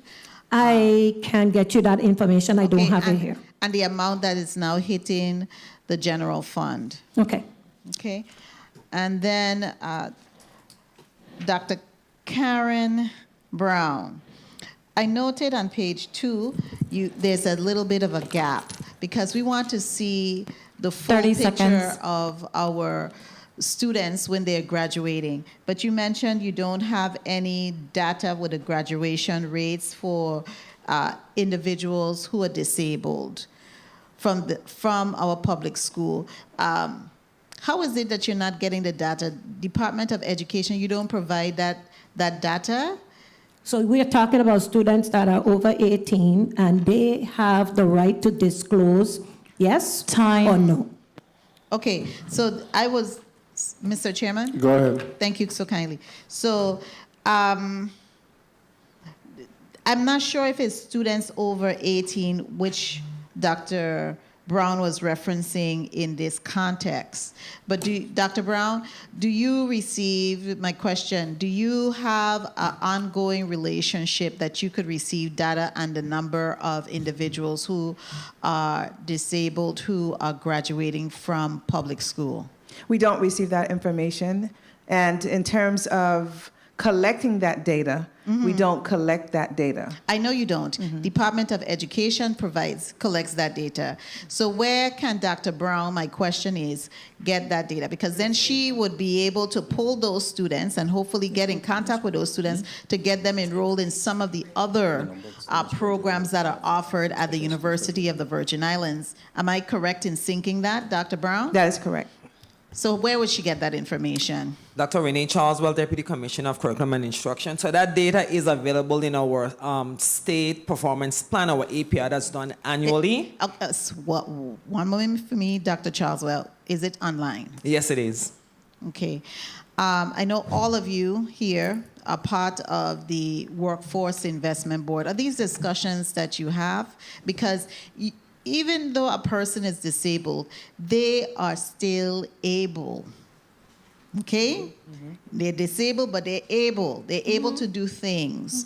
And we're seeing a lot of the families, especially when the young person graduates from school, they are not becoming involved in our community. And so it leads to other issues that we are seeing where they have a level of depression and et cetera within the family. So it has to be that intentional, strategic effort to make sure that they are provided. The university, they have those services available. They get funding for those services. So we really want to be able to communicate on all levels. Mr. Chairman, I know my time has expired, but I don't want to take advantage and abuse you, but I do have more questions as usual. But I will stop there. Thank you so kindly for your leeway and your grace. I appreciate it deeply. Thank you, Senator Joseph. And I'm hearing the discussion with high school and college, but we just got to remember that it's two totally different areas. You're talking about individuals who are now 18 years old. You can't just inquire and have a probe of high school of all the students that are accepted to find out whether or not they have an IEP, and then the IEP share with the university without the student actually disclosing that I want my information to be placed there. It is not a question on the college applications as to whether or not you had an IEP. It's just an open application process. I think what we need to do is to provide an avenue for those students to feel comfortable that they could go to a particular office and let them know that, yes, I was accepted and I have an IEP and I'm going to require some additional help. But we got to work out in terms of communication, getting students to disclose that information. So, Senator, Dr. Dion Wells-Hedrington, I have an update on the amount of employees that were moved. It's 41 employees with a total of 2.7 million. 41 employees at 2.7 million. That was a transfer over. Yes. And that was not calculated in the budget. No. So you had to find it from various areas. Right. And you're planning for that upcoming as to how you're going to be able to deal with keeping those? So because we had to make the adjustments in personnel, for example, the SPED personnel, now our budget for other services and other things are in the negative. So we've been in conversations with OMB. They were able to give us an additional amount for our ceiling, and so we're still working that out. But for this year, we are 1.7 million short in personnel, 3.6 million in services. Okay, I'll come back to that. I'm going to go to St. Croix to Senator Johnson. I'll come to you next, Senator. Senator Johnson, you're recognized. Good afternoon. Thank you very much, Mr. To the testifiers, viewing and listening audience, I apologize for my tardiness, but today was a beautiful day on the island of St. Croix. When you hear that the Vincent Mason pool is finally open again, it brings joy to my heart and to the people on the island of St. Croix, especially those in Frederickstead. Very good memories of going there as a child, learning to swim, and still at these summer programs going to be going on again. Hopefully this summer, we'll start back with having people and students, children especially, going there and learning to swim. So it was a very, very, very beautiful occasion, and the pool looks beautiful. So I can't wait to see some of the events that's going to take place there. But, you know, congratulations to all who made it possible. Commissioner, I want to start with the Transition Service and Workforce Development. I see that your testimony highlights partnership with DHS Vocal Rehab, DOL, and UVI. Do you have any percentage of how many students take part? Do you have a percentage of how many students taking part in those programs? I'm not allowed the districts to respond. I don't have that information, Senator, but they may. Dr. Lockhart? Good afternoon, Dr. Lockhart, Special Education Director, St. Croix District. Right now, all of them, because it's a requirement when when we have our IEPs. The outside agencies is invited, which is DHS, Voc Rehab, and if they're eligible, Voc Rehab will provide those services to our students, and also Department of Labor. But you don't have a percentage, any kind of number figures of how many students partake? Again, they're invited to the meeting, so they're there to every meeting, starting at the age of 14. The percentage? No, I do not. I could get it for you. Thank you. And what are some of the most barriers these students with this disability face in accessing the workforce development? What are some of the most barriers? What's some of the that holds them back or just delay them from getting to access this thing? Dr. Lockhart? The barriers, the challenges, I would say the noble traditional college. So our students is more hands-on. They're prone in doing a lot of hands-on experiences or hands-on career-oriented work. And they're more prone to attend a trade school rather than a traditional lecture community college or university. And so what can be done to assist these children to break these barriers that delay them and create this, I guess, blockage? They will need to be more. They will need to be more exposed. Back couple years back, we had the Career Academy, and every spring, as Mr. Sum pointed out, every spring we used to take 30 to 40 students on a trade school tour, and this tour was catered to all the students' transition needs. Whether they were interested in culinary arts, auto mechanics, art. So the trade school tour was catered to their needs. So right now, some financial constraint is creating havoc for that? Yes. Not making it possible? Yes, unfortunately, yes. And then, Commissioner, I see on between page 17 and 19, according to your testimony, the St. Croix district ran a deficit of $288,000. What specific financial reforms or maybe legislative support 1 would help minute, 30 BID? seconds. So as I mentioned before, Senator, wonderful question, thank you. We do have some needs in personnel, like I mentioned, and I need to be transparent with personnel. It's not just SPED personnel that had to be moved from the federal program. There were teachers and counselors and other employees that were on the ARP funding that had to be moved back to the general fund. So after the change in administration, we realized that there might be some cutbacks. I made the decision with the team to move the SPED employees over. That's why it's 1.7 million short. In addition to that, services for our outside consultant, Senator, have posed a problem as well. Because services have been on the ARP budget as well, and now everything has to come back to the local.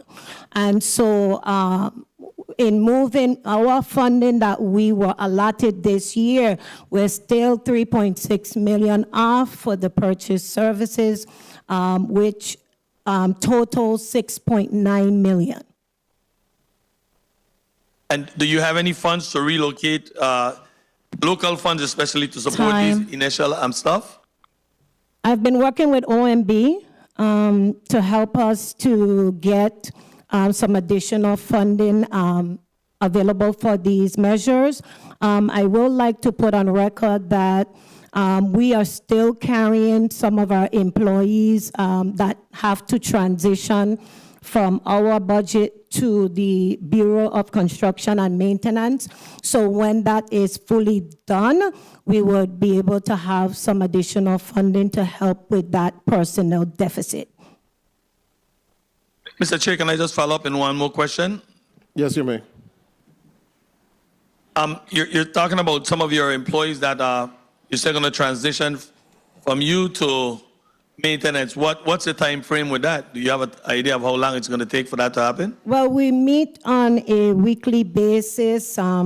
They're working on it, Senator. I don't have a time frame, but I do express at every moment the urgency in us being able to get that personnel back to the department, which also pays stipends and some other things that we need to get done before this year is over. Well, make sure you ask if I retroactively give you back some of that money that you're spending now for his people. Thank you very much, Mr. Chair.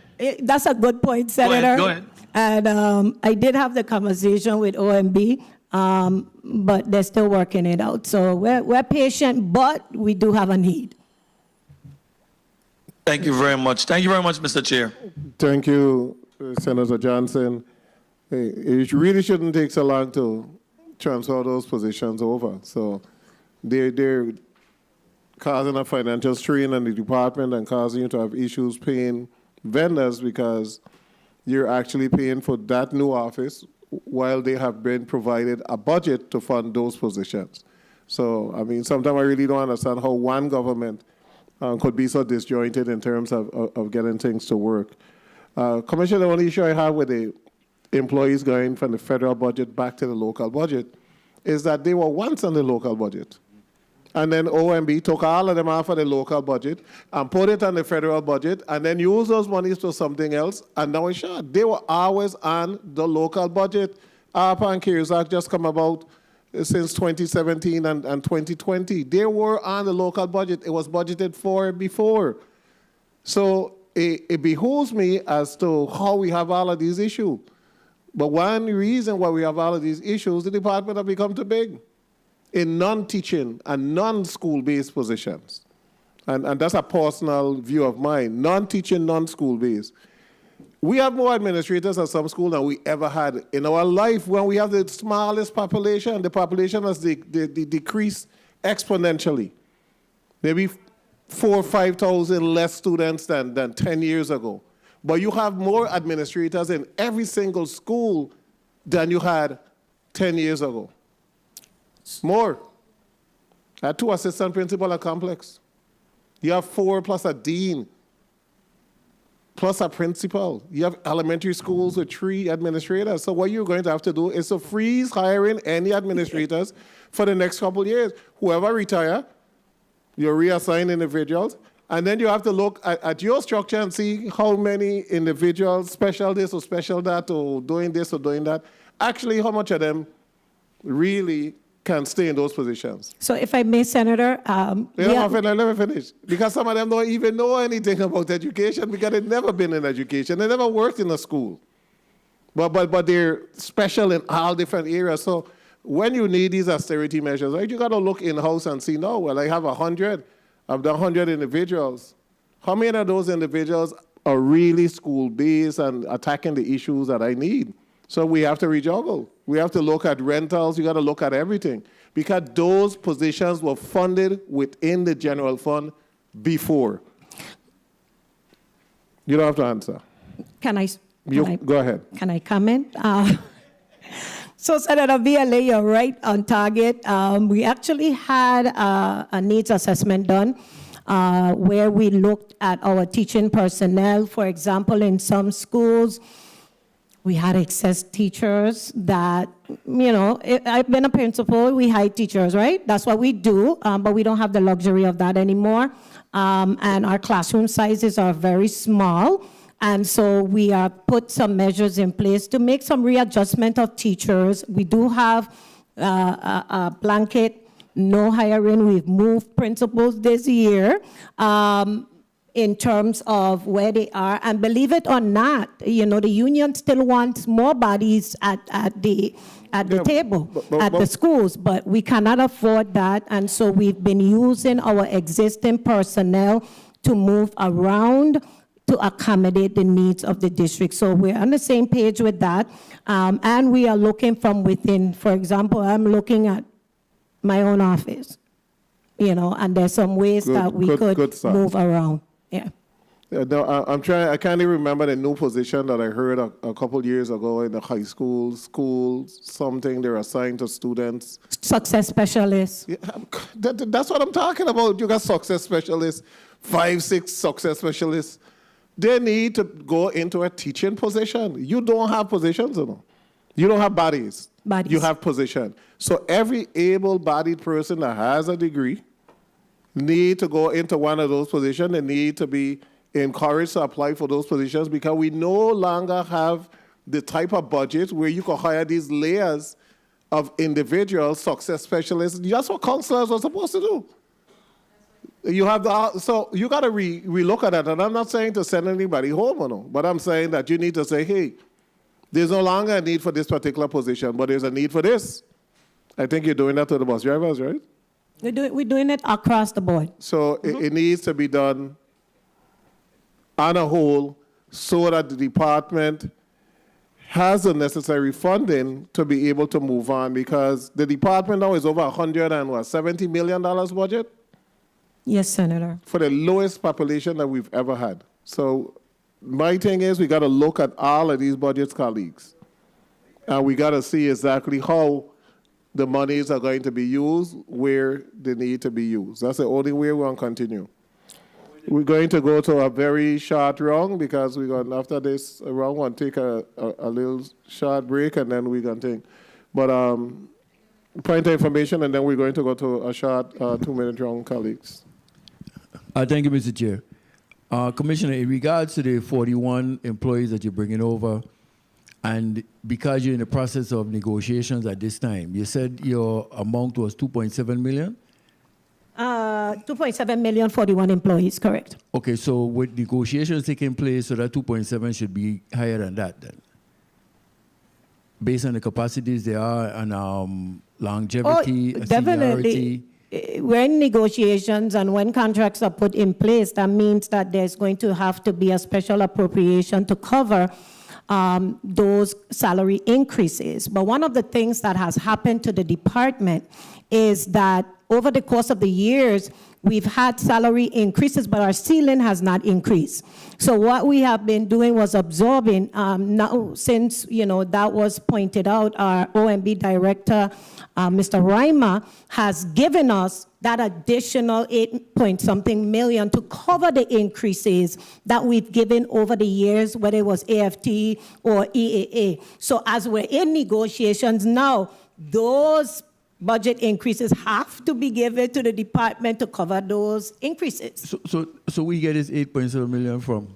Well, it should have been given to the department from before. Oh, from before. Because the increases were already approved and already implemented with the special line item. So to sustain it, you got to give me something to sustain those increases. Thank you. Thank you, Mr. Chair. So it wasn't contained, the increases weren't contained in your budget? No. Okay, so your argument is that it should have been added on to the budget? It was. It was now after we brought it to OMB Director Reimer's attention.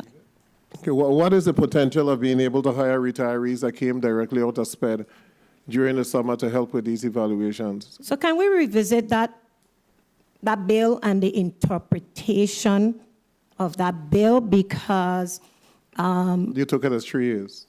Yeah. Okay, so it's hampering us. For example, I have one foreign language teacher at Charlotte Amalia High School, and I have one retiree working for free because she has already capped the 3 years. Okay, the bill has a lot of different areas. It has language for nurses and teachers, and it has language for government employees. But we need to sit and have a discussion because we can make that happen. Yes. So that those individuals could come on this summer and be able to assist. And this would be retirees that worked in the area before. Definitely in the area before. Okay, that would be very easy.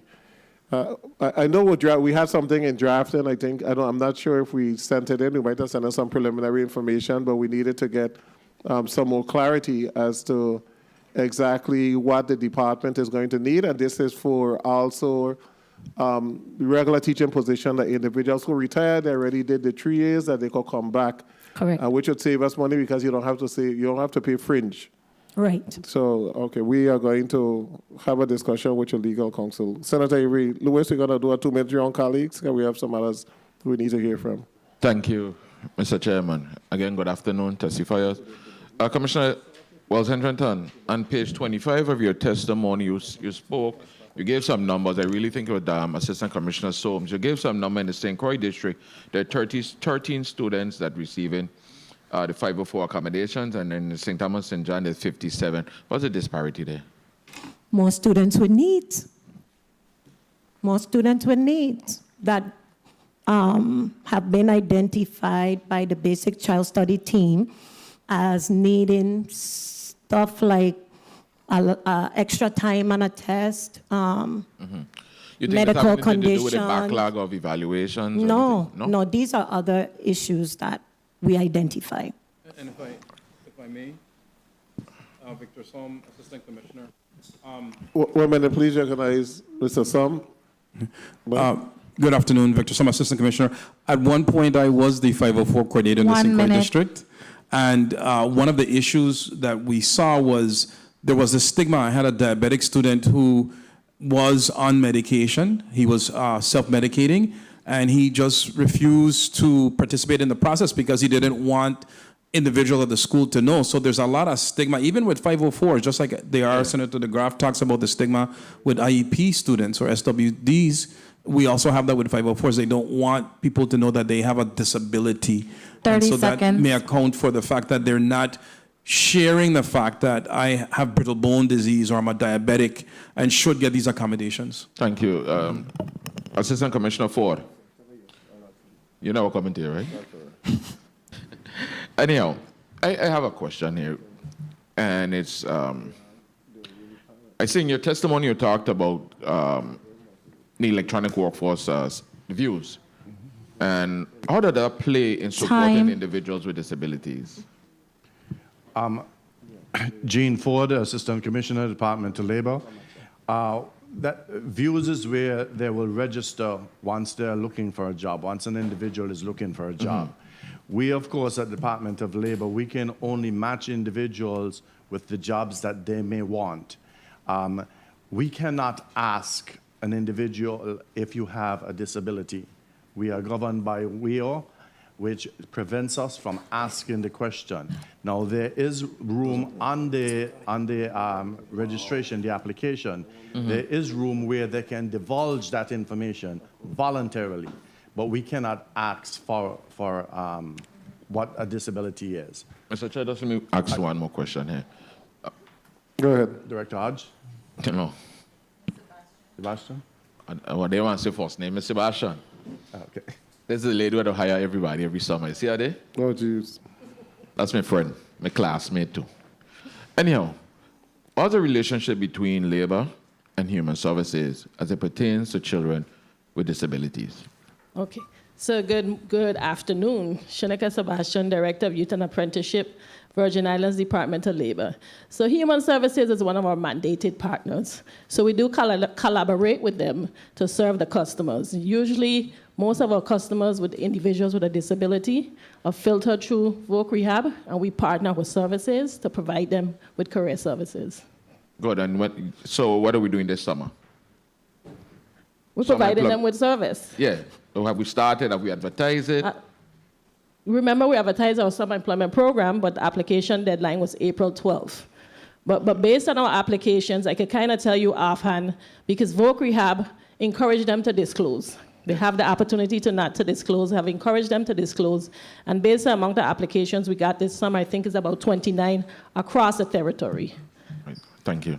Thank you, Mr. Chairman, for the flexibility. Thank you, Senator Lewis. Senator DeGraff? That's going to be nice. Thank you, Mr. Chair. I hear tell myself I'm going to be nice, so, you know. Have had or perceived to have to be special ed.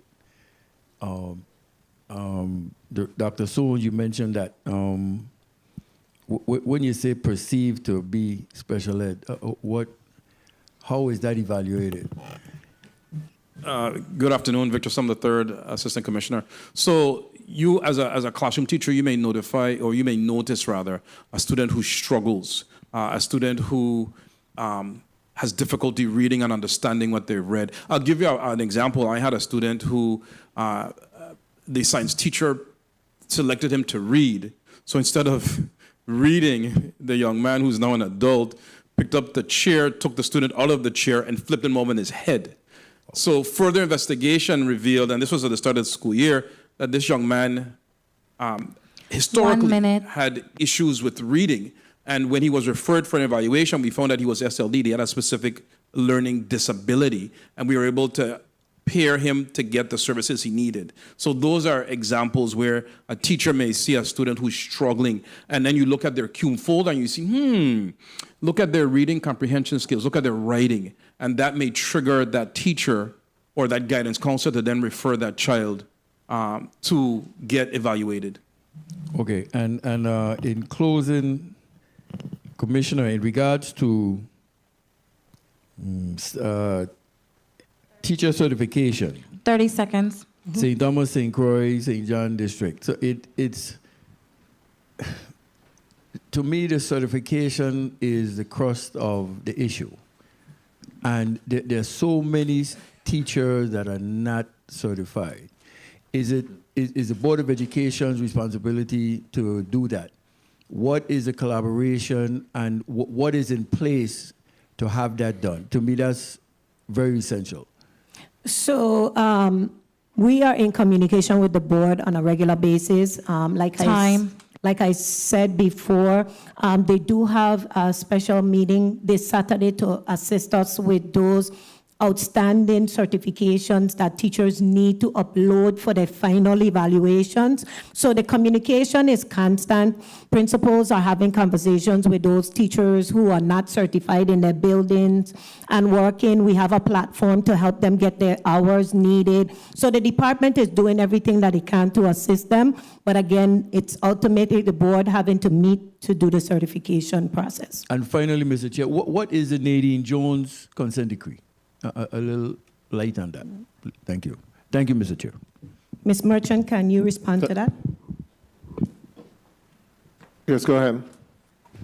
Good afternoon, Kathleen Merchant, State Director of the State Office of Special Education. The Nadine Jones consent decree was a document that was one student, her parent, actually filed a complaint. And that decree bounded us at the state level and the districts to ensure that we had in place timely IEP meetings, evaluations, as well as transition planning. So it was something that we had to ensure that we were putting these measures in place to ensure that these things were completed in a specific timeline.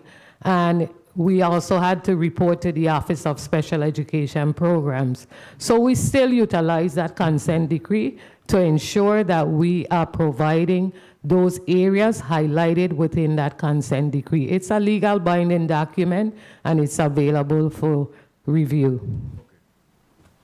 Yeah, Mr. Chair, through the chair, could get a copy to this body. You can provide us with a copy? Sure, I will do that. Other disability council can provide it. Okay. Point of information quickly, and then Senator Carla Joseph.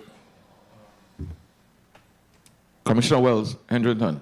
Yes, Senator. I remember when I was in a classroom, teachers were struggling with the certification process, taking the testing, for whatever reason. The Board of Education, along with the Department of Education, came up with a kind of hybrid thing called the House. I don't know if you all remember that. Yeah. Is that still available? I am not sure, Senator. I don't believe so.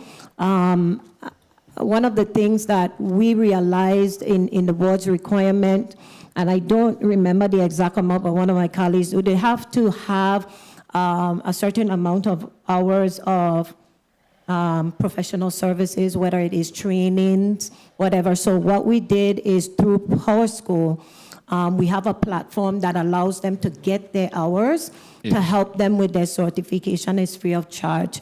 Again, there are a lot of teachers that have provided me with evidence that they submitted their paperwork to the board and they're just waiting. Okay. So again, we're in conversation with Chairman Calwood, and they have a special session. That the board has a backlog as well. Yes, so they have a special session that they're going to assist those employees. Good. But if for those who are struggling, the House was a viable option. I don't know if it could be revived. I will follow up with Chairman Calwood and see if it's still an option. Thank you.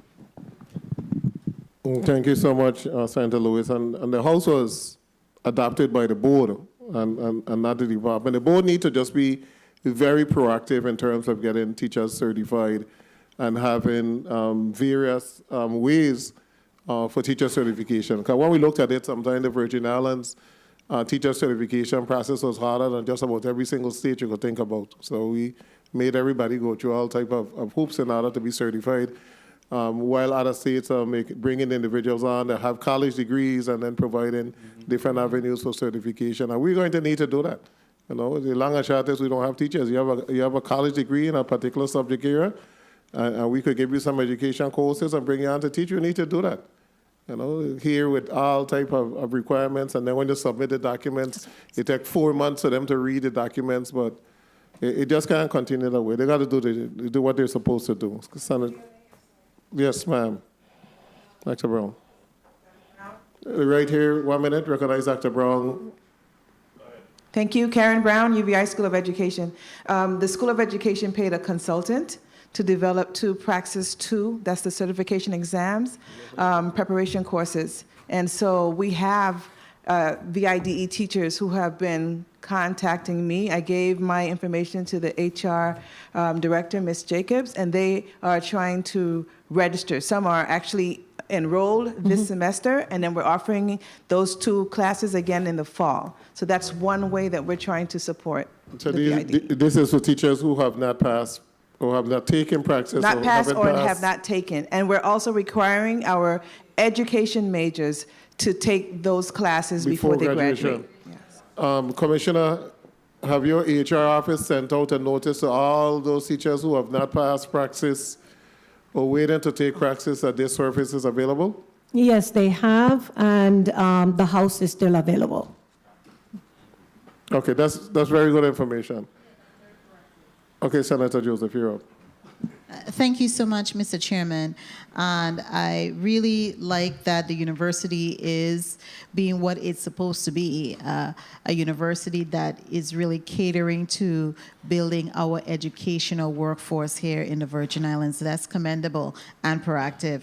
I want to go to page 30 of the Department of Education's testimony, because I'm a little bit troubled that in your testimony, you mentioned you have these 2 sensory environments at Lockhart School as well as Yvonne Bowski Elementary School.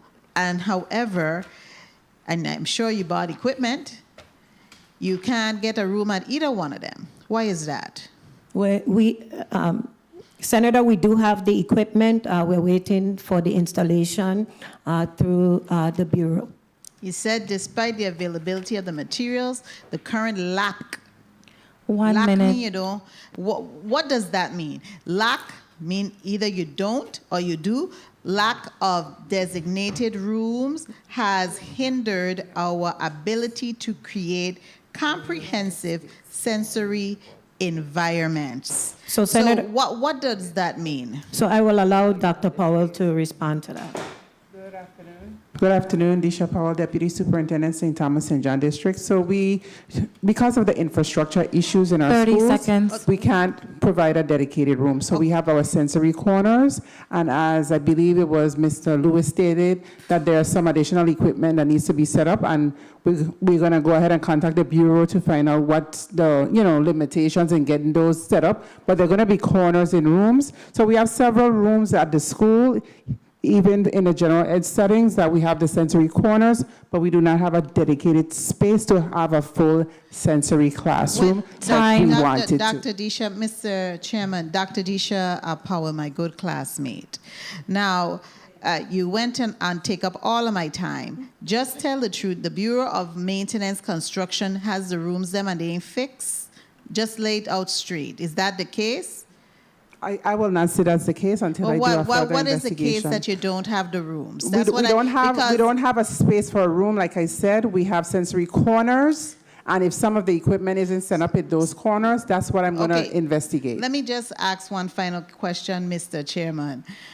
Do the schools have rooms? Classrooms? They do not have extra space for a full sensory classroom. So why would you buy the equipment and then you know you don't have no room? That doesn't sound good at planning. Because that doesn't stop us from putting those equipment in the classrooms where the students are, so they can benefit from those supports. So which classrooms have these sensory items? Which rooms or areas? How many? The 2 artistic rooms currently have those corners, and I believe the BCBAs were working with the other teachers to set up corners in, I believe, at another 3 or 4 classrooms on those 2 campuses as well. I need to have So we'll get all that information for you. Please. I need to get a visual of what you're saying with a corner compared to a room. I don't know if we want to have our people, young people, to a corner when you're looking at a room, but I'll leave that for now. Thank you so much, Mr. Chairman, for your leeway. Thank you, Senator Joseph. In reference, we were at Bowski, and Bowski was one of the school for the sensory equipment. And you had the one class that is all autistic students. Why didn't you just turn the whole class into a sensory room? What would prohibit you from just making that one autistic class the sensory room? Because you never know, you need it for some of the students anyhow, and their behavior or their sometimes inability to control the behavior is not contained to a corner. It's contained to the entire room. So why that artistic classroom, you just don't make it the sensory room? They said it would take a couple days to put in the equipment. Good afternoon. Good afternoon. Ellen Master, St. Thomas St. John, Special Ed Director. Being new to the district and new to the environment, what I can share with you is that it's not a corner, but more of a space where a student can have that personalized attention from an adult in that classroom that can provide those sensory tools that that student needs at that moment. So it could be next to the teacher's desk, it could be right there where that student is sitting, or it could be in another classroom if that student needed to be removed from that environment for maybe a safety reason, so they wouldn't disrupt the other 6 or 7 children that are in that classroom at that time. So having that whole entire classroom as a sensory room where all of the students are in there trying to learn at that moment could essentially be very disruptive to the other children that are in that classroom. I would find it very rare that every single children in that room would need a sensory break input at all the time, at that same time. Okay, and that's not what we're saying. I know, but we visited a classroom that had multiple holes in the trailer, all across the room.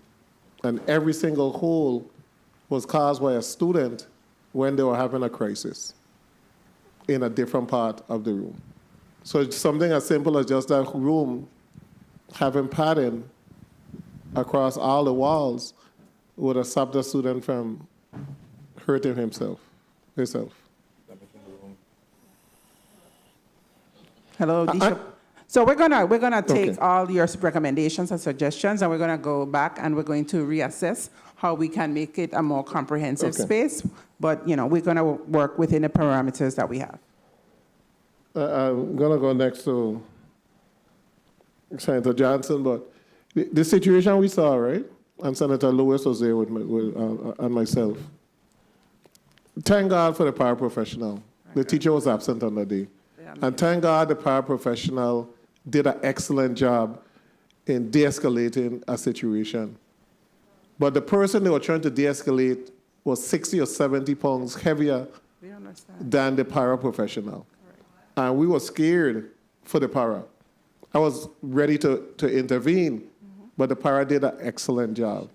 But the simplest thing that she asked us was, I just wish they had padding on the walls so that when I de-escalate the situation, he doesn't hurt himself on a regular basis by hitting his head into the wall. So some of these things is just some basic stuff that we're asking, and the real hope of this meeting is that we are going to have some solutions. Because when a parent calling you about testing and can't get evaluation for 2-3 years, it just hurts your heart for any of us that have children, any of us that want to make sure that these students go on to do well. So we're hoping at the end of this meeting that we'll have some movement from the Bureau of Construction Management that told us that they were going to put in the equipment, a month and a half ago?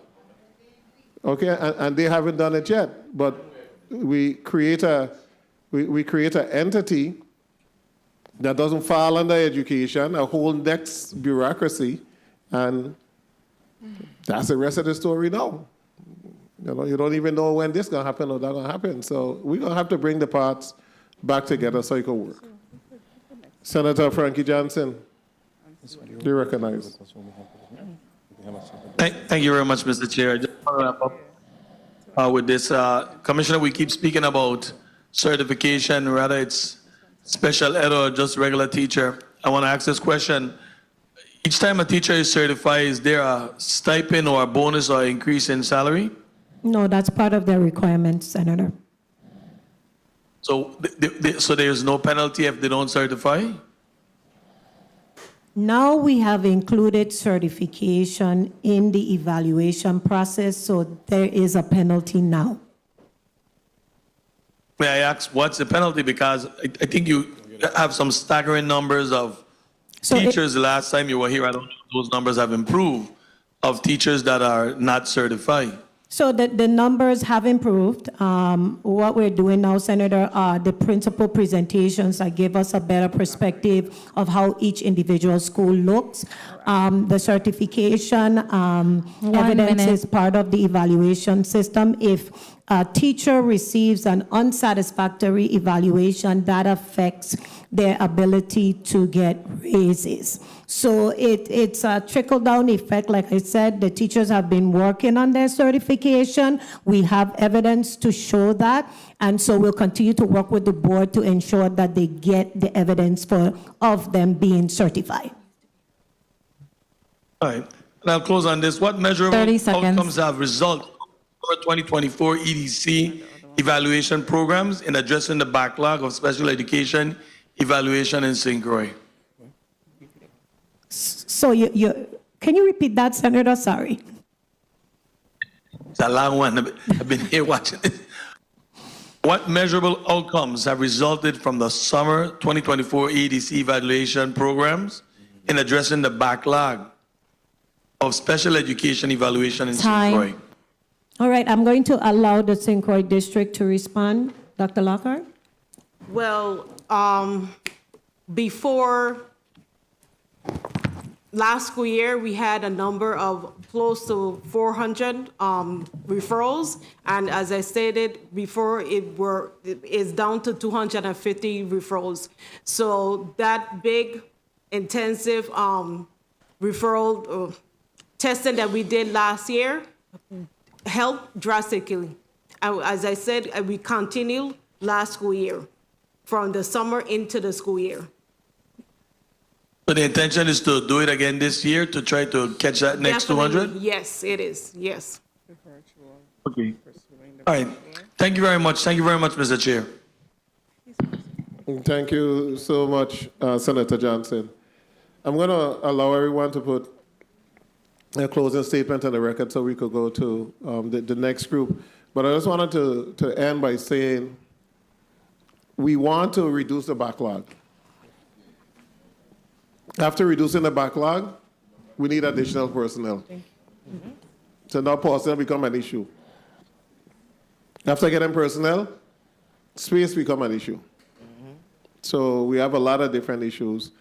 And we also have to make sure that we get special education office in St. Croix reopened so that they could have some place to work. Because right now, where they're working from the car and all type of areas, home, and we got to get everybody back in the office. So I heard some work was done in the office recently, on the roof? Mr. Milligan is working on that, yes, Senator. Okay. And then after that, we need to clean everything inside and make sure that is done?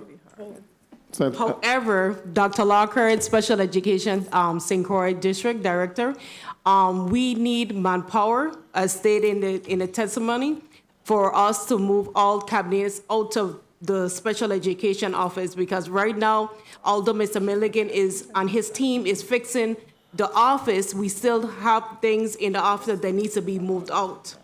So we need the manpower, we need a truck, and we need a driver. We just need people. So okay, that's all like an executive branch problem. But students are looking for community service. Okay, and Department of Education have more than one truck. Every supervisor, well, construction and bureau of whatever, all the supervisors got trucks. So at some point, let them drive the government truck that's supposed to be doing the work for the government, and let them drive it there and take out the cabinets, everything, and get the job done. The truck ain't to just be shiny and don't have anything in it. You know, it's supposed to be able to help in these particular issues. Do your point quickly, and then we're going to close out this group. Senator Lewis.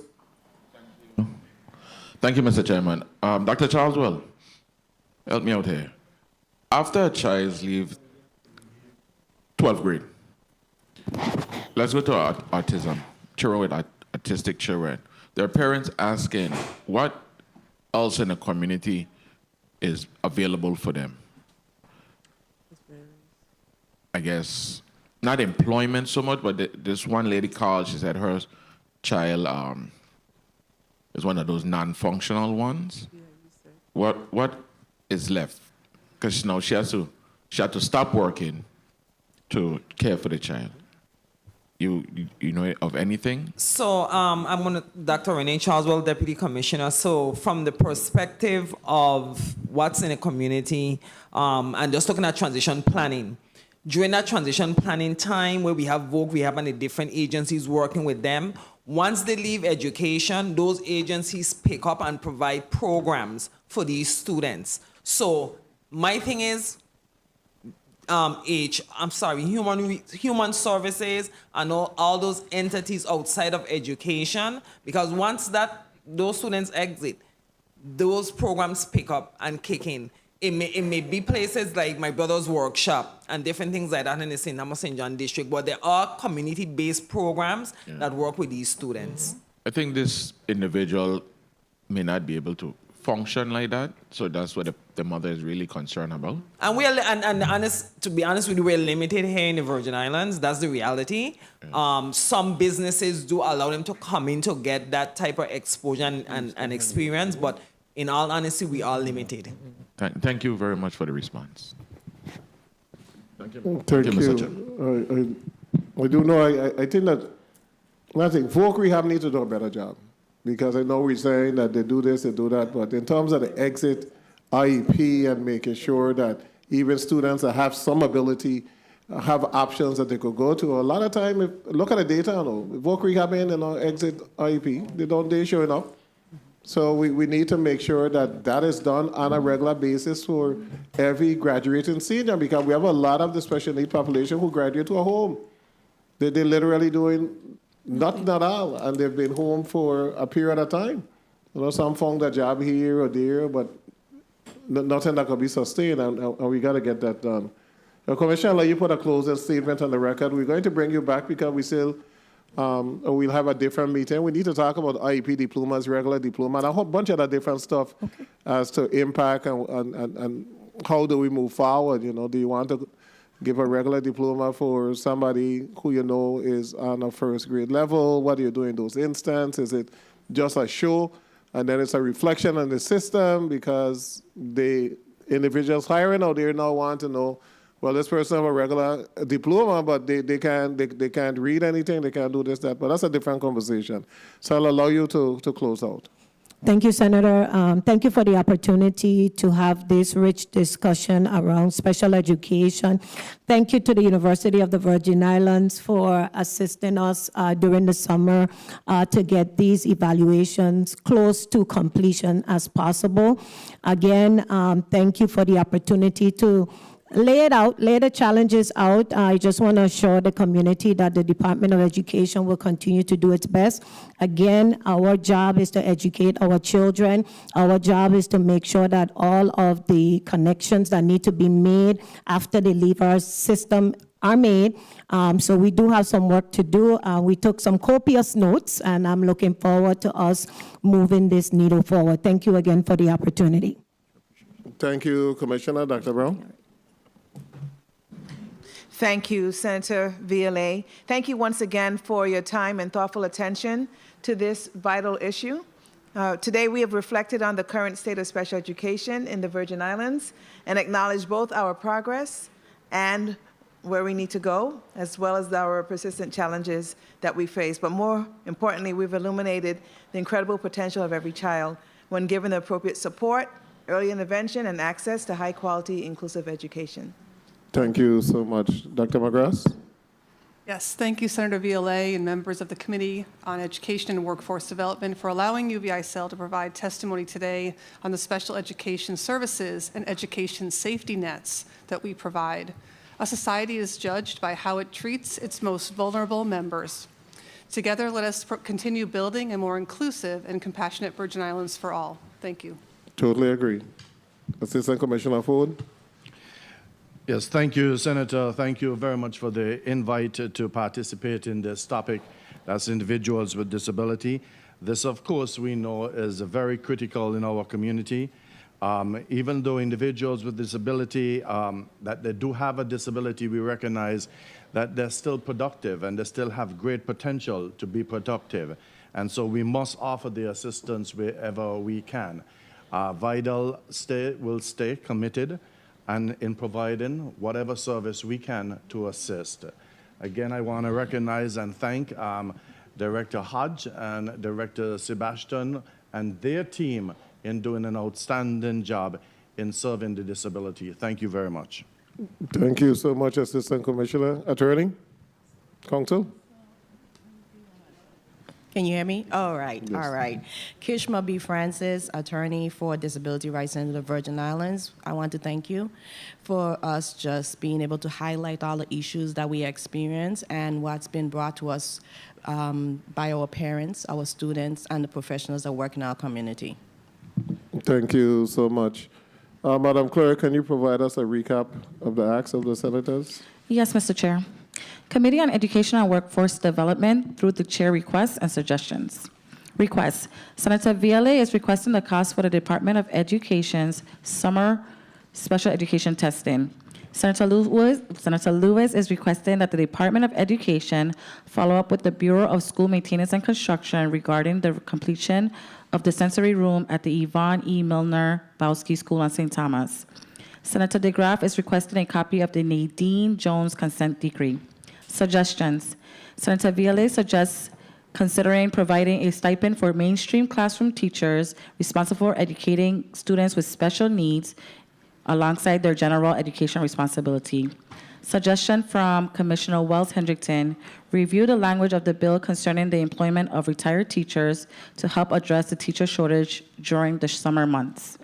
Suggestion from Deputy Commissioner Shillingford, eliminate the professional practice in psychology examinations for school-based psychologists. That is all, Mr. Chair. Thank you, Madam Clerk. Thank you, testifiers. Colleagues, we're going to take a 10-minute recess, and we'll get the next group up. This committee stands in recess for 10 minutes.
The Committee of Education and Workforce Development is back on the record. Madam Clerk, can you read the last item on the agenda? Certainly, Mr. Chair. Agenda, Block 2, invited testifier, Jody Miller, Director, Coral Reef Academy, Martley Smith, owner and recruiter, Orange Tree Staffing, and Julie Sommer, occupational therapist and director, JS Therapy. This concludes the reading of the agenda. Thank you, Madam Clerk. I want to welcome Senator Francis. Senator Francis, thank you for being here, and Senator Joseph, thank you for attending. Yeah. I had Senator Johnson before. He participated in the first round. So I'm going to allow each of you to put your name and title on the record, and then we'll begin with the testimony. So beginning from my right. Dr. Jody Miller, Director of Coral Reef Academy. Next. Julie Sommer, Clinical Director and Occupational Therapist at JS Therapies. Martley Smith, President, Owner, and Founder of Orange Tree Staffing. Okay, thank you so much. We're going to begin with Ms. Miller. Good afternoon, Honorable Chairman Kurt Violet, members of the Committee on Education and Workforce Development, other members of the 36th Legislature, the legislative staff, and the listening audience. My name is Dr. Jody Miller. I'm the Director of Coral Reef Academy. I'm also a board-certified behavior analyst. I appreciate the invitation to speak today about Coral Reef Academy and our commitment to serving students with disabilities in the U.S. Virgin Islands.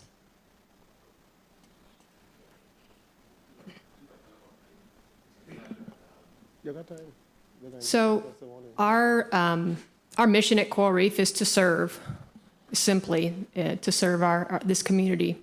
We have an elaborated mission, but I will leave it at that. We're here to serve. Coral Reef is a specialized K-12 educational institution serving students with autism, ADHD, and other developmental disabilities, with campuses located on both St. Croix and St. Thomas in the U.S. Virgin Islands. We are committed to providing supportive, individualized, and inclusive learning environment. Our St. Thomas campus proudly opened in August of 2024, expanding our reach and our impact within the territory. We offer 2 distinct academic and life preparation tracks tailored to meet the diverse needs of our students. The first is Adaptive Daily Living and Workability Program. This track is designed to foster greater independence by helping students master essential life skills.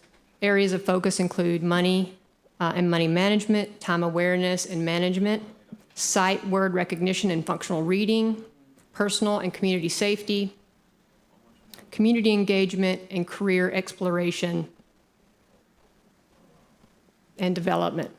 Our second track is our post-secondary track. This program supports students who are approaching or at grade level academically and preparing for life beyond high school.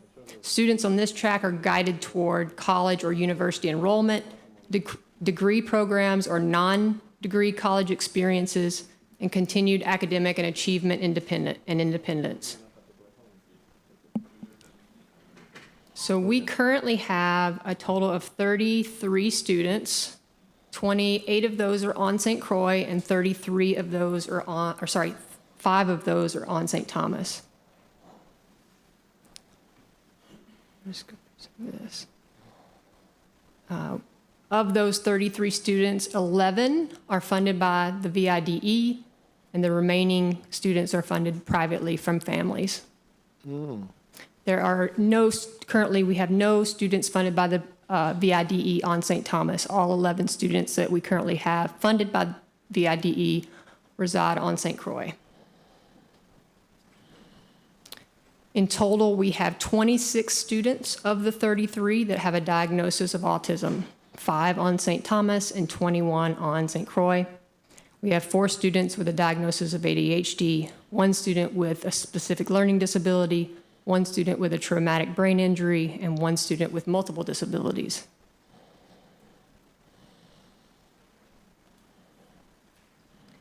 On St. Croix, we have 64 of our privately funded students receive some financial aid. On St. Thomas, 60% of our students receive some financial aid.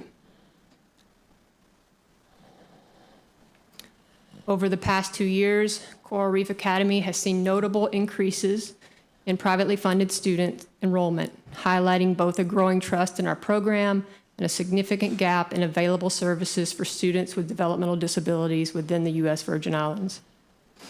In August 2023, Coral Reef served 8 privately funded students. As of today, we serve 22 privately funded families across both St. Croix and St. Thomas. This growth does not reflect the more than 20 families who completed the interview process but ultimately could not proceed due to financial burden of tuition. A particularly significant development in enrollment trend within our new project-based learning classroom. Of the 9 privately funded families enrolled in this program, 6 were previously homeschooling their children due to the lack of a suitable education option on island. These families have expressed that Coral Reef Academy is the first viable option they found to meet their child's unique learning needs. Through initial interviews and ongoing conversations, many families share stories of desperation and frustration with the limited support services available locally. Several have either relocated or seriously consider moving stateside in search of more comprehensive and specialized education opportunities. This data reflects both the urgent demand of our services and the critical role Coral Reef Academy plays in filling a long-standing gap in the Virgin Islands educational landscape. At Coral Reef Academy, we understand that meaningful learning begins with trust, safety, and connection. Our approach combines compassionate care with evidence-based educational strategies to meet the unique needs of each student. Below is an overview. Let me get to that. Compassionate care. We lead with love. Every student at Coral Reef is met daily with care, compassion, and respect. Many of our students have experienced trauma related to their disability, and we are deeply committed to trauma-informed care. Our educators understand that unless a student's basic needs, including the need for safety and emotional security, are met, true learning cannot take place.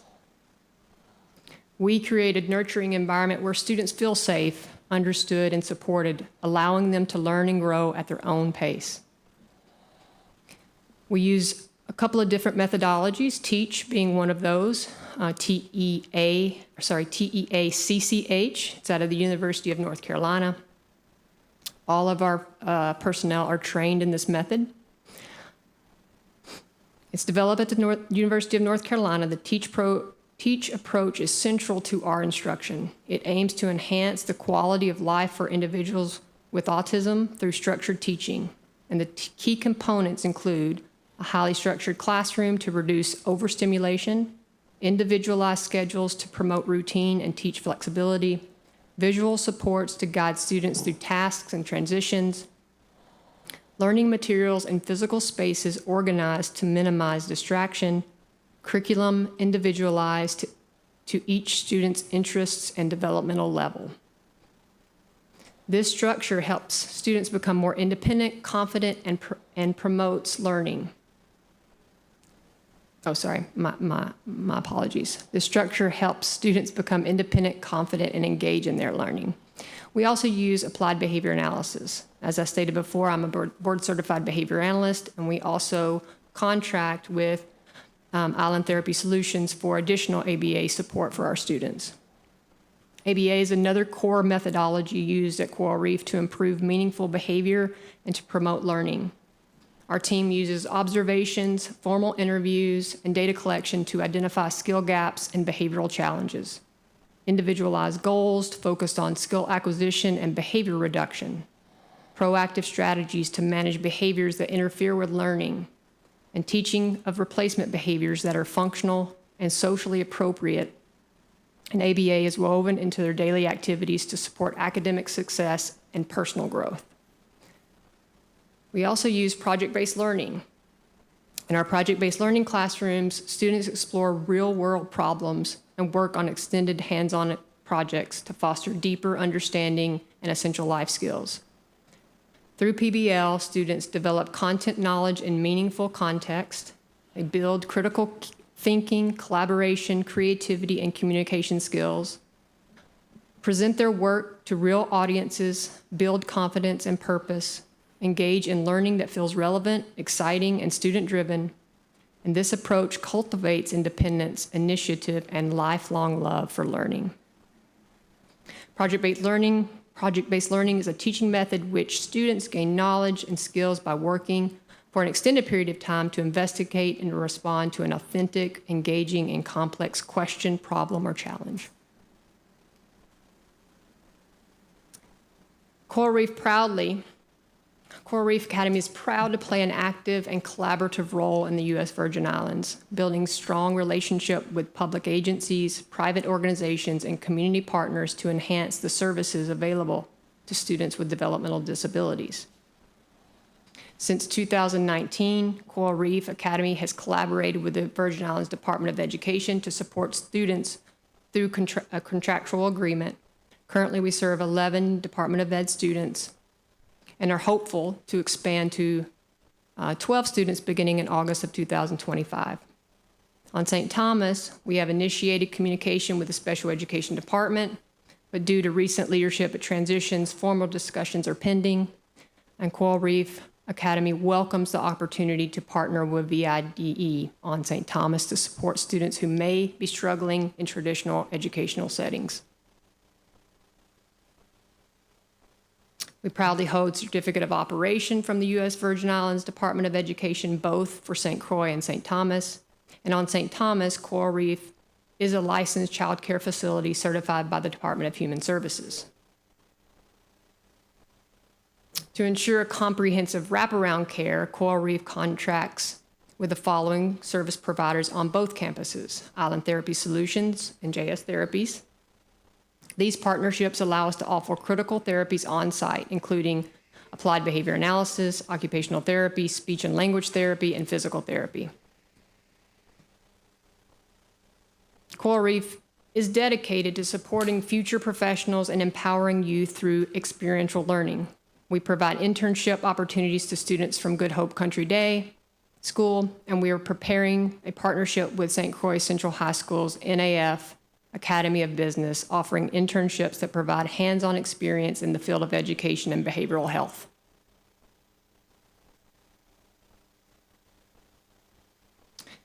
Coral Reef Academy takes pride in promoting awareness, inclusion, and celebration of neurodiversity in the Virgin Islands. In partnership with the St. Croix Christian Church, Coral Reef supports an annual Night to Shine prom created by the Tim Tebow Foundation, which honors individuals with disabilities in a joyful, inclusive celebration. Each April, Coral Reef co-hosts a Neurodiversity Day in St. Croix.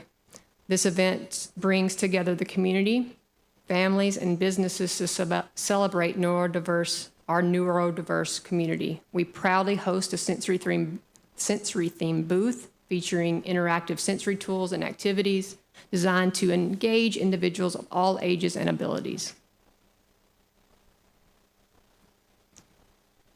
Across the nation, educational agencies are grappling with profound staffing shortages in critical roles, and the Virgin Islands are no exception. There is a growing need for certified special education teachers, paraprofessionals, and specialized service providers, including speech and language pathologists, occupational therapists, physical therapists, and board-certified behavior analysts. These professionals are not only key to providing individual high-quality education, but are also essential to ensuring compliance with federally mandated protections under the Individuals with Disabilities Act and the Section 504 of the Rehabilitation Act. At Coral Reef Academy, we are proud to stand alongside the broader educational community in the Virgin Islands in serving the needs of all students. Although we operate independently, we are deeply committed to the collective mission of providing equitable, accessible, and legally compliant educational services. We recognize that the responsibility to uphold IDEA and Section 504 requirements belongs to all of us who care for and support students with disabilities. Like many communities, the Virgin Islands face real challenges challenges in fully meeting the needs of students with disabilities, particularly when it comes to keeping up with the demands of federal compliance. Staffing shortages, particularly those tasked with implementing IDEA and Section 504, have made it difficult to complete annual and triennial individual education program reviews on time and to consistently provide transportation services outlined in the students' IEPs. Both of these areas are not just best practices, they are essential rights protected under IDEA, ensuring that every child receives education and support they deserve. When IEP reviews are delayed past their expiration dates, or when transportation services fall through, it impacts not only compliance, but the trust families place in our schools. Students may miss out on vital support, and families are left navigating uncertainty. But these challenges are not immeasurable or insurmountable. With clear procedures, open communication, and strong collaboration between schools, service providers, and families, we can close these gaps and build a system that better serves every child. By working together to strengthen timelines, clarify roles, and ensure that transportation and other critical services are consistently provided, we can move closer to fulfilling the promises of IDEA and Section 504. Each step we take to improve compliance is also a step toward creating a more inclusive, responsive, and compassionate educational community. The road ahead will require commitment and teamwork, but the goal is clear, and it is one well worth striving for: a school system where every student, regardless of ability, receives the support, respect, and opportunities they deserve. As a current contracted partner with VIDE, Coral Reef Academy would be honored to continue supporting in additional ways, whether by providing training, helping to create structured classroom models, partnering for external professional development opportunities, or expanding services to serve even more students across the territory. We are here as a committed partner, ready to walk this path forward together. In order to provide the highest quality educational experience for all students, particularly those with unique learning and behavioral needs, it is essential to invest in specialized, evidence-based training for educators and support staff. Specialized training not only equips staff with effective tools and strategies, but also ensures that students are supported in environments that are safe, compassionate, and structured for meaningful growth. De-escalation training, such as Safety Care or PROACT, are critical for teaching staff how to safely and respectfully manage challenging behaviors. These programs emphasize prevention, early intervention, and the use of the least restrictive interventions necessary to maintain safety, protecting the dignity and rights of all students. Training in compassionate care further strengthens the foundation of trust and respect between students and staff.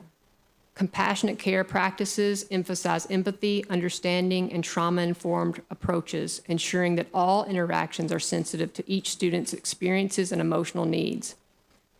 Structured teaching methodologies like TEACH provide essential frameworks for creating predictable, supportive classroom environments. TEACH strategies help students build independence, reduce anxiety, and foster engagement by using visual supports, organization, and clear expectations. And finally, training in applied behavior analysis is a cornerstone of evidence-based practice in special education. ABA principles guide the development of individualized supports that are data-driven, measurable, and focused on promoting positive behaviors and functional skills that enhance a student's ability to learn and thrive.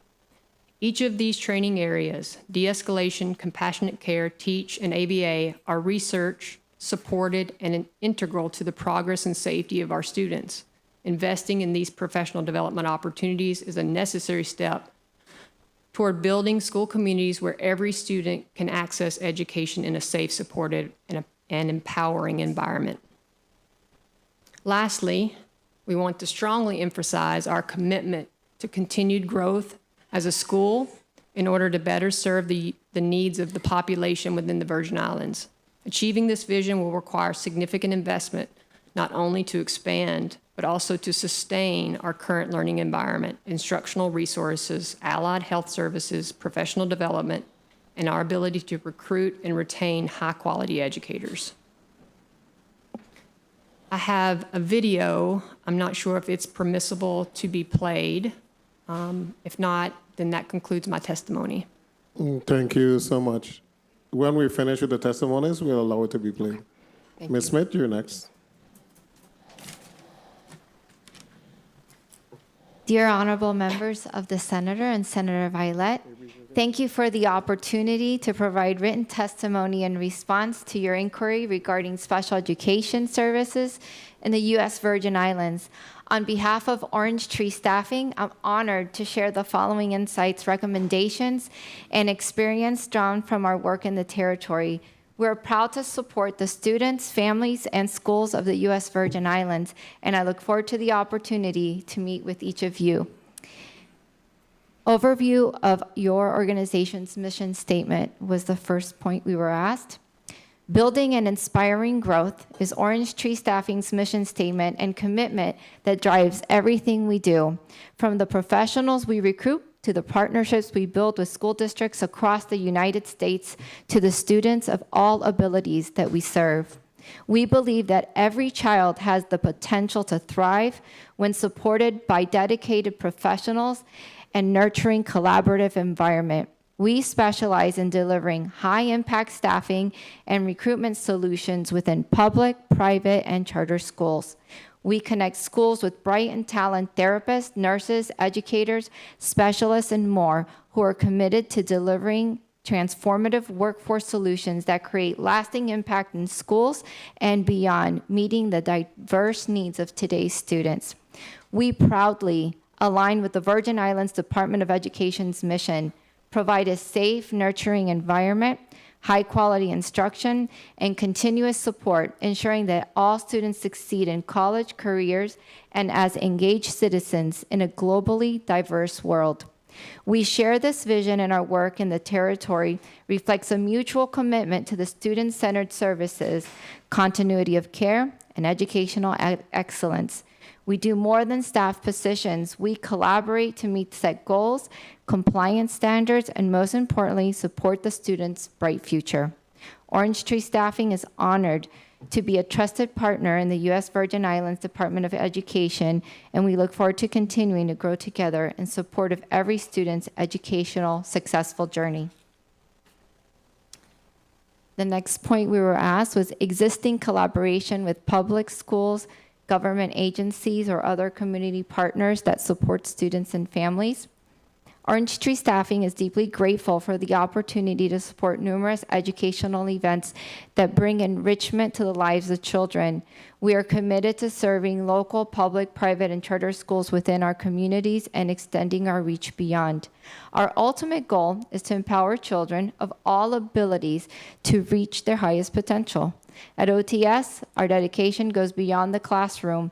We believe in making a positive impact on the lives of children in need. In demonstration of this commitment, volunteer time and monetary funds have included United Cerebral Palsy of Central Florida, a public charter school, Hispanic Heritage Scholarship Fund, which supports Hispanic students to receive scholarship funds to attend college and universities, Atlanta Public School Special Olympics, Miami-Dade County Public Schools ASD Prom, which is going on right now, Orange County Public Schools end of school year luncheons for special education and nursing staff, AAC CEU training provided by Melanie Kunzweiler, one of our lead SLPs, Women of Influence event supporting professional women reentering our workforce, St. Jude's Research Children's Hospital, Volusia County Public Schools Speech Day, Nurses Week, which is this week. We're honoring all OTS school nurses. We continue to pride our time, effort, and monetary donation to many additional school districts and causes that enrich the lives of children. We are dedicated to making a positive difference in the lives of children both locally and globally. Our commitment extends beyond our staffing services as we actively engage in initiatives that support those in need. Orange Tree Staffing is honored to contribute to the growth and well-being as we build and inspire growth. The next point we were asked were demographics served and programs offered. Orange Tree Staffing is dedicated to supporting the special education population within K-12 public, charter, and private school systems across 25 states, including the U.S. Virgin Islands. We provide highly qualified allied health professionals, including speech-language pathologists, occupational therapists, physical therapists, school psychologists, board-certified behavior analysts, RBTs, school nurses, both LPNs and RNs, educators, and beyond, who specialize in serving students with a wide range of developmental, physical, emotional, and learning challenges. Our professionals work collaboratively within school-based multidisciplinary teams to support students across diverse demographics, including those from underserved and many bilingual and trilingual communities, because American Sign Language is a language. Programs we support include individualized education programs, IEPs, service plans, response to intervention, some early intervention services, and inclusive education initiatives. Our mission is to enhance educational access and outcomes for students of all abilities by delivering evidence-based, student-centered therapy and assessment services. We were asked data on the total population served, including a breakdown by type and disability. Currently, we have approximately 680 contracted professionals across 25 U.S. states, serving students with a wide range of developmental, physical, emotional, and learning challenges. Work codes we provide include the following: speech-language pathologists, speech-language pathology assistants, occupational therapists, certified occupational therapy assistants, physical therapists, physical therapy assistants, special education or ESE teachers, school psychologists, educational diagnostician, orientation mobility therapists, sign language interpreting services, counseling services, adaptive physical education teachers, deaf and hard of hearing teachers, audiological service, teacher of the visually impaired, educational aides, paraprofessionals, registered nurses, licensed practical nurses, board-certified behavioral analysts, and registered behavior technicians. The following question we were asked is data on staffing in the Virgin Islands. So I'm going to go through it by year, kind of a breakdown. Today, there are 38 OTS active contractors providing services for the Virgin Islands. In 2024-2025, which is the school year, in St. Thomas, we have 17. 3 are SLPs, 2 BCBAs, 5 RBTs, 2 OTs, 1 PT, 2 sign language interpreters, 1 school psychologist, and 1 hybrid school psychologist. In St. Croix, we have 21 contractors. 3 are SLPs, 1 of them is virtual, 1 BCBA, which is a hybrid, 3 RBTs, 3 OTs, 1 PT, 1 teacher of the visually impaired, 2 psychologists, 1 which is hybrid, 3 educational diagnosticians, and 4 licensed certified clinical social workers. 1 of the 4 is bilingual, English and Spanish. Current openings that we have: in St. Thomas, we have 2 SLP openings and 1 school psychologist. They let us know they'll take more if we have them. In St. Croix, we have 3 SLP openings, 1 OT opening, and 1 licensed social worker opening.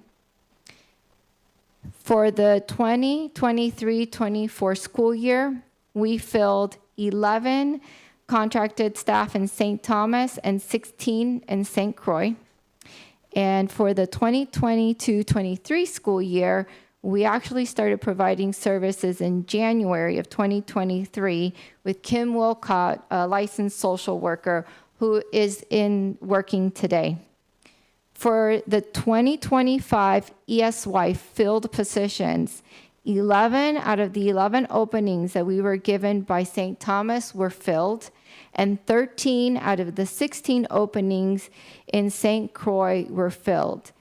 The 3 that remain are 2 SLP openings in St. Croix and 1 school psychologist bilingual in St. Croix. Hiring challenges for our special education professionals in the territory. At Orange Tree Staffing, we understand the critical role that timely qualified staffing plays in supporting special education services. We also recognize the unique challenges that come with recruiting and retaining highly skilled professionals in specialized territories such as the U.S. Virgin Islands. Through our experience and feedback from our contractor providers, we've identified key hiring challenges that impact both the consistency and quality of service delivered to students. The first one, which was a big one, relocation and cost of living. Relocating to the Virgin Islands can be financially and logistically challenging. High costs for housing, transportation, food, utilities often deter qualified professionals from accepting or sustaining long-term positions. When placement confirmations are delayed, these challenges are magnified. Early contract confirmation is vital. It allows professionals to plan ahead for housing, family logistics, and relocation, which directly supports long-term retention and the service continuity. If we were able to confirm contractors for the 25-26 school year today, this would create greater retention and consistency of services. Another challenge, salary and competitive pay options. While districts often offer competitive salaries, allied health professionals such as speech-language pathologists, occupational therapists, and school psychologists have other opportunities in private practice, telehealth, healthcare settings where compensation may be more lucrative and more flexible. This creates competitive hiring environment that makes it harder to attract and retain these professionals in school settings, especially in high need or remote areas. Another challenge is workload and organizational structure.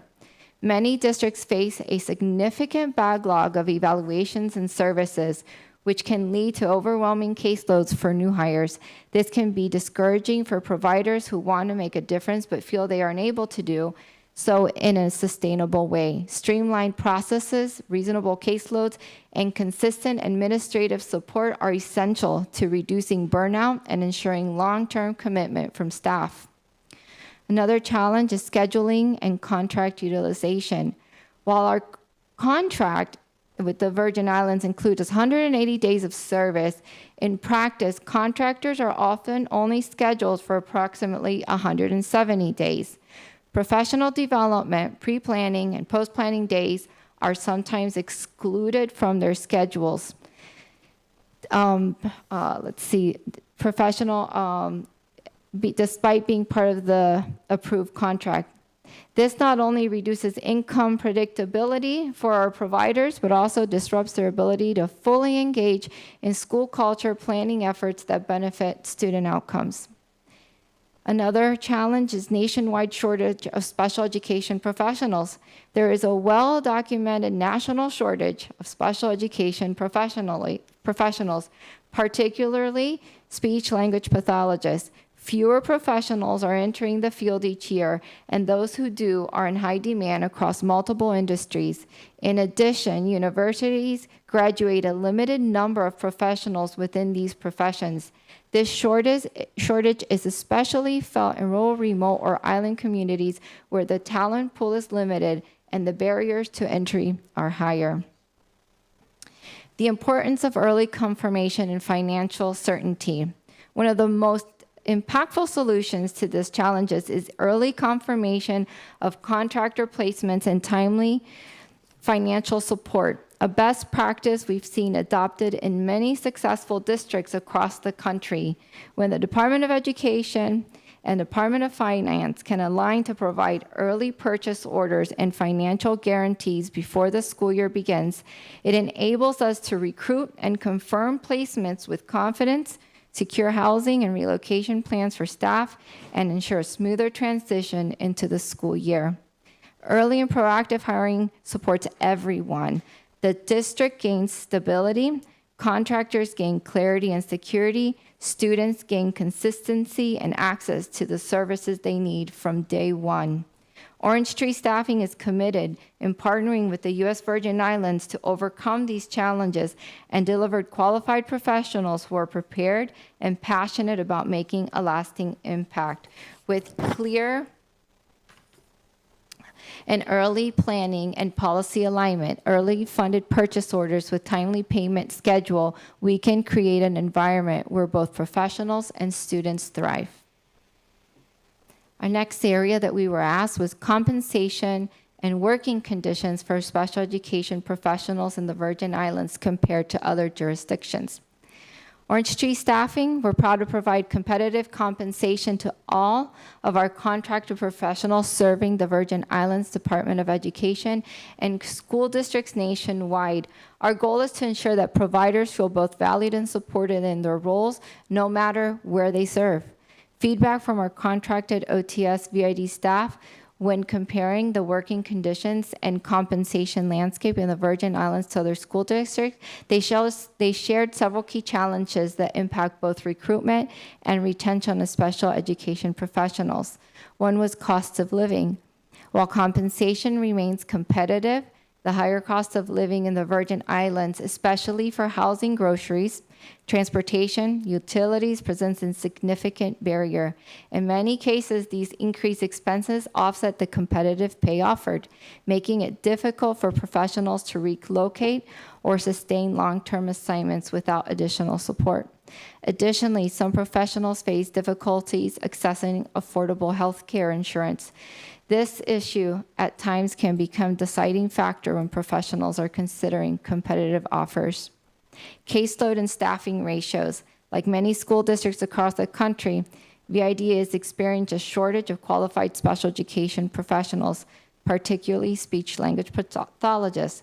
This shortage leads to elevated caseload, which can strain provider and impact the service quality.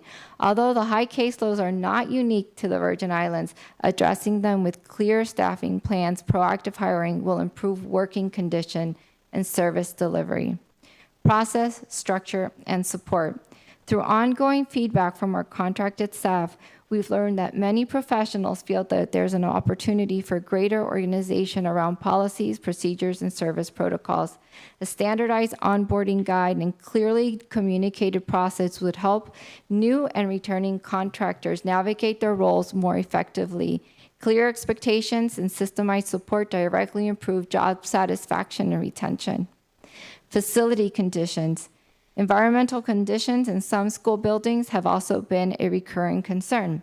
Professionals have reported that some campuses experience extremely warm indoor temperatures due to limited or aging air conditioning infrastructure. Additionally, several school buildings are in need of facility updates to better support both students and staff. In summary, while compensation levels are competitive, cost of living, infrastructure, caseloads, and systematic organization are key areas where working conditions in the Virgin Islands differ from other school districts. These factors influence a provider's ability to commit and thrive in their role. Orange Tree Staffing is committed to partnering with the Department of Education to identify proactive solutions such as early hiring confirmation. We offer relocation stipends, structured onboarding to help the Virgin Islands remains a desirable and sustainable destination for high-quality special education professionals. We look forward to collaborative working and creating an environment where these essential professionals feel supported, empowered, and equipped to deliver services that students deserve. Trends and demographic changes in programs over the recent years was the next point we were asked. Orange Tree Staffing closely monitors the trends and demographic shifts that impact special education staffing, particularly in the U.S. Virgin Islands. Much of what we have observed is based on direct feedback from our contracted professionals who we work on the ground schools across the territory. Their insights are invaluable in helping us respond to the emerging needs and ensure students receive high-quality support. One of them is increase in students identified with special education services. Our contractors have consistently reported a growing number of students being identified for special education services. The rise reflects both improved identification practices and a broader range of learning and developmental needs among students. It has led to an increased demand for certified professionals, including special education teachers, speech-language pathologists, and school psychologists. Another point is population growth and relocation to the USVI. Contracted staff have also observed a steady increase in the local student population driven in part by families relocating to the Virgin Islands. This demographic change has created greater enrollment pressure on the school and elevated the need for specialized educational support services. We've seen a rise in bilingual and multilingual student needs. Another trend highlighted through staff feedback is growing number of bilingual or multilingual students.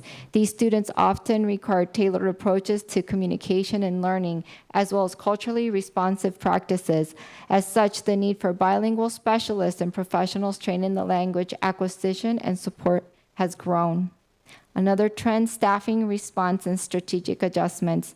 In response to these trends, Orange Tree Staffing has proactively expanded our recruitment efforts to include bilingual professionals, increased our focus on cultural competency, and developed scalable staffing solutions that meet the evolving demands of the schools we serve.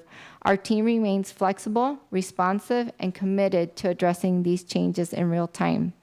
These insights, rooted in direct feedback from OTS professionals actively serving in the Virgin Islands schools, highlight the important strategic staffing partnerships and continued investment in special education services. We remain committed to supporting the territory students and educational professionals in achieving success. Another area we were asked were strategies that have proven effective in recruiting and retaining special education professionals and supporting student success within your programs. Orange Tree Staffing, we're proud to support school districts and educational programs by providing highly qualified special education professionals who play a critical role in student success. Through the years of experience, we have developed effective, sustainable strategies to both recruit and retain top-tier talent in this field, many of which implemented successfully in the U.S. Virgin Islands and in other regions. Here are key strategies that have consistently contributed to our success. Strong communication and on-island presence. Regular open communication is central to our model. We support our contractors with dedicated staff and even travel to the island to meet with them in person, reinforcing our commitment and partnership with the local community. Another one is reliable weekly compensation. We prioritize the financial stability of our professionals. With Orange Tree Staffing, contractors have never missed a paycheck, paid reliably and weekly. This builds trust and shows our commitment to their well-being. Financial support and incentives. We offer travel stipends, flight reimbursement, and relocation bonuses to attract professionals to VIDE. Additionally, we provide a retention bonus for continued services and paid hurricane days, acknowledging the local realities of the U.S. Virgin Islands. Continuing education and professional development. We invest in the growth of our professionals by offering our therapists unlimited CEUs, ensuring they stay current with best practices and maintain licensure requirements. Flexibility and modern work models. Our virtual and hybrid work models allow for flexibility while maintaining high level of efficiency and compliance with IEP goals and documentation standards. This balance is key to avoiding burnout, ensuring long-term retention. Cutting-edge technology. At OTS, we integrate people, process, technology through our cutting-edge recruitment and applicant tracking management technology, fostering unprecedented speed and agility across the recruitment and placement lifecycle. Our extensive recruitment and applicant management system boasts a robust database of over 1.8 million candidates, enabling us to swiftly match them with client job orders in a matter of seconds. In addition, our client job order and candidate data are seamlessly integrated with our recruitment and operational support strategies tailored for each school district with whom we work. Global outreach through social media. We use strategic recruitment campaigns across social media platforms worldwide to find diverse, qualified professionals who are aligned with your mission and excited to build and inspire growth. Long-term retention and loyalty. Our model works. Many of our contracts have stayed with us for over 10 years. This consistency benefits schools, educators, and most importantly, the students. At Orange Tree Staffing, we do more than fill positions. We create a long-term partnership focused on student success, educator support, and systematic improvement.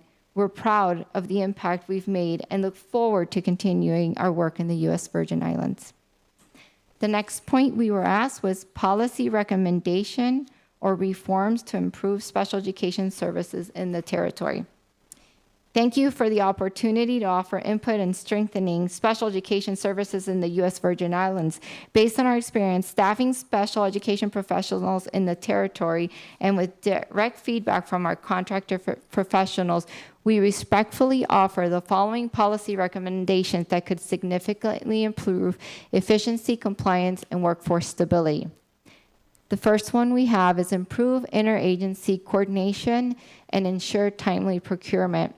We strongly recommend increased collaboration and planning between the Department of Education and the Department of Finance to ensure that funded purchase orders for related services are issued no later than April, ideally by May, prior to the upcoming school year. This timeline aligns with best practices across many districts we currently work with and would allow us to confirm the return of experienced contractors preserving valuable continuity of service. We could proactively recruit, screen, and onboard new professionals.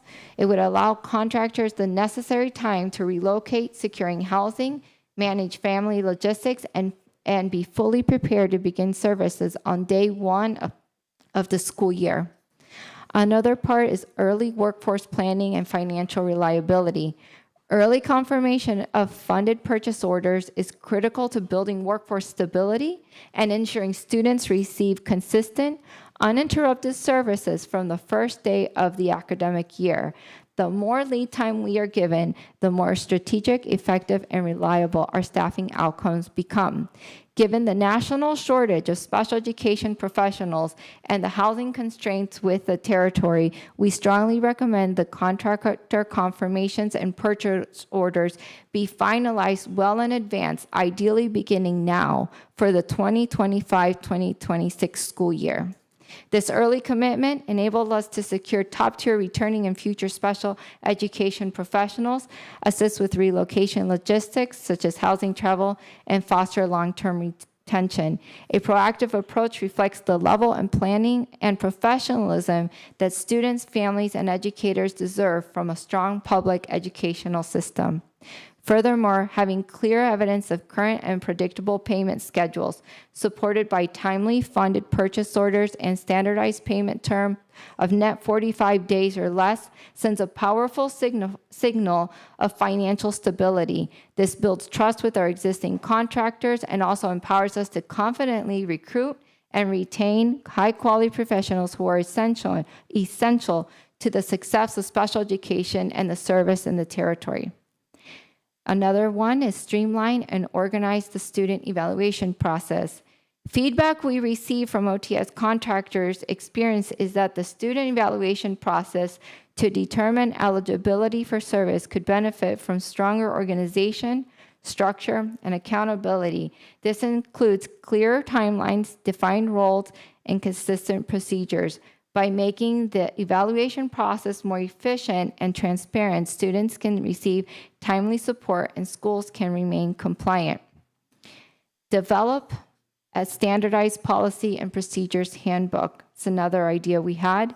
To support consistency and clarity, we recommend creating a guide or a handbook and presentation, which can be virtual, before the school year begins, outlining standard policies, procedures for evaluations, IEPs, and service delivery, documentation expectations, roles of contracted professionals. This type of standardized resource modeled after successful districts in other regions could be distributed to contractors before they begin service. It would set expectations from day one, reduce confusion, and promote instructional continuity. In addition, many school districts will record the beginning of the school year presentation, and we make it available to contracted staff that may start later in the school year. Our team would be happy to collaborate and assist in developing such resource. Incorporate speech-language pathology assistance to school-based services. In light of the national shortage of licensed speech language pathologists and growing number of students being identified with speech and language needs, we respectfully recommend that the Virgin Islands Department of Education consider integrating certified speech language pathology assistants into its special education service delivery model. SLPAs are trained and credentialed to work under the supervision of licensed SLPs and can provide direct support in implementing therapy plans, documenting progress, and ensuring consistent service delivery. This model is already widely used across many states and school districts we currently work with. It has been a strategic solution to extend the reach of licensed SLPs, improve caseload management, and ensure students receive timely, quality interventions. By authorizing the use of SLPAs in school settings, the territory can increase service capacity, ensuring more students receive support with required timelines. It supports student success by enabling consistent, timely delivery of speech-language services. It alleviates workload demands on licensed SLPs, allowing them to focus on evaluation, complex cases, and compliance. It reduces service delays and backlogs, helping schools meet IEP requirements more effectively. Strengthens recruitment efforts by broadening the pool of qualified professionals eager to contribute in educational settings, and it adopts sustainable workforce model already used successfully in districts across the country.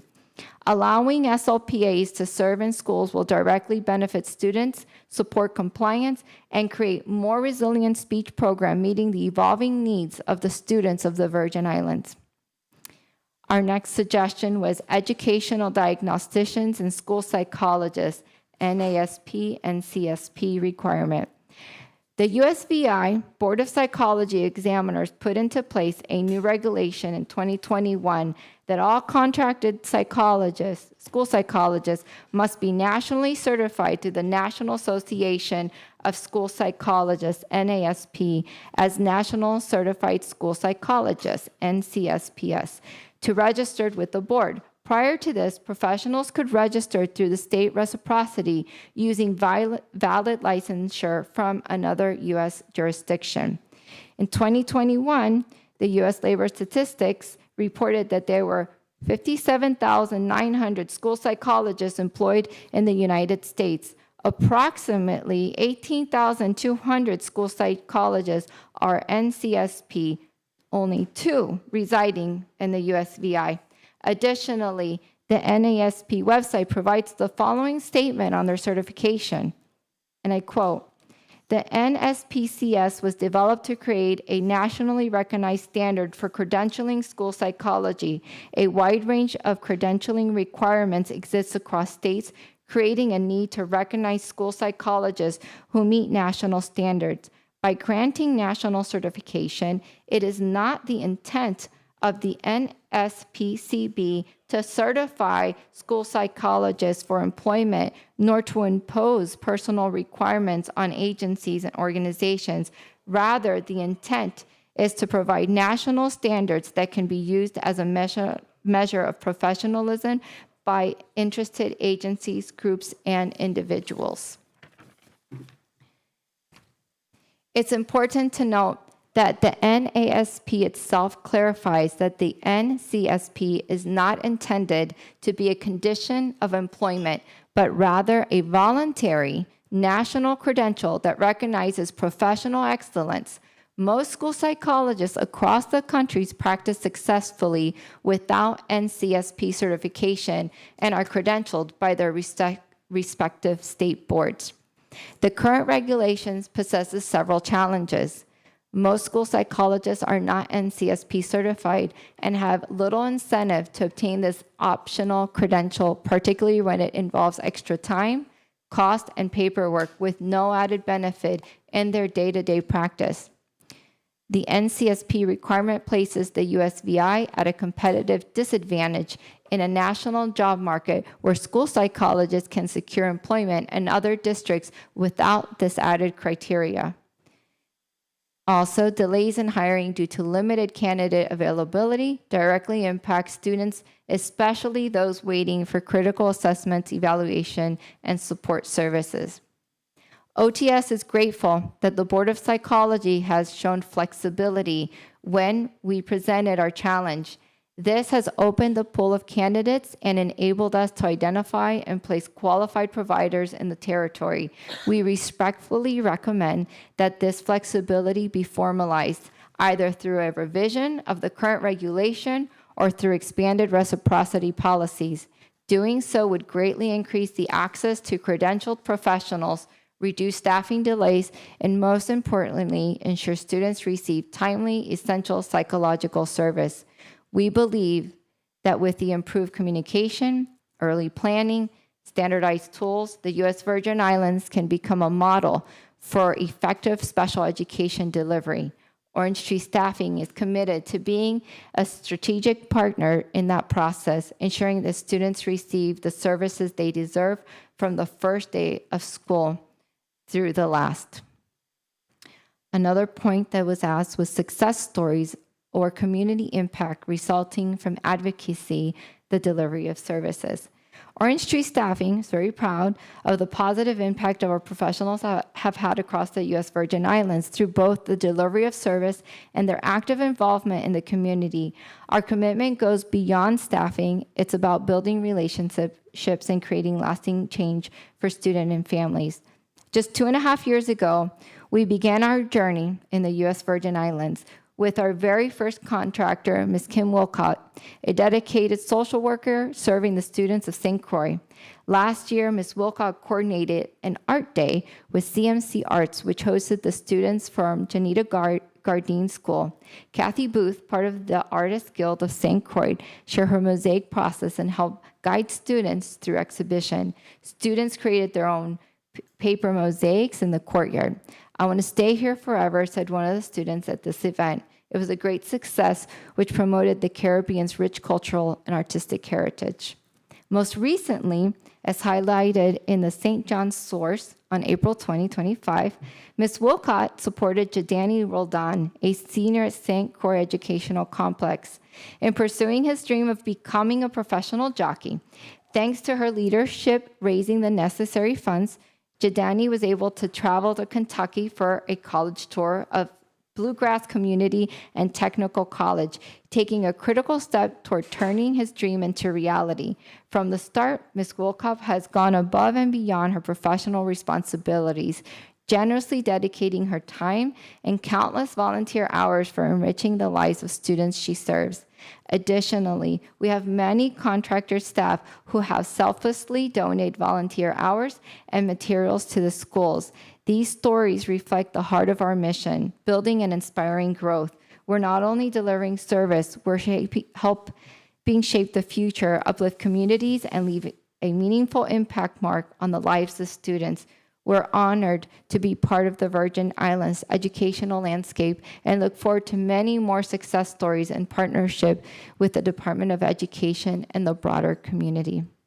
In closing, on behalf of Orange Tree Staffing, I extend our sincere and warm thank you to the members of the Senate for the opportunity to speak today, for your unwavering dedication to the students and the families of the U.S. Virgin Islands. We firmly believe that with strong communication, proactive planning, and consistent standardized process, the U.S. Virgin Islands has the potential to become a national model for excellence in special education services. Orange Tree Staffing is guided by your mission to create a safe, nurturing, and high-quality educational environment where every student has the opportunity to excel.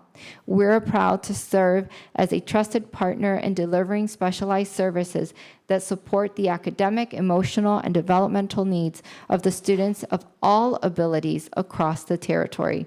With your leadership, we are confident that together we can strengthen systems, improve access to essential services, and ensure that every child, regardless of location or need, has the support they deserve. We look forward to continued collaboration and shared progress, and we're excited about the opportunities that lie ahead to grow and enhance special education services for the benefit of all students of the Virgin Islands. Thank you again for your time, your trust, and your commitment to educational excellence and for the opportunity to building and inspiring growth. Thank you so much for your testimony. Next, we have Ms. Summer. Good afternoon, Honorable Senator and Committee Chair Violet, distinguished senators at the 36th Legislature, and the viewing and listening audience. Thank you for inviting me to participate in discussions on what we can see as an extraordinarily important topic. My name is Julie Summer. I'm the clinic director and an occupational therapist at JS Therapies. We are a pediatric clinic with locations on St. Croix and St. Thomas. Our mission, we provide pediatric occupational speech language, physical therapy, and related services with the aim of enhancing quality of life for children with special needs and their families in the Virgin Islands. We serve children from birth through 21, providing individualized pediatric therapy and related services, including occupational therapy, speech therapy, physical therapy, aquatic therapy, lactation support, feeding therapy, nutrition support services, and recently added an academic tutoring program. So we have outpatient clinics in St. Croix and St. Thomas, and we also serve children in private schools and daycares on both islands. I'm going to jump off my testimony for a second, a lot. To give you some historical context, I came to St. Croix almost 20 years ago and went past the Department of Special Education in St. Croix and popped in to meet their occupational therapist, and Mulgrave and Granger grabbed me and said, "We don't have anybody, you have to stay." You all had gone without an OT for almost 2 years. That 2000, I ended up going back to the States, coming back down, just 2 suitcases and a baby is how I always describe it. I came down when my son was 6 months old, and he will graduate from high school in the VI this year as a VI national team volleyball player and, representing the VI, and you guys aren't getting rid of me. So I came down doing Department of Special Education. I did over 100 evaluations in St. Croix at all the schools, worked at the Department of Health Infants and Toddlers program, and in 2011 started my own thing with under the umbrella of Dr. Ricketts at Pediatric Care Center. So I did just 2 days a week so that I could stay home, raise my kids, and thought, well, I hope I can squeak out some work here. There was one occupational therapist doing a little work at the hospital. There were no pediatric therapy clinics privately. So in 2011, I did maybe 500 visits. In 2024, JS Therapies, which is now a team of 18 therapists and administrative staff, we did 20,000 visits for occupational speech and physical therapy for kids here. So currently, we provide services to over 500 children and families in St. Croix and St. Thomas. Over the past 5 years, we've served over 1,200 children and families. I don't want to be alarmist, but those numbers that you all got from special education, it's more than that. There are more kids that need these services than you're getting. There are kids that are coming to us who aren't getting special education services.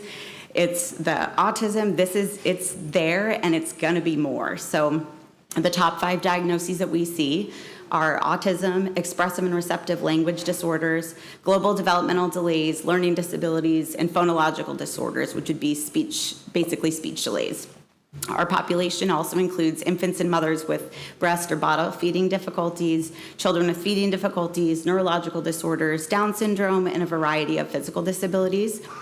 Autistic children and those who we anticipate will ultimately receive an autism diagnosis when they're tested make up nearly 40% of our current caseload, so approximately 200 children. So I think the numbers that we heard before, even from Commissioner Wells-Hedrington, they're there. I think they're higher than we all think that they are.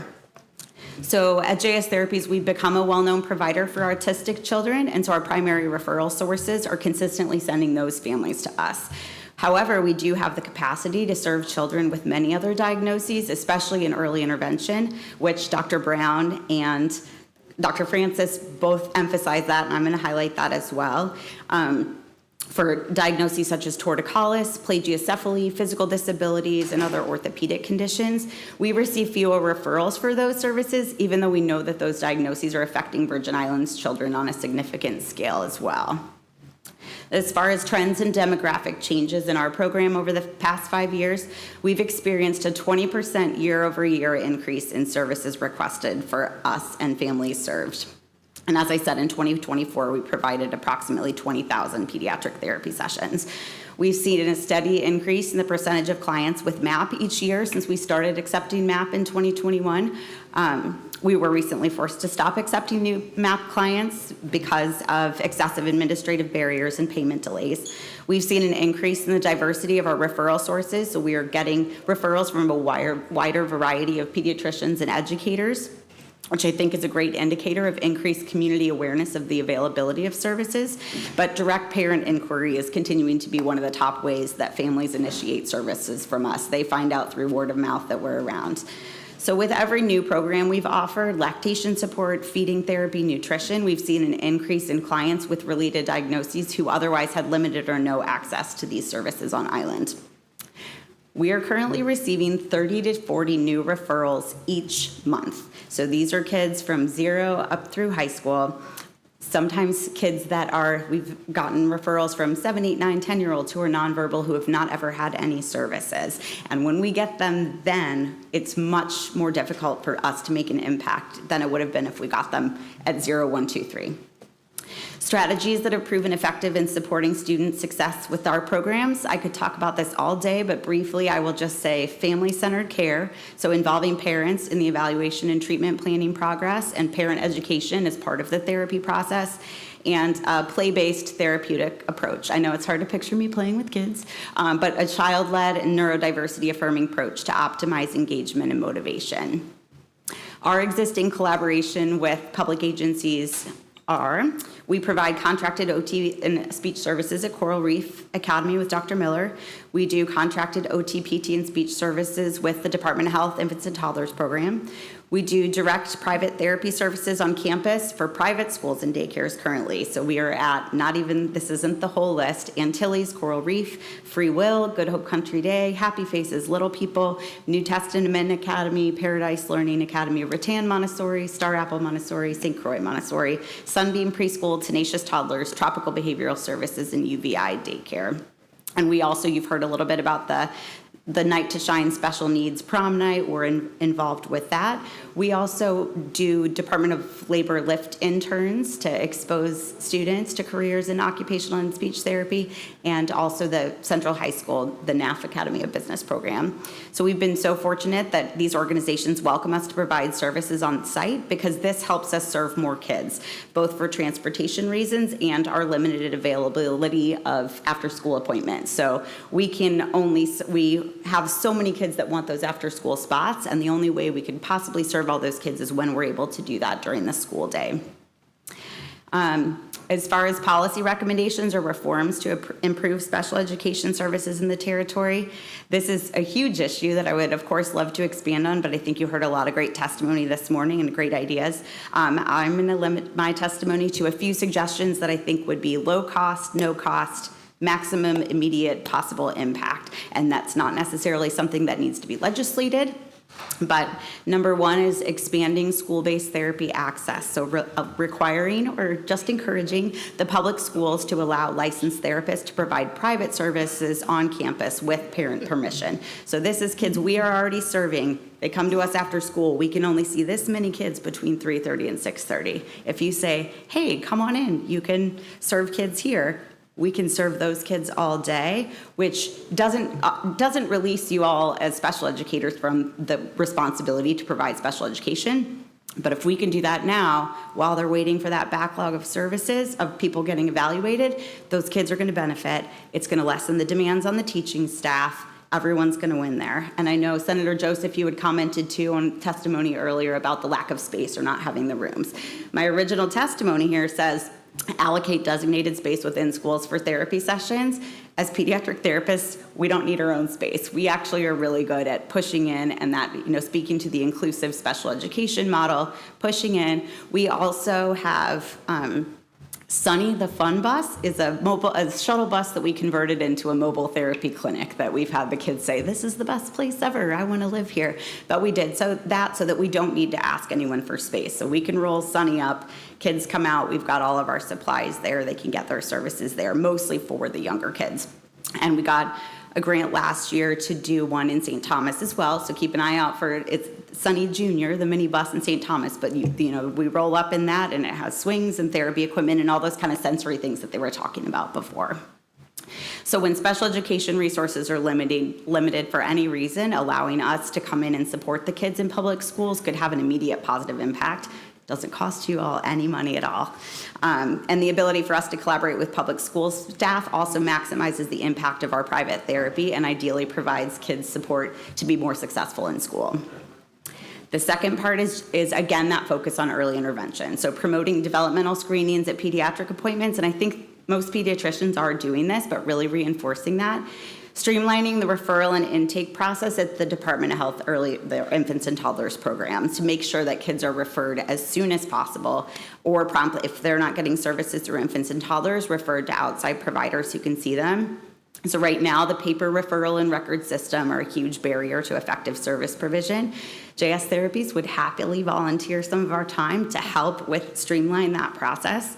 And again, echoing what I said, Dr. Brown and several testifiers this morning said, early intervention is critical for minimizing the later impact of developmental delays and disabilities and that drain on special education. If we see those kids at 0 to 5 and we can get in there, get the parents involved to make a difference, they're going to need fewer resources in special education later on. So we're just kind of doing that at the front end. Medical assistance program needs to immediately remove the barriers to accessing care for kids under 5. I would say all kids under 5 now. Allow direct access for therapy services with a signed referral from any pediatrician in the Virgin Islands. Suspend the authorization process for now, and you can figure out what you need to do on the back end, but for now, you need to do that immediately. Extend the timeline for submitting reauthorization of services to be a minimum of 6 months. We know these 0 to 3-year-olds are not going to just hop to it in 5 or 6 months, and we're having to resubmit those every 90 days. Preferably extending that to a year and removing the requirements for some of the documentation. If you've got licensed providers who already have a contract with MAP, we're doing the right thing. You can come in anytime you want and audit our records and check to see what we're doing, but we can't handle the administrative burden of continuing to take those kids if we have to hire extra people to do the admin. And we can wait to be paid. We're okay with waiting, but you have to pay us because we can't continue. We now have been, I think we're at over 50% of our clients are MAP, which we love. We love helping these families, and these are the kids that need it the most. We want to keep doing that. We need you to take the barriers away from doing that. And I say this too, to help the poor staff at MAP because they're just getting slammed. They're overloaded. They don't have the capacity to really review these things the way they need to. And if they can't do that, they're getting more work done not the right way. They're stressed out. Everyone's disappointed. And it's costing more work on the back end anyway. So those are my quick and easy ones. A preview of our bigger dreams is, again, something that's been said before, creating a formalized pathways for DOE, DOH, MAP to collaborate with each other and private providers and share data efficiently with parent consent, of course. And I was thrilled to hear Dr. Brown talk about UVI approving a speech language pathology assistant program, because that is my dream. And I had put in here developing partnerships with US-based universities to offer programming here for speech language, and I would say occupational therapy assistant degrees as well. And JS Therapies would love to be, we do so much clinical education already with schools with Duke University, Creighton University, George Washington University. We have some of the premier universities for speech and OT sending students to us for clinical education. But this, to me, is a win-win scenario that I wish I had started doing when I first got here. So this creates a pipeline for us of local therapy providers, and like Ms. Smith said, to have SLPAs, local providers in public and private sectors so we can serve more kids. It provides an option for our local Virgin Islands students to pursue a rewarding and in-demand career. OT and SLP are consistently in the top 100 jobs. I want our Virgin Islands students to have the opportunity to know what it is. And the bonus, that's something that in this community especially important too, is increasing racial diversity in the fields of speech and OT. These are fields that are currently 75 to 85% white, which is a problem. And we here, we are doing those lift internships and doing that. We encourage kids to shadow and come volunteer with us so we can say, hey, this is an awesome career. You can come back home and make a huge difference here. So that's something that's really important to us. As far as accessibility of speech therapy, occupational therapy, and behavioral therapy for students in need, we can only speak to the current availability of private therapy services. We've seen a huge growth in available services over the past several years. So as I said, from our understanding, we were the only private pediatric occupational therapy in the clinic or in St. Croix when we started in 2011 and in St. Thomas in 2018. And now there are at least 4 other private therapy providers. So some of the challenges, we were asked about the challenges in providing therapy to students with special needs in schools. And as private service providers, we see mostly opportunities rather than challenges when it comes to providing therapy in schools. We would love to have the ability to collaborate with special education to provide more comprehensive support for our children, especially in scenarios where the public special education services may be limited due to staffing or other constraints. Nationally, and again, as Ms. Smith said, there's a shortage of pediatric occupational therapists and speech language pathologists, and the need for services is on the rise across the country. And the last question we were asked was about success stories or community impact resulting from advocacy for the delivery of services. This is another huge question, and I'll limit myself to just saying I am so grateful to be part of this community and see the growth that has happened over the past 17 years in terms of awareness, acceptance, resources for children with special needs. I kind of do a little say, go check out the JS Therapies Facebook page and look at the pictures of these families and these kids. Like, it is pure joy and so impactful, like the difference that, you check it out, just look on there, you see. But seeing the impact that this is making on families, and the fact that we even have events now, this Night to Shine Special Needs Prom Night. So those babies I was working with when I first came in, infants and toddlers, are high school, young adults, and they were at this prom. And for me to see that we went from having literally no one to serve their needs to this community embracing them and celebrating them is just, I think, as many challenges as there are in special education, we have really come a long way here, and there is a lot that we can still do with what we already have. So thank you for the opportunity to share our insights and opinions with you, and definitely feel free to contact me if you have any questions or any ideas or want to discuss any of this further. Thank you. Thank you so much, and thank you all for the testimony. We have a lot of information, a lot of good information that we really wanted to make sure that the public has an opportunity to hear the information, and this session or committee hearing will be played repeatedly during the week. The funding component, before I go to questions, you have private individuals. Are they in any way federally funded, or they're all privately funded? Is that for me? Both of you have students. Well, you have students, Corey also. Both of you. Julie Summer, Clinical Director at JS Therapies. We have about 50%, as I said, Medicaid or MAP clients, and the majority, the other half is mostly private insurance. We've got a lot of Cigna government folks, and Cigna government pays for these services. So if we are doing that, and you all have Cigna government, use that insurance, because that is covering. So slow down a minute. Sorry. So the Cigna insurance paying for. You just briefly describe what type of services they pay for so that individuals can know. So for us, as far as pediatric outpatient services, which are different than special education but overlap. So speech language pathology, speech language therapy, occupational therapy, physical therapy, this lactation support, the support services that we're providing are typically covered by private insurance when they are medically necessary, and in a lot of cases are impacting a child's ability to communicate their wants and needs. These are all kids that would definitely need services in schools as well. And thank you to legislation that I think you might be, or Nellie, responsible for. The not having the session limits for kids with autism is a huge impact and positive one for our kids. So we take most insurance, we're credentialed with VI EquiCare. There will be session limits or co-pays. We have some private pay families. And Jody Miller, Director of Coral Reef Academy. We contract with the Department of Education. So we have 11 students that are funded by the Department of Education. All other students are funded privately. Okay. Do you have a contract, any of you, with Department of Health Under the, you do? We have some, and I will have to get back to you on how many children we have right now, but we contract with Department of Health Infants and Toddlers programs. So we do services for them for OT, PT, and speech on a pretty limited basis. I'd say we maybe only have 20 kids, but I'd have to check on that. Okay, and you also, the MAP barriers that you spoke about? Yes. Are those barriers local or federal? You tell me.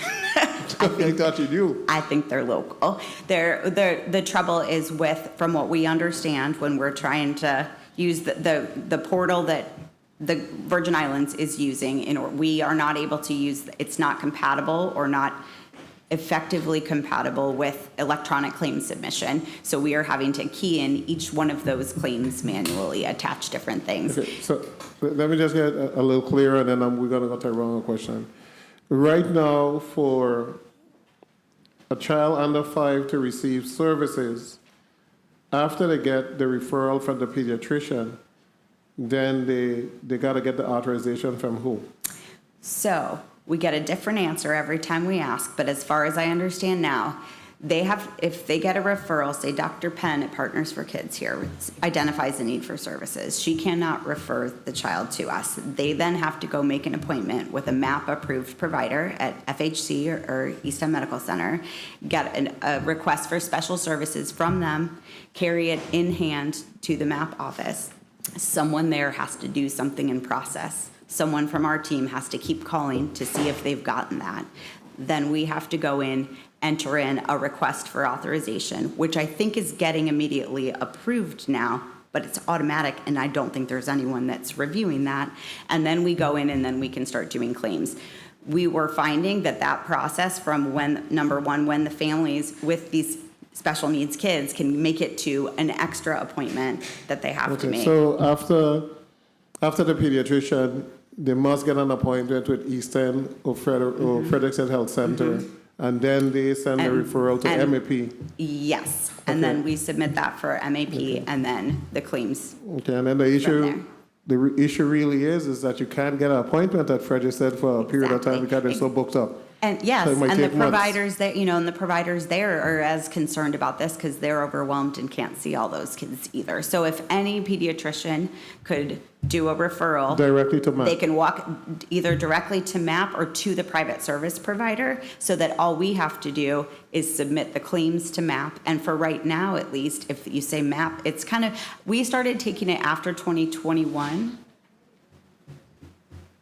Ask me the questions over here at the. We're getting a lot of, so I'll go to questions because we're hearing your answer, we're getting more questions. Yeah. So let me go to the senators with additional questions. Senator Lewis, you recognize. Let's do a 4-minute round. No problem.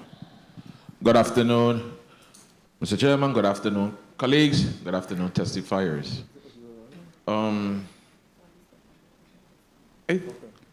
Between Coral Reef and JS Therapies,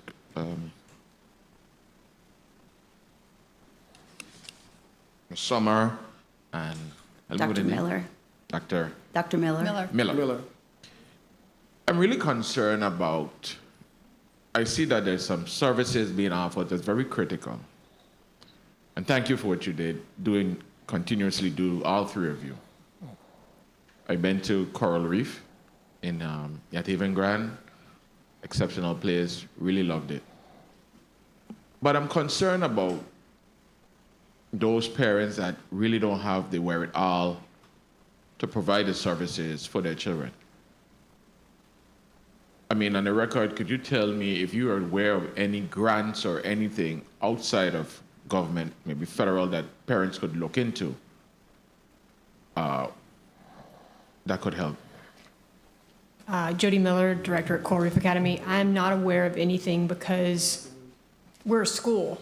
Yes. So it's harder for a parent that, often we have parents ask, well, can insurance cover this? Because their child is on the spectrum. We don't accept insurance because we're a school. The only thing that I can think of, and I've neglected to mention this before, is we do have a contract with Department of Human Services. As a child care facility, we can accept vouchers. That is a government program as well. The Black Grant? I'm sorry, the block grant, yes, sorry. We haven't had any success in getting that through at this point. We have one parent that's applied, but it's just been sort of in process for a very long time. Okay. Other than that, I don't know of any other funding that a parent could seek to fund a school. Okay. Ms. Smith from Orange Tree Staffing, you talked about in your testimony, if I'm not mistaken, speech language pathology assistance. And you said you've been having conversation with the Department of Education, where you made some recommendation. How's that conversation going? Ardley Smith, Orange Tree Staffing. I recently just spoke to, and it's been an ongoing conversation, but my most recent conversation was with Dr. Lockhart. And the reason being is because we still, for ESY, we have some speech language pathology openings because they're hard to fill. If it could be added to our current contract as an amendment or exhibit, the work code of speech language pathology assistant, we already have a speech language pathologist therapist that could oversee the services. 1 minute. And it would fulfill the need, that opening now for the summer. That's an immediate impact. It could spill over into this coming school year. If we were allowed SLPAs, they could then provide, under direction of the speech language pathologist, they could provide the therapy services for those students. It would be an immediate impact in services. Good. And in your testimony, you talked about, you gave some statistics, and you said 30 it's seconds.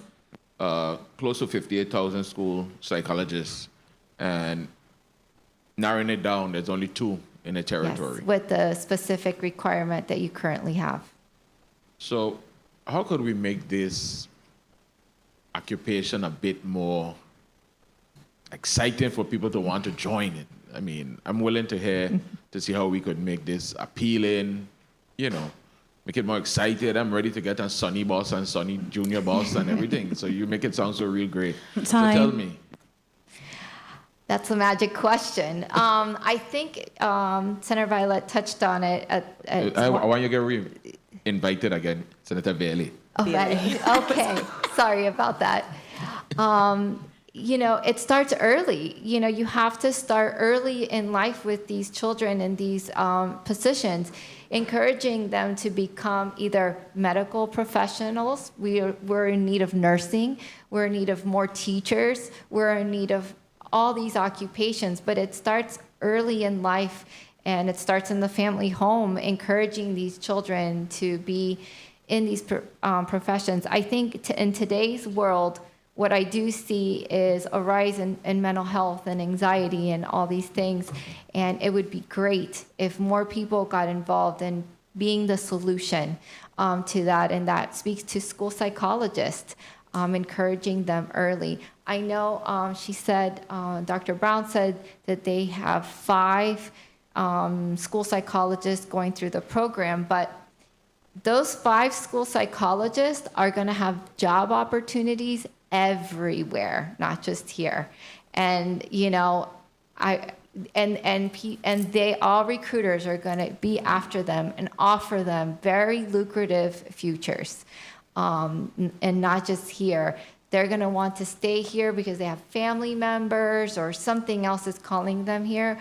But when she was saying that, I said, I wish there were more, because there is a high demand for that. But it starts in early education and encouraging children to want to go into these fields. I don't have the magic answer to that. I wish I did. Mr. Chairman, if I may ask one more quick question. Dr. Miller, tell me what a sensory classroom center should look like. So I was actually, Jody Miller, director at Coral Reef Academy. I was interested in hearing about the sensory spaces that they were describing, and having those spaces are great. It's great, and we have our own at Coral Reef, but you have to implement those efficiently and correctly. And so if you don't have the personnel to do that, it doesn't matter if you have the space. Those aren't spaces that kids just go in and hang out and do whatever. There should be specific recommendations from an occupational therapist for what should be done in those spaces. So having the space is great, but you have to have the personnel that actually can follow through with what should be happening in those spaces. And what type of equipment should be in those spaces? Equipment, lots of different things. I mean, it's all the sensory, tactile, visual, auditory, all of those things should be included. It could be a lot of different things. There's no specific one item. You also look at what the students are really, what are items are calming for particular students, and you add those materials into those spaces. So it's different for every student. I would imagine so, but not to abuse my time, but I know that the chairman and I made some school visits, some site visits. And when we got to this particular classroom, it was interesting to see that how they use the Promethean board to play like a calmer type of music, and how they dim the lights after lunch and so forth. And that's some of the things I was trying to stress this morning, that we really have to set up these classrooms, these centers, in a manner that's really conducive to what you're describing here. Absolutely. Thank you very much for your responses today. Thank you, Senator Lewis. Senator DeGraff. The chair, good afternoon, everyone. And welcome. First of all, just like to say thank you. The services you provide are tremendous, invaluable in our community. Dr. Miller, do you have any government contracts? Yes, we have a contract with St. Croix, VIDE, for 11 students, and we are hoping to move to 12 in August. We do not have we don't have a contract with St. Thomas as of today or as of yet. So do you know if there's any federal funding or is all local? I don't know where the funding comes from in terms of where, how VIDE pays us. That would be a question for them. Okay, and when did your contract end? 2026. Okay, good. Because again, what's going on now, I want to make sure these are things addressed. Ms. Julie Sommer, Director, do you have government contracts? We do with the Department of Health Infants and Toddlers program, and then through Coral Reef with VIDE as well. Okay, and when does your contract expire? I think we are in the process of renewing it right now. Might be this month. Yeah. Okay, and Ms. Smith, you have government contract? Yes. And when does yours expire?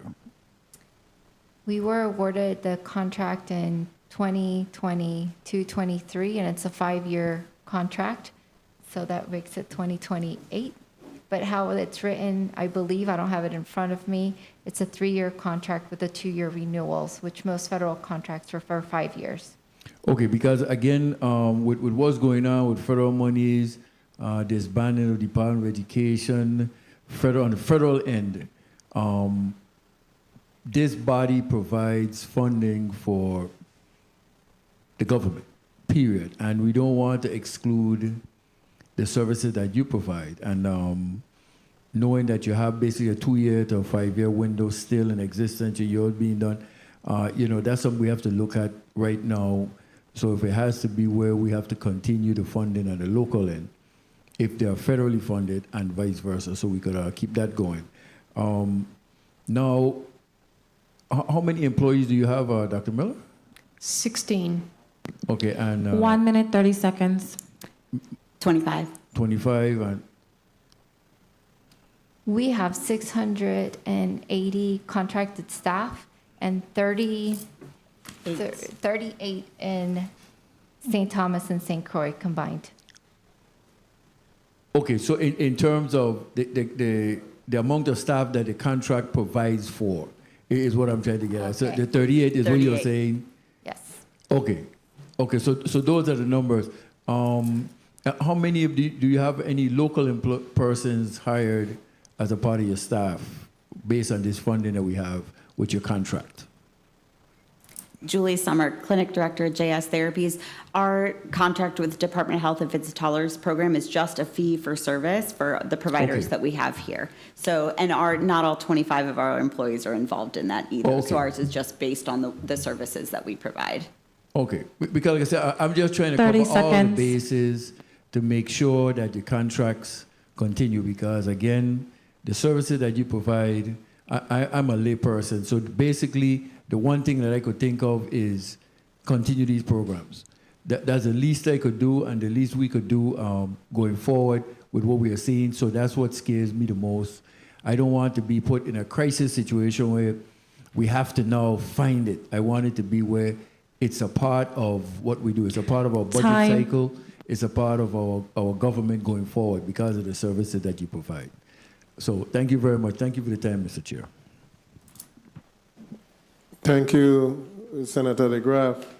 With the budget template that was sent down by President Trump, under the category of the program named Special Education Simplified Funding Program, it stated that the budget delivers on the President's promise to preserve special education while simplifying the workload to reduce the federal footprint.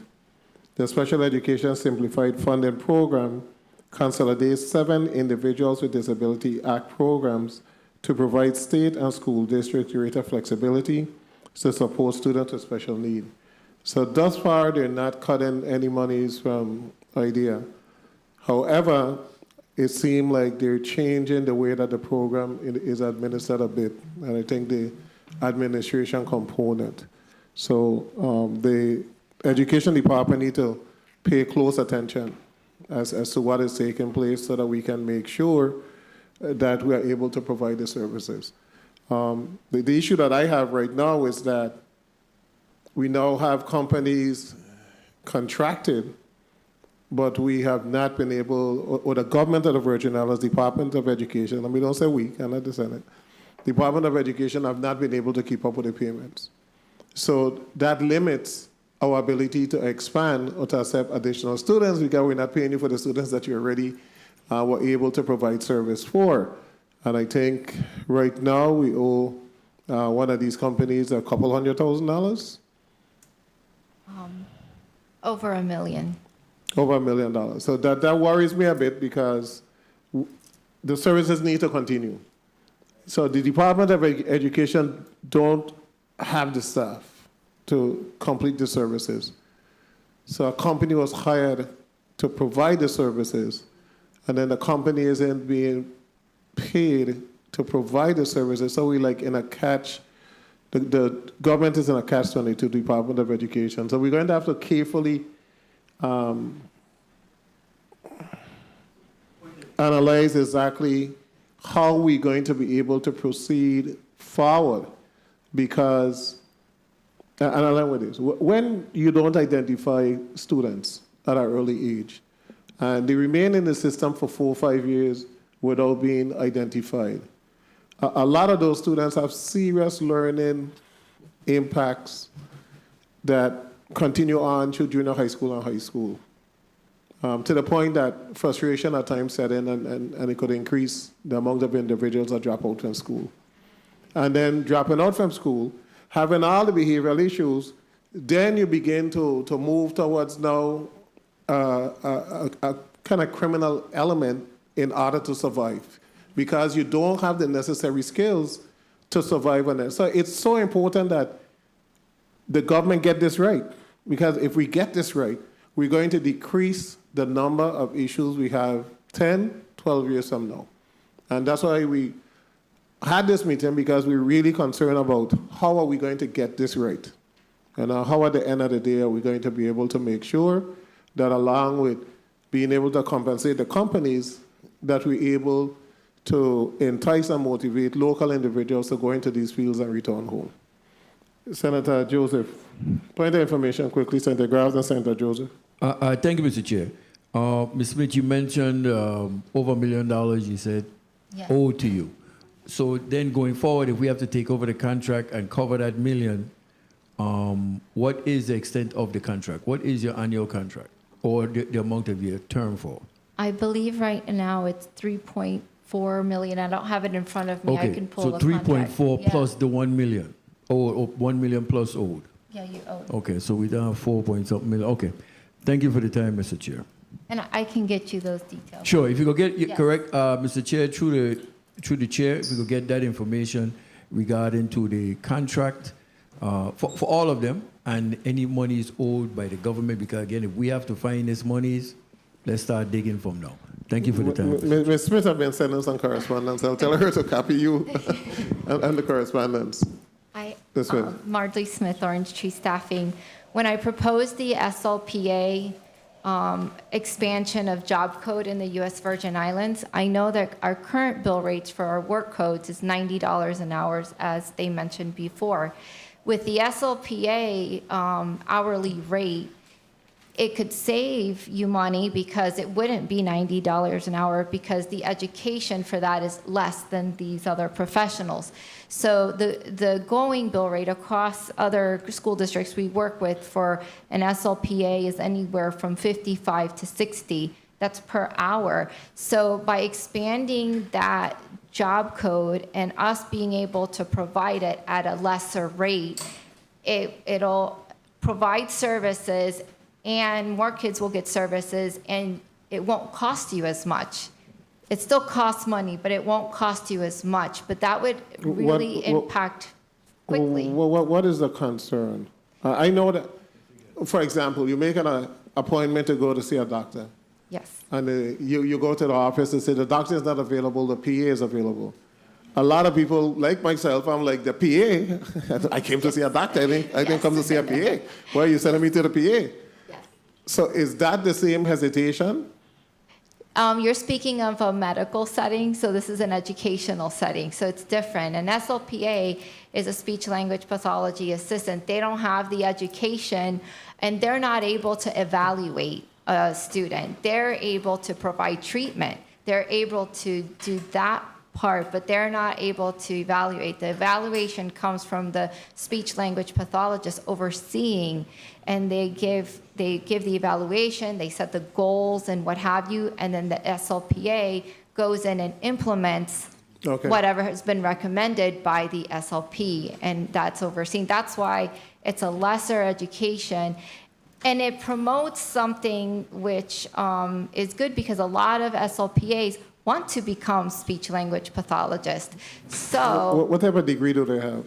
A communications degree. Usually it's a communications degree, and from the communications degree, then you go into your master's program for speech.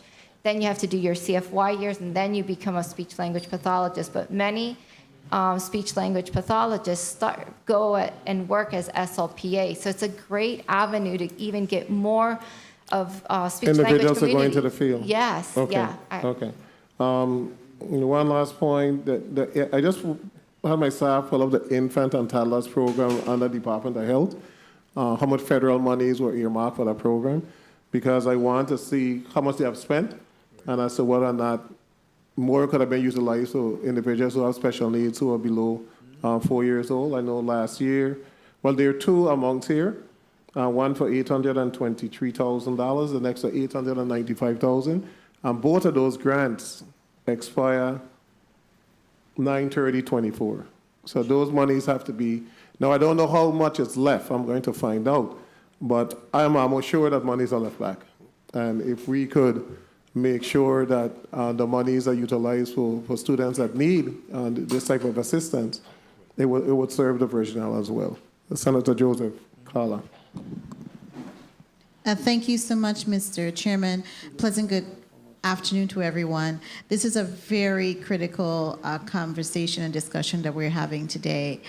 I remember having a deep discussion with a good coworker of mine, former coworker, and she was in dire need of assistance because her child was diagnosed as autistic. And she was looking at opportunities for grants to help support her and her family to really address some of the issues that were cited with her daughter. So this is a great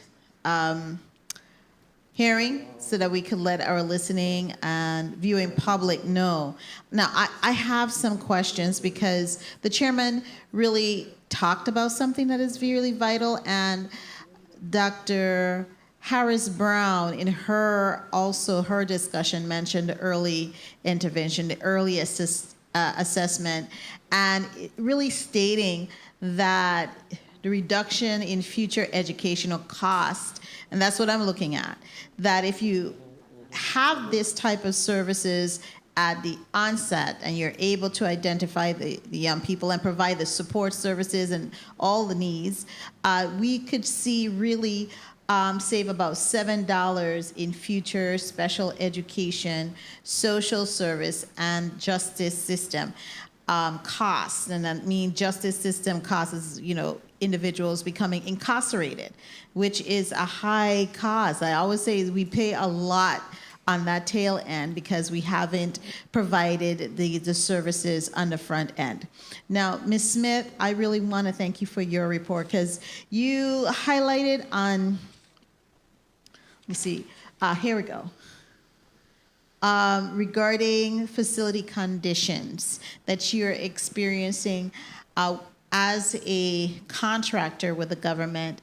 You stated that you have some schools, buildings, they have reoccurring concerns based on the school conditions. And, it has the school condition environment have to be conducive for learning.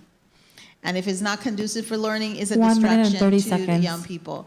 Now, which schools do you provide the services to? I wasn't clear on which schools are you providing services to. Just stick it to the St. Thomas St. John district. Well, the territorial. Is Marley Smith, Orange Tree Staffing. I don't know the names off the top of my head of the schools because we have school psychologists, SLPs, OTs, PTs, and so they encompass all the schools that the directors send them to within the So you don't territory. keep a log of where you're assigning your staff? Yes. And which school did they go to and they visit? Yes. Is that what you're representing? You're not No. representing that today, right? No. You have to, I know you're Oh, yeah. monitoring them. Oh, yes. And you're monitoring what school that they Yes. are going to. So what are those schools?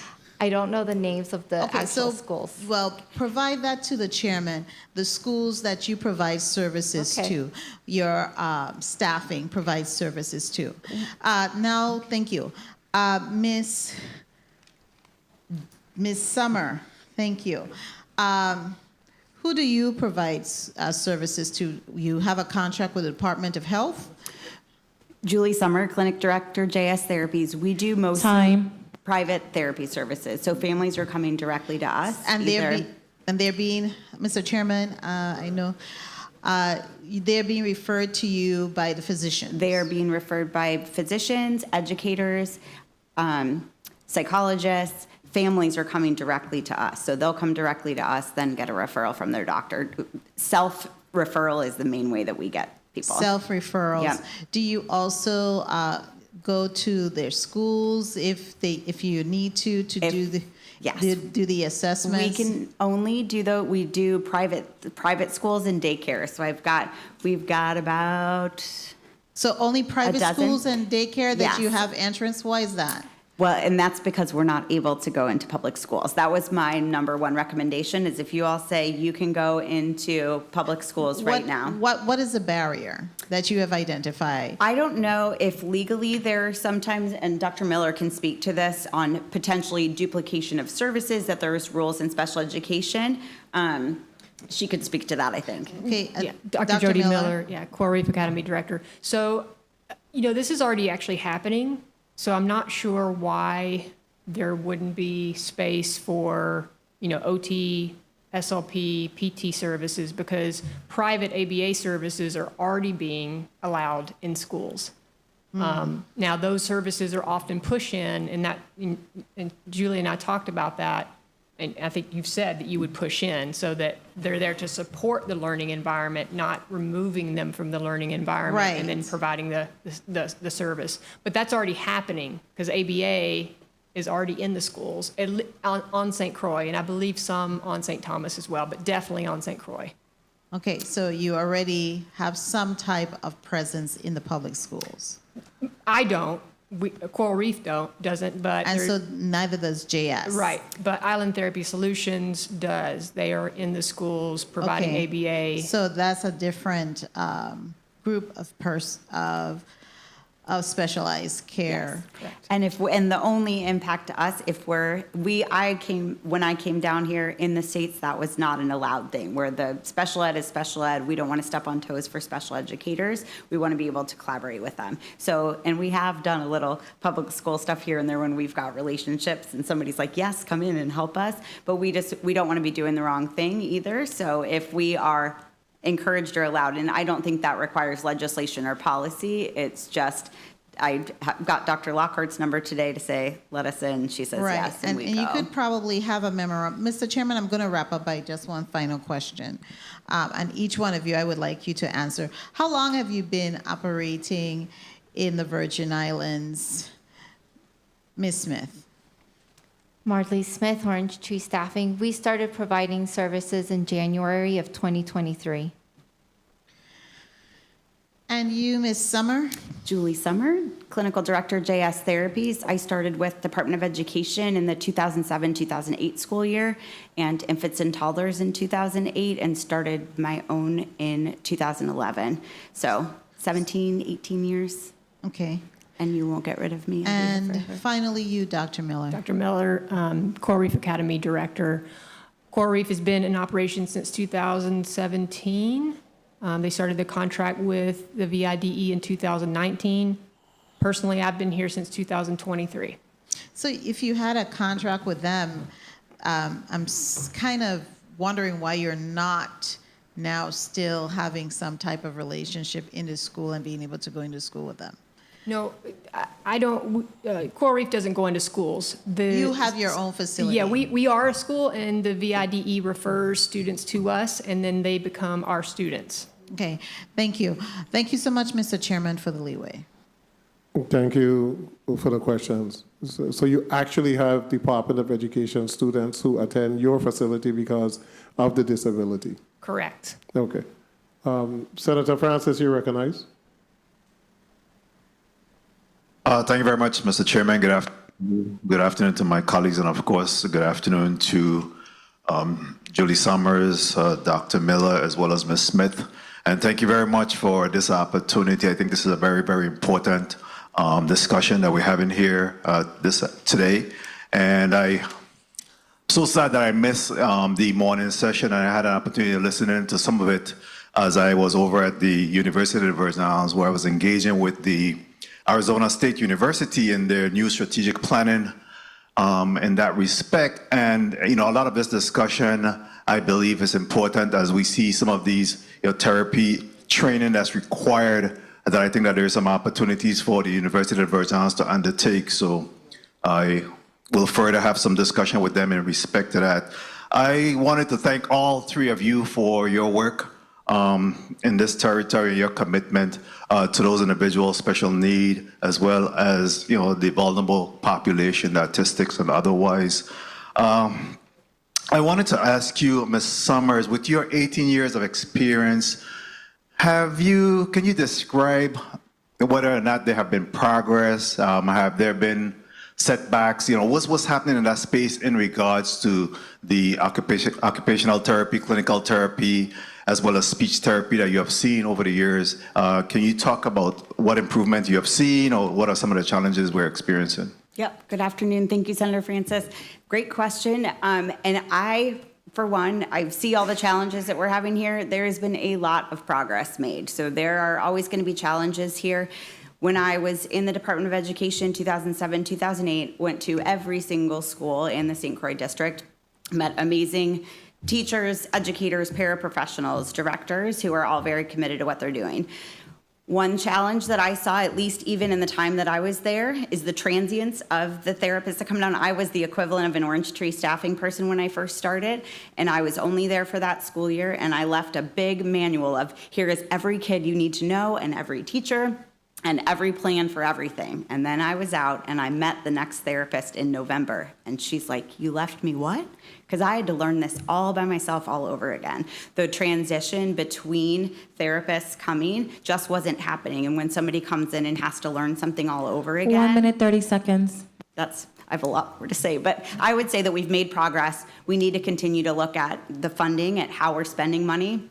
whether that's on administrators or not. Mulgrave walked through an equipment room with me. She said, we have this huge room full of equipment. Somebody ordered this last year. It just got here. Now no one knows what to do with it, and it's sitting in a closet. And we had the resources. I was like, we have the resources here, and we just need to use them. We need to have consistent people who are on it and keeping an eye on that.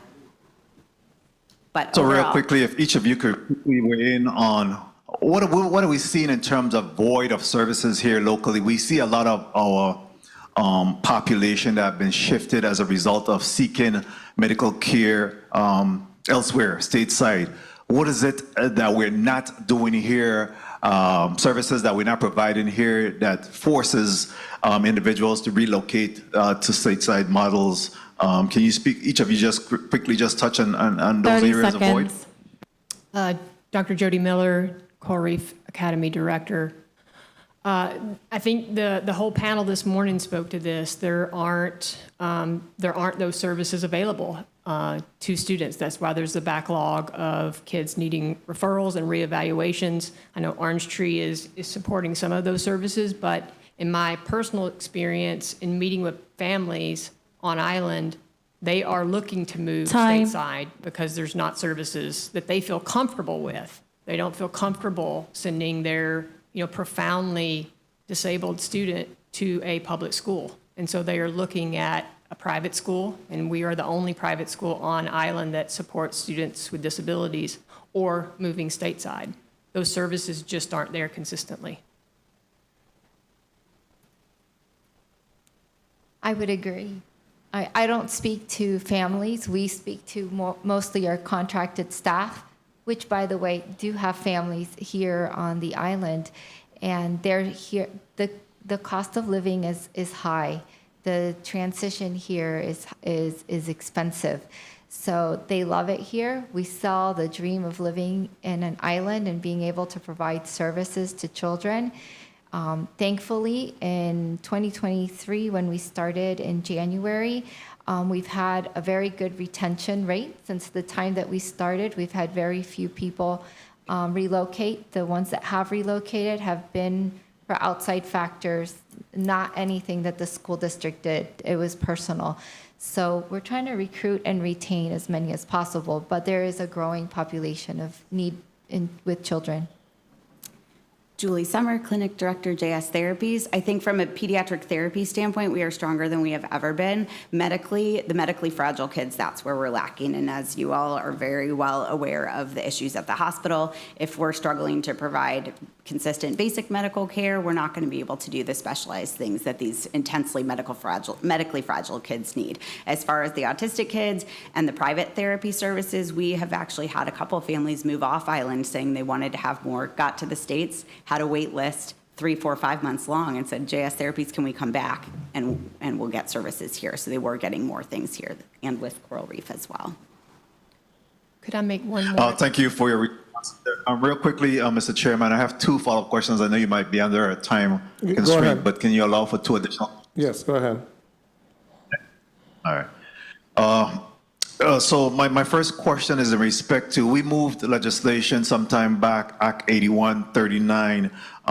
The primary sponsor in that piece of legislation was Senator Nellie O'Reilly, and myself and Senator DeGraff, as well as Senator Sorrow, had supported that measure where it allowed for individuals' behavioral therapy where they were on the artistic spectrum to move from the age of, allow for insurance coverage from the age of 14 to 21. Is 21 sufficient? Should we consider perhaps expanding that a little bit further out?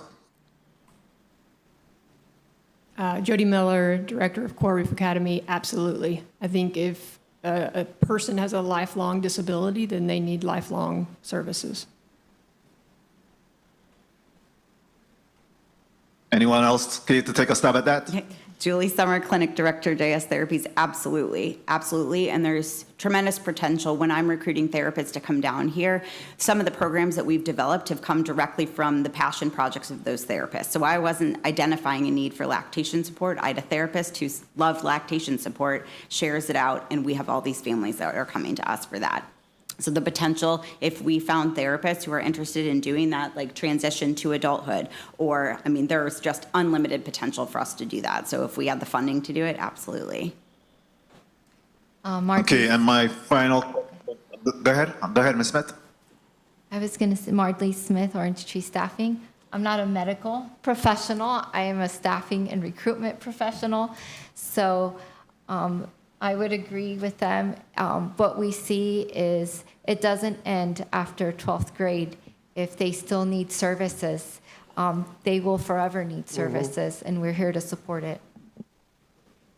Very well, thank you. And I'm also hearing that Free Will Baptist also provide some support in this space as well over at their school in expanding the artistic and individuals with spectrum. But my final questions in regards to the federal funding and the timely turnaround. And I heard the mention of push in, and I don't want you to just push in. I hopefully you won't cave in.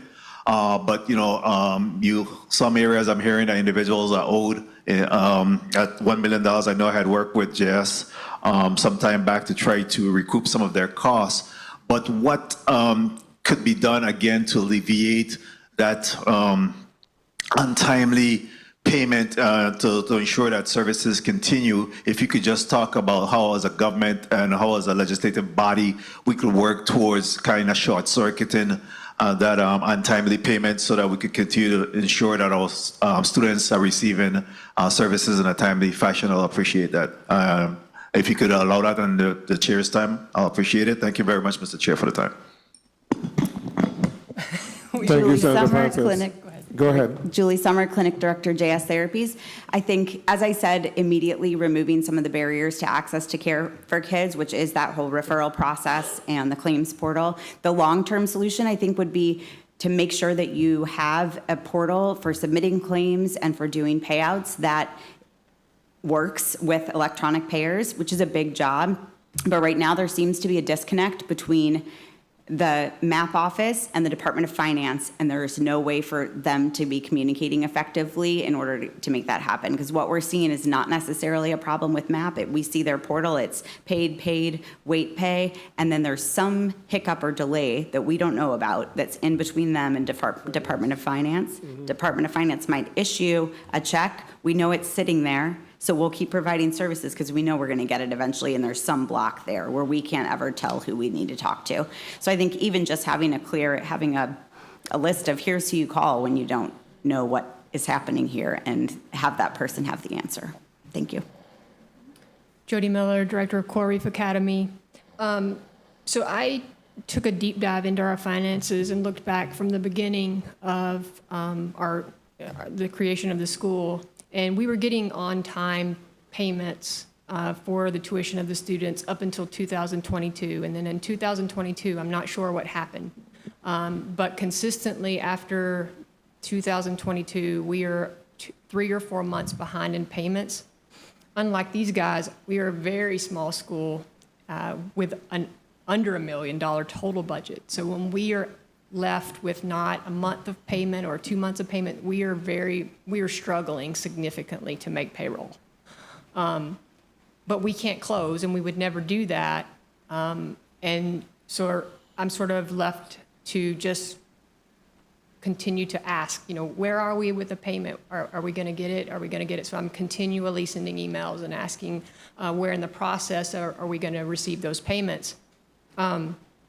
I don't know what the solution to that is. I know that whatever was happening before 2022 was working, and I don't know how to find that out, but I know for us it's a big struggle even when we're 1 or 2 months behind of getting paid, because we are just so small that we really rely on that funding. Thank you so much. In reference to autism, I was in education for a long period of time. You wanted to say something?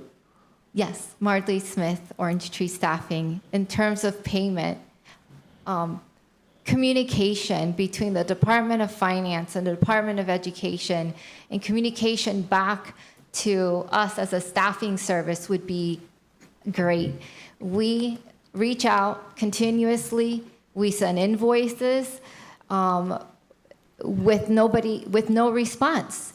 And it's hard because we are faced with saying, for example, for ESY this summer, I felt very bad with Dr. Lockhart because I know she put her heart and soul into staffing all ESY positions for the summer. And I had to tell her, I don't know if we'll be able to provide services for the summer because not only have we not received payment, nobody's responded. And I don't know where anybody stands. And communication between these departments is key.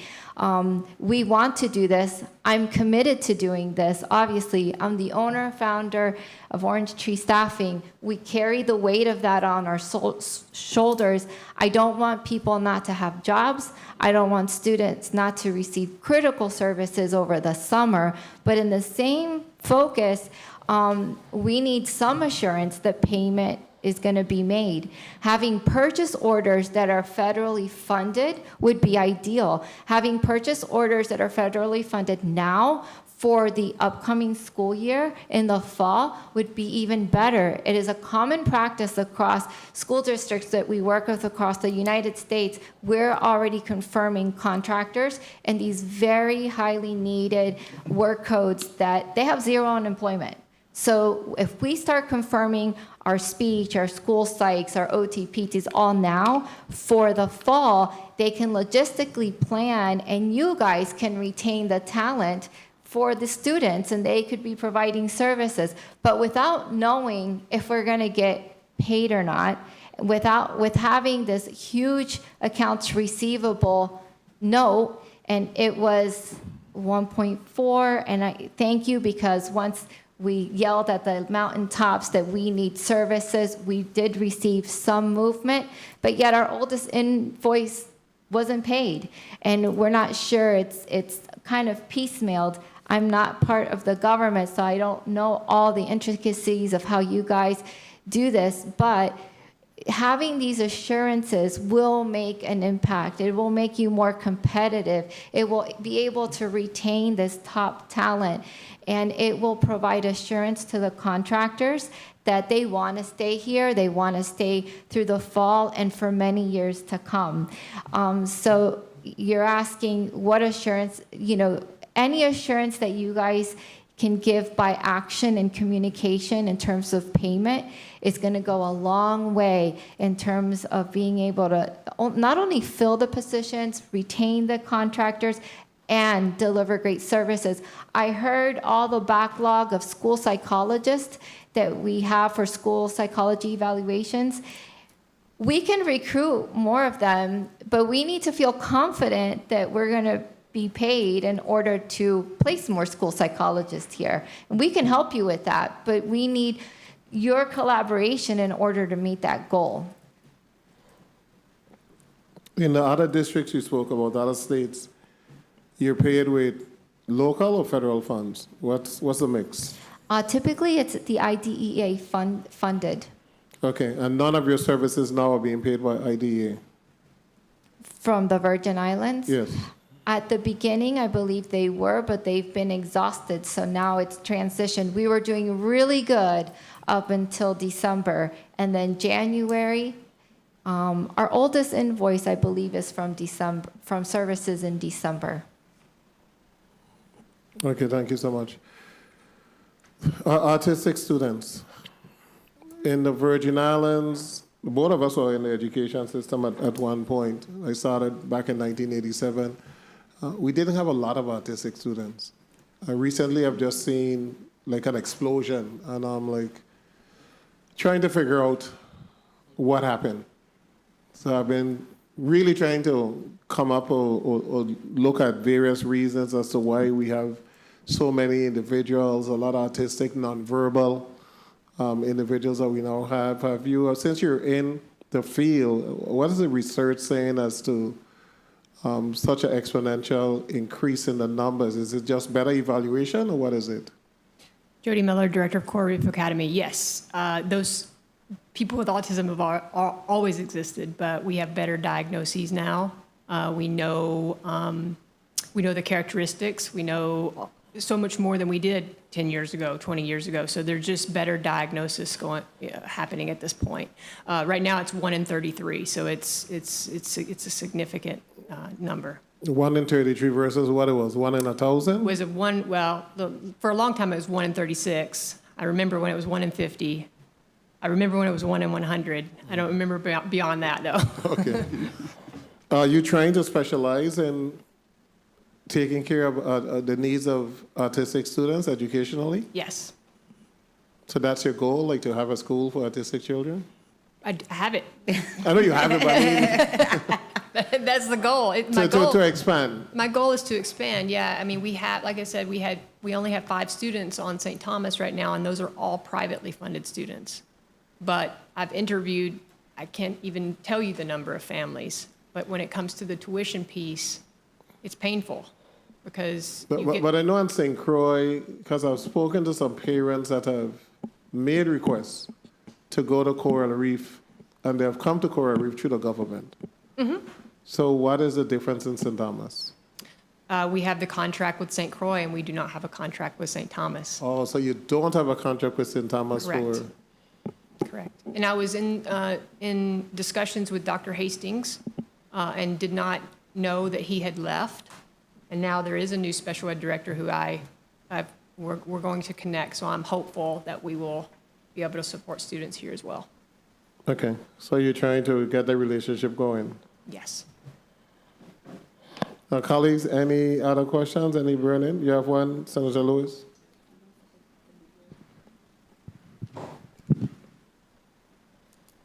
Well, two. Where is JS located in St. Thomas? Good afternoon, sorry. Good afternoon, and thanks for asking. Julie Summer, Clinic Director, JS Therapies. We're in the Medical Foundation building behind the hospital. We started off in Dr. Penn's office, and now we are in Suite 106 and 108 of that Medical Foundation That's the one building. opposite to the Paragon building. Yeah, next to Paragon. We're same building where the VA is. So we used to be in that back corner by the VA, and then we've expanded. And roughly, just so the community could have an understanding, what is the cost of a monthly tuition for a child, maybe at Coral Reef? Jody Miller, Director of Coral Reef Academy. The tuition is $20,000 annually here on St. Thomas. It's a little less on St. Croix just because of the cost of living differences. It's $16,700, something like that. We do offer up to 50% off financial aid to eligible families. Okay, thank you. Thank you, Mr. Chairman. Thank you so much, Senator Lewis. Senator Joseph, you have any last questions? Are you good?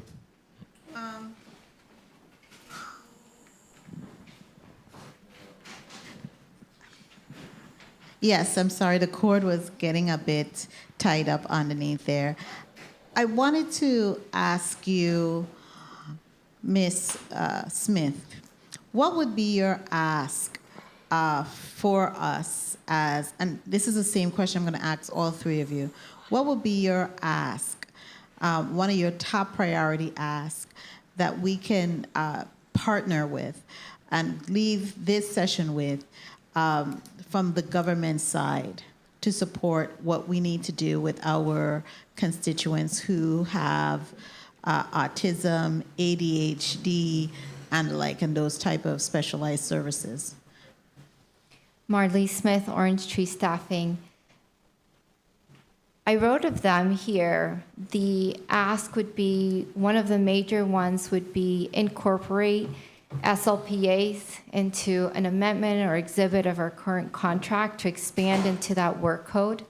Another one would be to, the Board of Psychology has been flexible, but we need to extend that and formalize it.